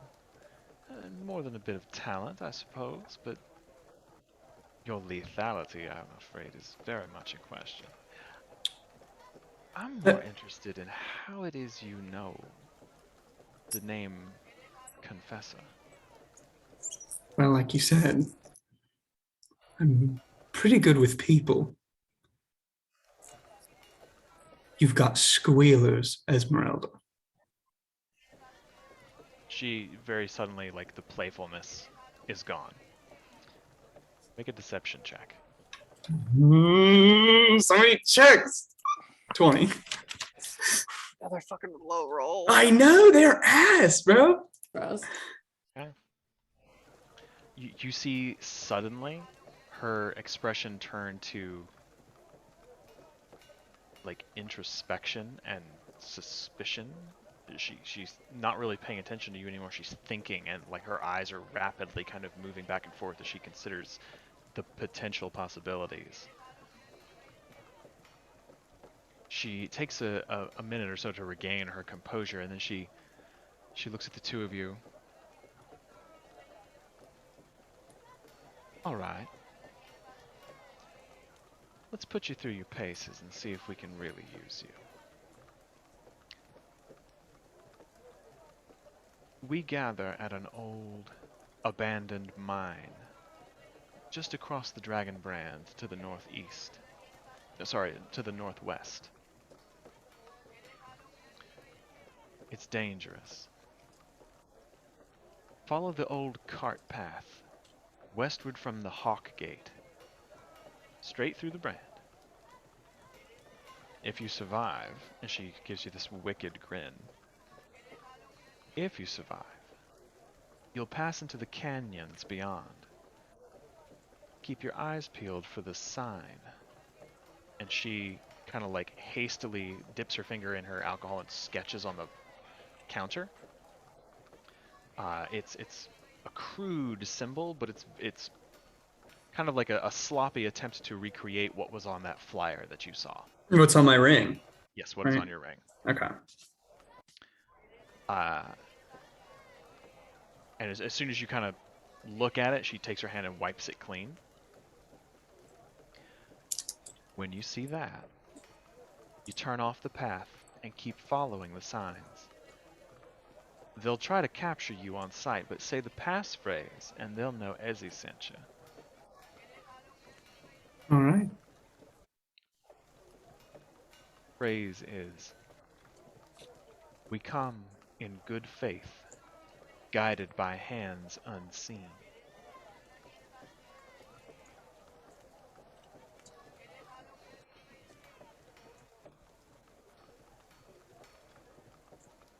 If you can survive to make it there, and our leaders agree that you are worthy to join the cause, then you'll be given your first assignment. Wow. I look forward to it. And I just go, I kind of stand up and I kind of put my hand just on Galatar's like leg and I go, toodaloo, and I dimension door us out of there. Okay. Just to make an impression. Oh, just outside. Like, just outside around the corner, kind of like, Oh, like where Brini and I are? Yeah. Yeah. Okay. Yeah, so a couple of minutes go by as you kind of reconnect and all of you kind of gather back at the higher levels of the city. Yeah. The rain kind of starts to come down a little heavily, but you eventually make it back to your safety, either in the tavern or in one of the rooms, and you're able to talk freely. Excuse me. Well, we got what we needed. Just have to. We got a lot of what we needed. I mean, my day is beyond fulfilled. That was a revelation. Happened there. That's a lot to unpack. Yeah. I mean, I- we don't have to touch on it all right now in the field, but like, it's Yeah, there. There's an it's elephant in the there. room, Yeah, okay. So briefly, or a T-Rex Skeletor. I am originally No, it's the elephant is his From- dad's racism. It's very large. yeah, that's glaringly so. No, I'm so Um, sorry about the racist thing. Yeah, he's always been a bit of a schmuck. So I'm from Ebonhawke. You've met Mom and Dad.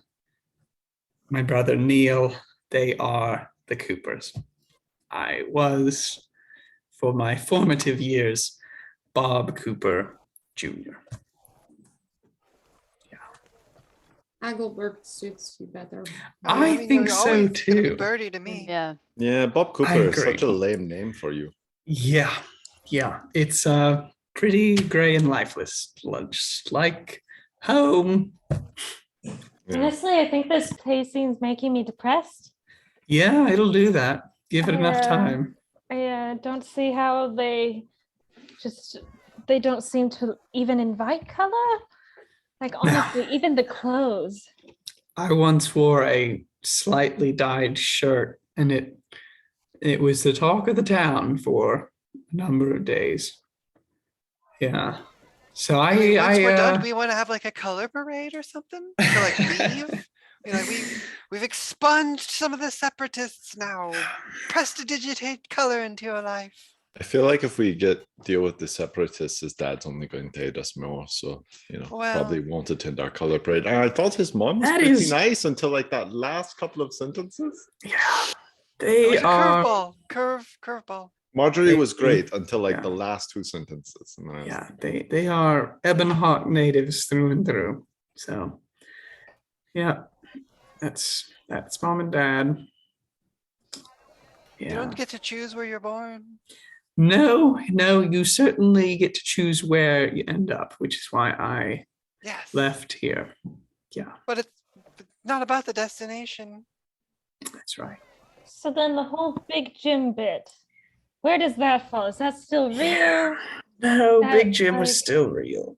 Oh, that kind of makes me happy that at least maybe you had like one truly positive. Big Jim was result not in your positive. life. He was I not a mean, good person at no. all, I actually. mean, Um, did he Lord take isn't care good. of you or did he not, Bertie? He Flavors provided are basic like- It's like on those necessities. stairs that step up, it's like a half step.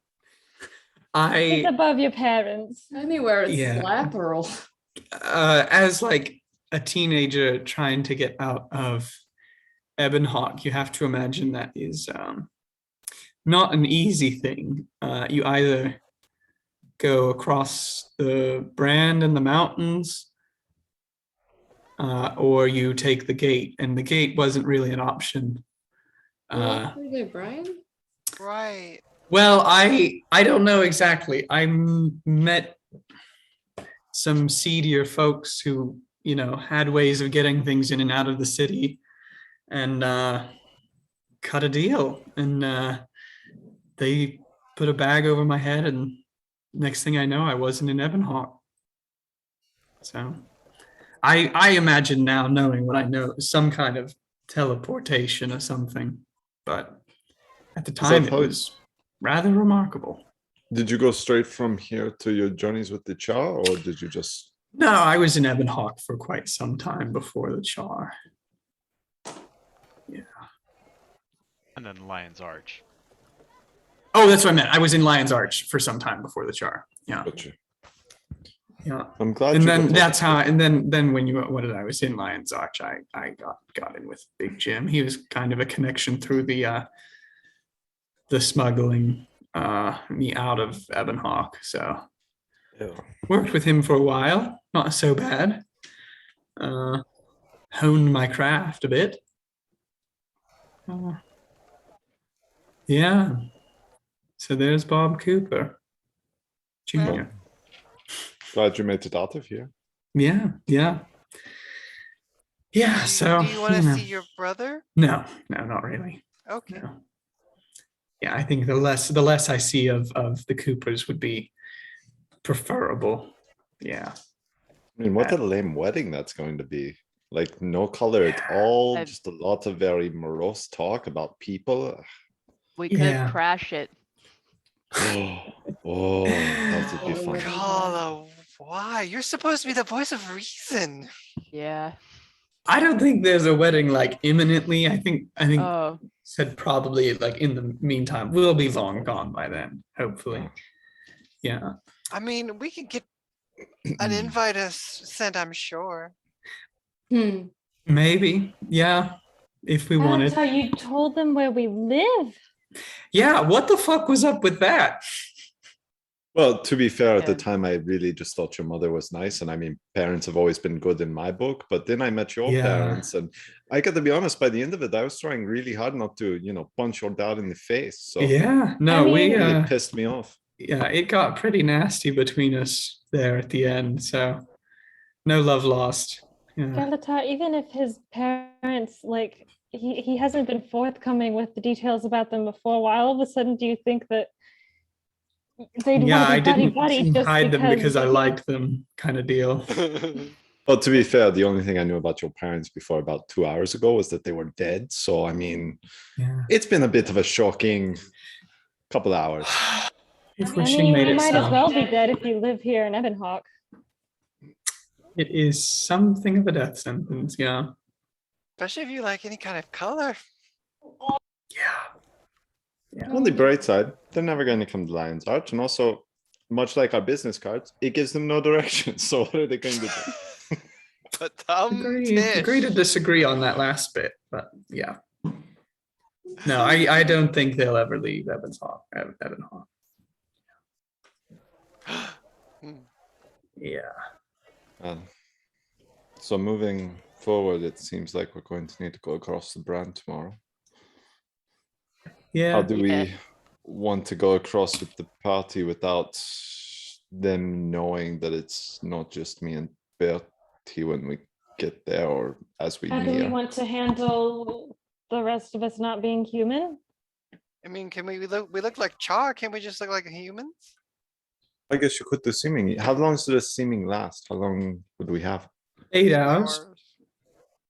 And then we would have to find some sort of permanent camp. are we not just gonna kill everybody when we get there? It I doesn't think it seem would- like I will I say, don't think there'd be that few people.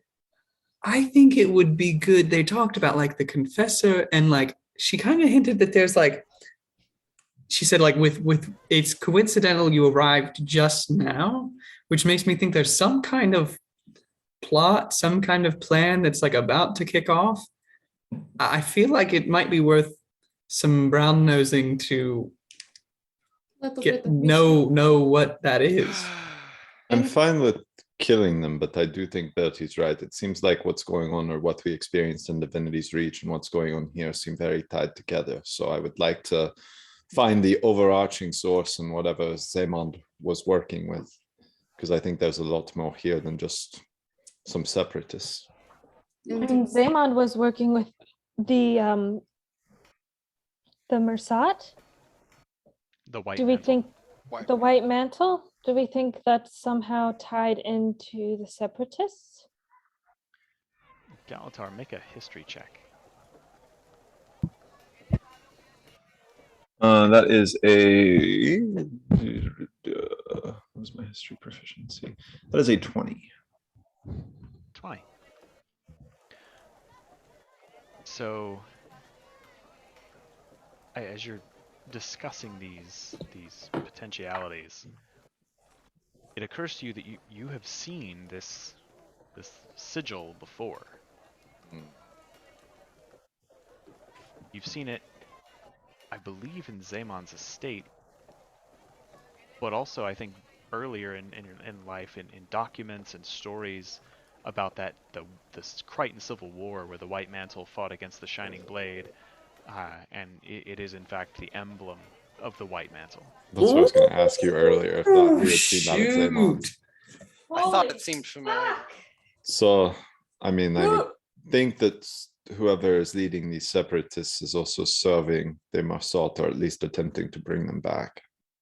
Or they're using, right, like a false god to, with a Mersat as the backer. And from what we Oh read god, about the the confessor's a Mersaults, fucking Mersat.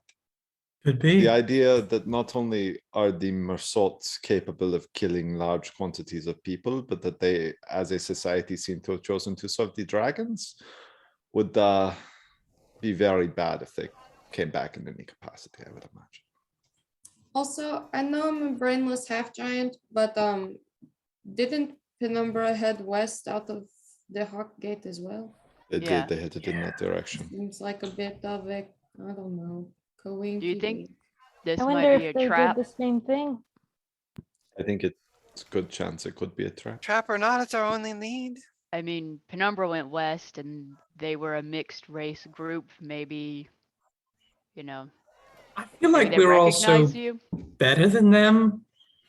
Well, yeah. Not to be vain, but like, Better than everyone. yeah, But we can make ourselves look like not a mixed group. We can put on some disguise. I think I'm gonna look like a really weird human.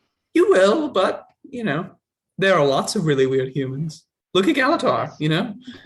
Yeah. I mean, sure, yeah. Yeah. I'm taller than Bertie, you know. Weird.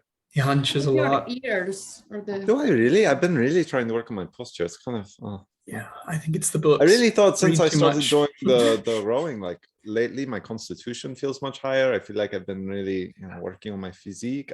No, I think you just always look a little sickly. He always Really? looks just a little bit ill. Yeah. It's Yeah. not honestly, you is gotta fine. get some sunshine. You A know, lot have of you- think? humans do. I mean, that's Yeah. just. Okay. Well, when we get back, I'll take a couple of months off. Maybe go see some sights. yeah, go lay on the I beach think for we a only have while. like That's 3 not weeks black. till we gotta go fight some fucking dragons. Oh, yeah. I All right. mean, let's see. Maybe we can have Um, a beach day. We'll cross that bridge. In the meantime, I do think we should assume that either Penumbra is dead, or they are being Probably. actively guarded by something with a good deal of magical power. Because we we're try unable to scrying on scry them? on or communicate with them. Neither one works. Well, we can try again. I've tried multiple times with the scrying, as have other people when I checked, and nobody has been able to get eyes on them. Yeah. Also, should we let Commander Samuelson know about Esmeralda and the White Mantle and all of that? I think maybe Yeah. it would be wise if we told them at least what we were doing. Yeah, at the very Yeah. least, so they have a location, and also so if we die, they know. Yeah. Yeah. Yeah. where Yeah, we- I think we let him know in the morning and then head out. Yeah, would Let's save the let next him- party some time. Yeah. Yeah, Thankfully. let's let him know, but also ask him to hold off on like capturing Ezzy Mm. or anyone else who may be there until after we've. Right. Because I don't want to spook Yeah. them. Right. That, and I don't know if it'd be great to be seen going into his like. Yeah, we can disguise it. Well, I can disguise Alexa myself. I mean, Can I just could do a probably sending go. message. Yeah, Well, if Oh, we're, yeah, Everybody that hates works. me anyway. I Yeah. probably should just. Oh, you saying you're gonna go? Is that what you? Yeah, I can just go talk to Samuelson. on Also, my own Brita and and just be like, Alexa, nobody not has seen you. suspicious? I don't know. Yeah. Yeah. we can go. Yeah, really, Galatar and I are the only ones who shouldn't make Hmm. that voyage. Yeah, the rest of us can go then. That's Yeah. true. Yeah, us 3 haven't been seen. And we hope. Okay. Yeah, and then let's head out in the morning. Okay. Do we think that any of the Vanguard might be separatists or spies? Like the fact that they There's a keep bear shit in escaping the their woods, scouts? Galatar. Yes. Probably a few. Yeah.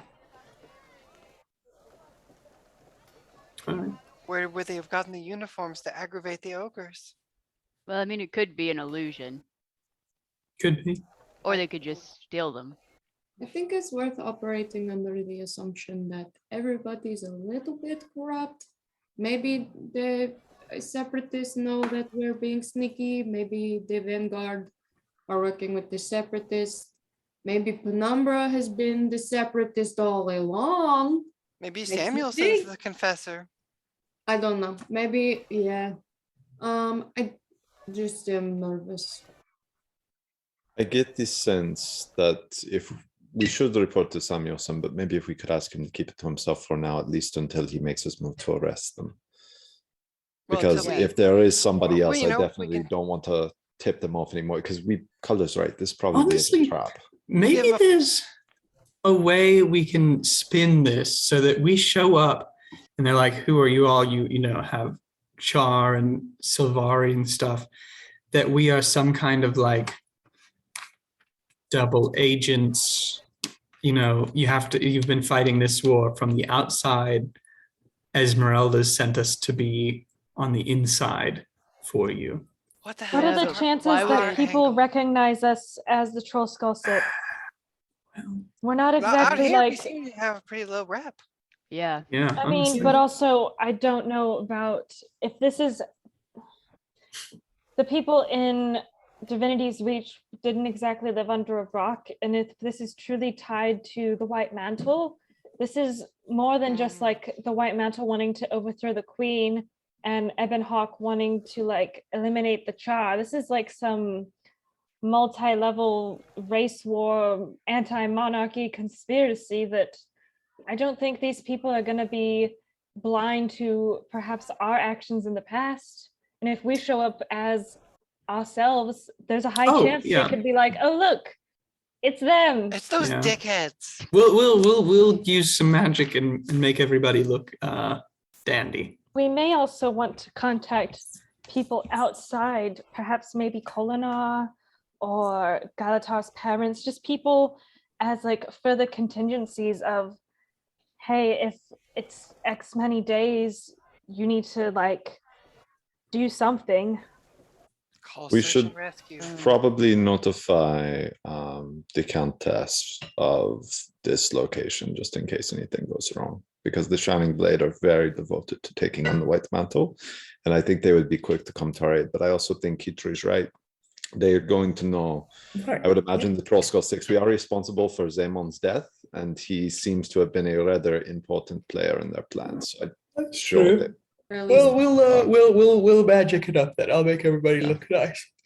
But if Bertie can do his spell and we can move for 8 hours, I could set up my tent. We have a place to rest for the night. We can do 8 hours again the next day. And hopefully when we arrive, that spell can still be in full effect. Yeah, I mean, I feel like we can throw that on once we start seeing the signs and stuff. I don't think they're gonna have the brand is really dangerous. Like, there's no way they've got people in the brand all the time, like watching. Like, it's super dangerous that nobody would survive that.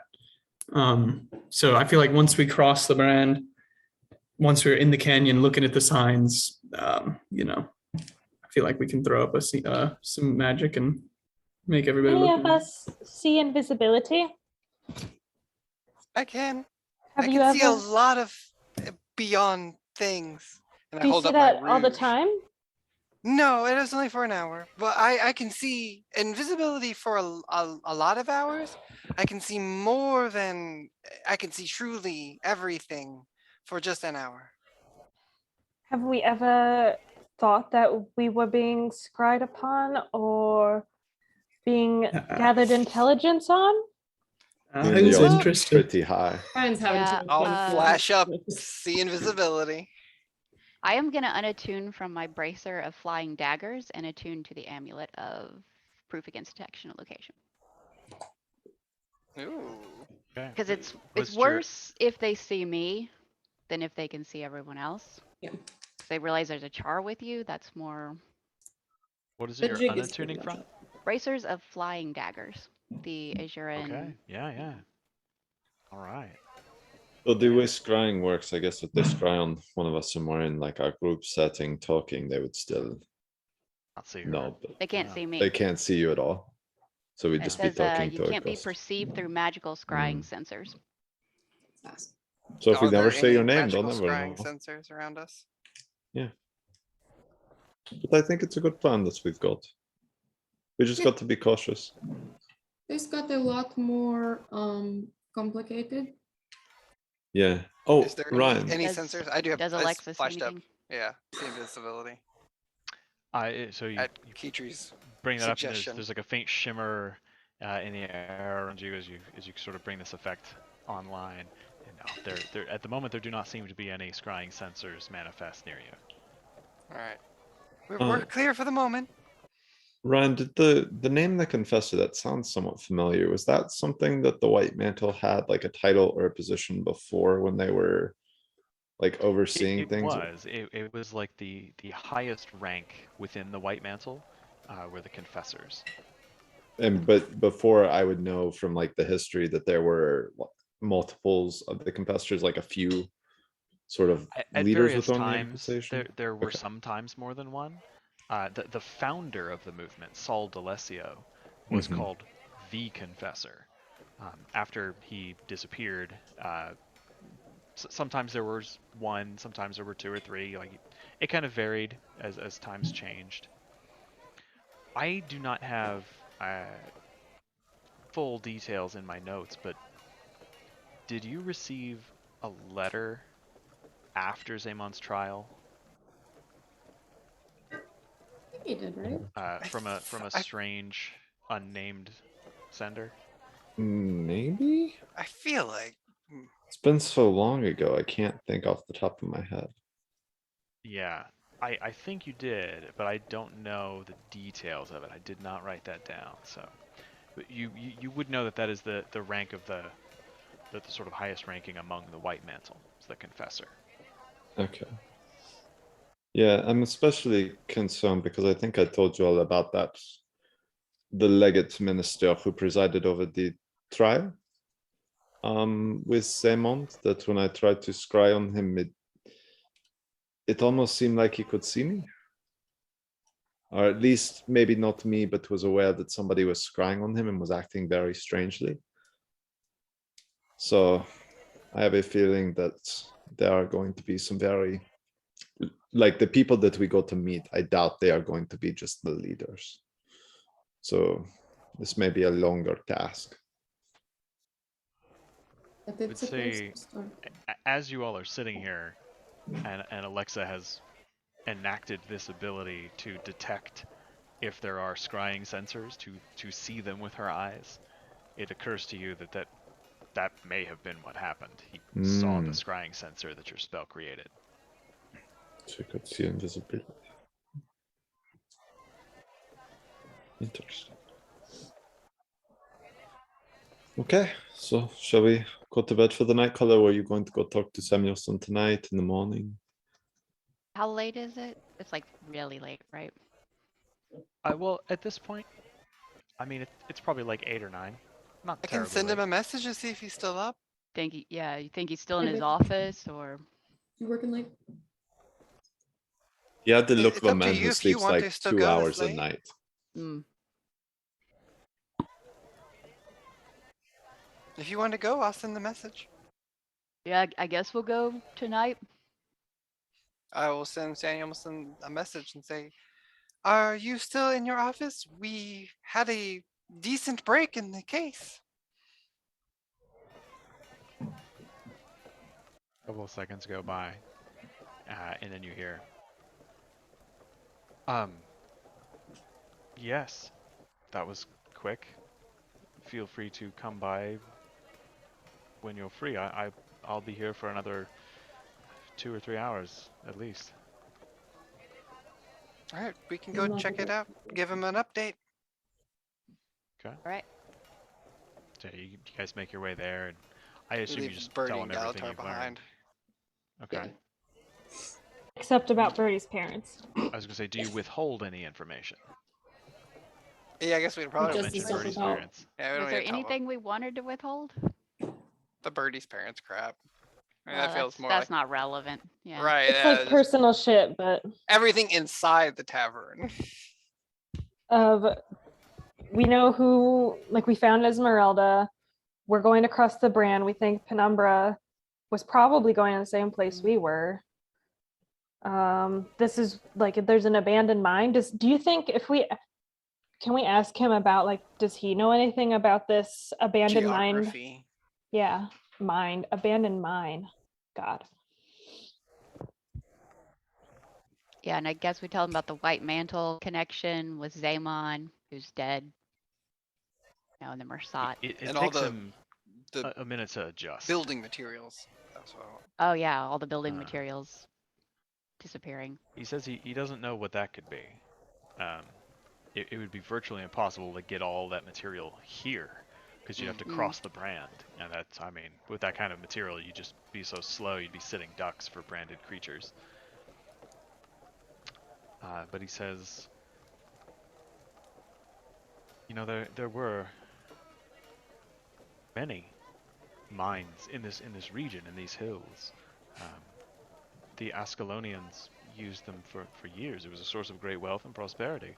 There were small settlements throughout the Blaze Ridge Mountains, and even down in the lower hills, you know, you could sometimes find tin, or if you were lucky, a precious ore vein. But yes, there were a great many. They would make excellent hiding places, assuming they hadn't collapsed. I shall have to bring that up with my scouts. I'd never really considered. We've looked in ruins and old settlements, but some of the mines, you know, we don't have documentation on where they were. Most of those records were in Ascalon City. That's good to know. We would like if you would not arrest Esmeralda for a little bit, I can give you those so that word of sending that doesn't get messages. to her people and they're not expecting something weird is going on. Not Yeah, if you don't expecting hear trouble. from me for like, 2 days or so, then it's probably okay to move. Oh, I'll give you at least a week. It'll take you about Thank a you. day to get to the brand if you're trying to cross it. About a day to cross if you hurry. 2 Yeah. if you go slowly. Try to be stealthy. It narrows a bit here in the mountains. The high ridges kind of contained most of it when the dragon flew over. Damn. I know this woman. I didn't know her by name, but she's been described in several reports we've had of crowds gathering and rabble rousing. I'll put someone on her and we'll keep an eye, but I'll hold off. Make the arrest once you've returned. Thank you. I will pull out that poster I took and roll it out to show him the symbol. This is Thank the you. symbol of the white mantle, just so you know. Ah, all right. I have seen this cropping up every now and then. I assumed it was a symbol the separatists were using, but I didn't understand the significance fully. I'll have to get in touch with Countess Anise. I'll let her know. See if she can provide any more resources here. Thank you. You've all done a marvelous job. It was a shockingly well executed plan. You could say that again. Is there any advice you could give us for crossing the brand? Things we should look out for, supplies we should make sure we have? Go quietly. Just keep a low profile. Try not to make noise or disturb the environs. If you can, try to protect yourselves. If you have to spend any significant amount of time there, find shelter. Keep out of the brand storms. Those are the worst. The Vanguard do not travel through the brand. I forbid it unless absolutely necessary. Some of our more undisciplined scouts occasionally take it upon themselves to track their way through it. And while I appreciate their intelligence they gather, it is a risk I would not subject my people to. If you're fortunate, you can find a troop of sentinels, the Charr warbands that patrol the brand, keep the creatures at bay, try to prevent their spread. Which is, I hate to give the Charr credit for anything, the sentinels are capable, quite useful allies. No offense intended. Listen, we don't have much here. But with the Asura Gate repaired, trade has picked up in the last year or so, and we're better off than we once were. If you can deal with these rabble, bring me the heads of their leaders. I can give each of you 500 gold pieces. I'll do it out of pocket. Fuck these guys. Yeah. You can destroy the entrance to the mine. I'll throw in a bonus. Ensure that they can never make camp there again. That part should be pretty easy. Yeah. Some of us are good at blowing stuff up. I'll Yeah. make a little Point of firebolt access. in my hand and then just kind of snuff it out. Excellent. Petri cast create bonfire. I'm kidding. Did you cast isolate? We all die. Oh shit. But that taken care of, he releases you. All settle down in your rooms, I assume. Have a nice long rest. I will send messages to Logan and give him an update just because Galatar had mentioned it earlier. And then I'm assuming probably Brina and I bunk up, and I will, out of my backpack, something I've never taken with me, but I did specifically put in my inventory for this, for shenanigans. I pull up my dulcimer and I just kind of pluck it a little bit. Something I've never played in the house before, but Heck yeah. That's pretty good, Alexa. it's just something I kind of forgot that I had it, and it seems like it'd be something fun to try and make it back up again. Yeah. I like that. That night, once Alexa falls asleep, and I'll do the best of my ability on this one, can I try and sneak out and knock on the door to Birdie's room? I don't know which fucking room he's staying in. I will say that as Alexa's plucking at this dulcimer, Birdie, your rooms are adjacent, so you would hear the tones of music through the walls. Hard. I was gonna say something mean, but I'm not gonna. Oh no, bring it. Like so, like yeah, you hear this. Is a cat dying somewhere? No, don't say that. Yeah. Birdie's room would be next door. Yeah. Yeah. Little Hey. delicate knock on the door.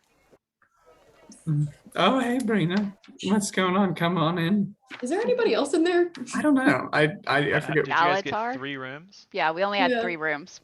No, so you'd have to pair up 2, 2, and 2. I'll go with Kala. Okay. And then we'll put Birdie and Galatar together. Okay. Yeah, that works.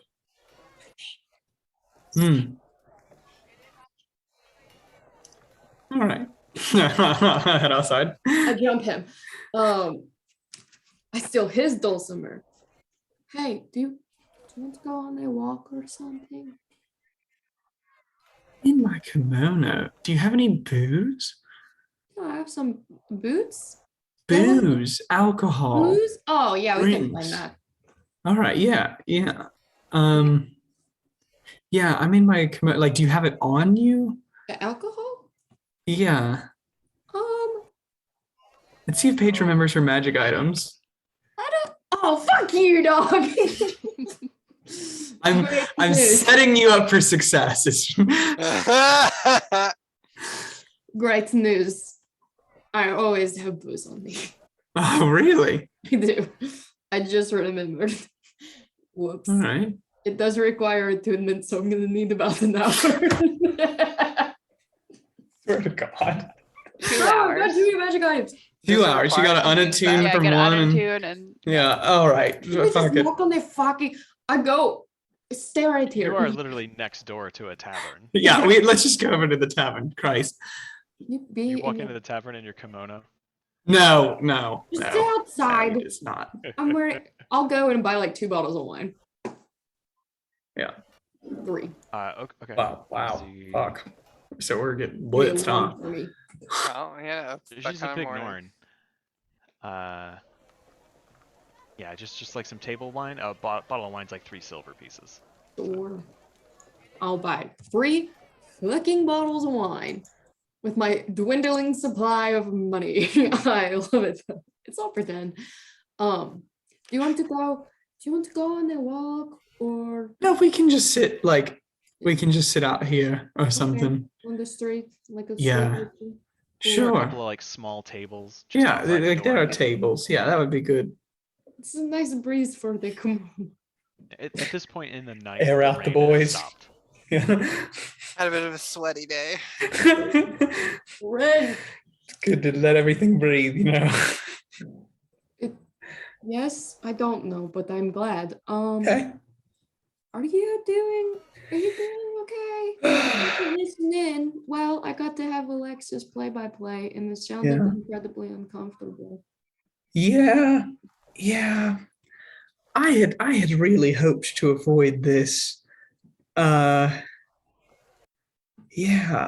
I honestly not as bad as it could have gone. That's fair. Yeah, I don't know. Yeah, I really don't like my parents. So I think I'm okay. I don't know.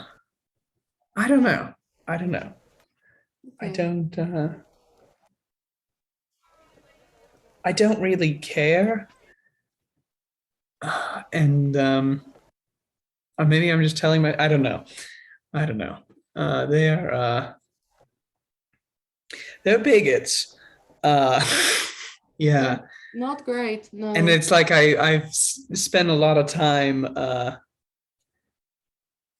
creating Birdie to be distant from that image of them. Yeah. And I don't like that my image is now back next to their image, you know? Yeah. I do. Yeah. I mean, I can relate to the fucked up family situation, but Yeah. not the bad parents part. No. I'm sorry to hear that. But Yeah. so you left when you were a teenager? Yeah. Just zooped out? Yeah. You know, Dad really wanted me to go into the family business and didn't like my way of life. Didn't approve of a lot of the things I wanted to do. And, you know, we had arguments and falling out after falling out. And, you know, eventually I just had enough. Yeah. Did you say goodbye? Or did you just...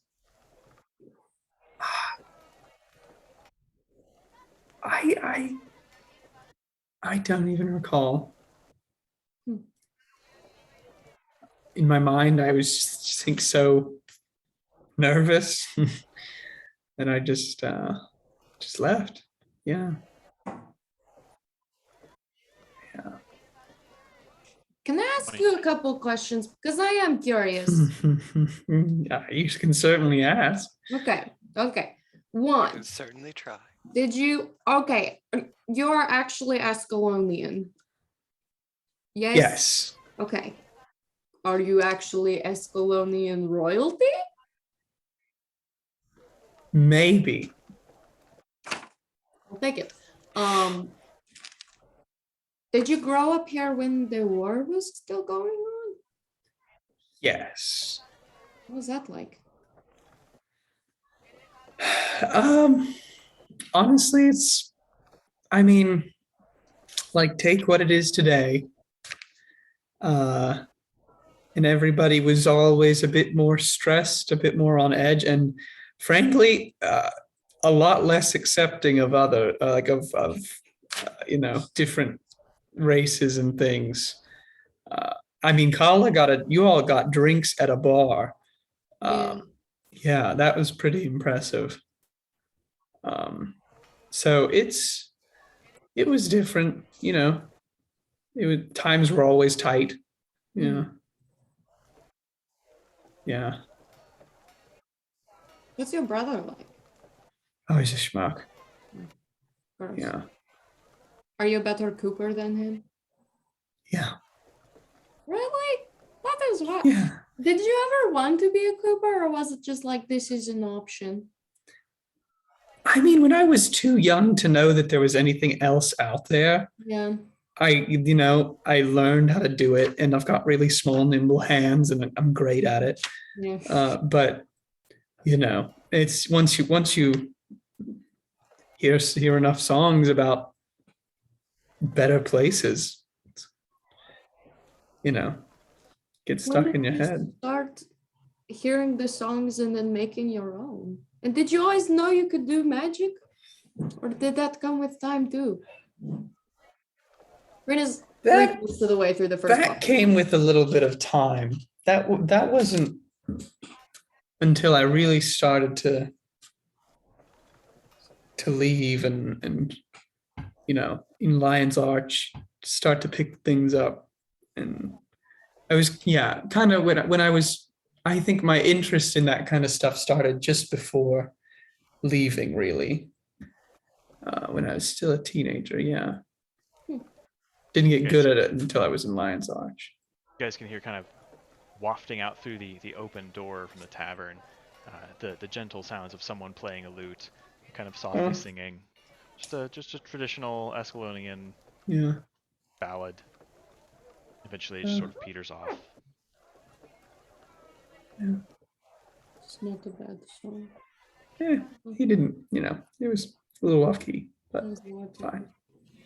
I mean, it's no wonder you didn't want to come back, and not just because Divinity's Reach is stinky.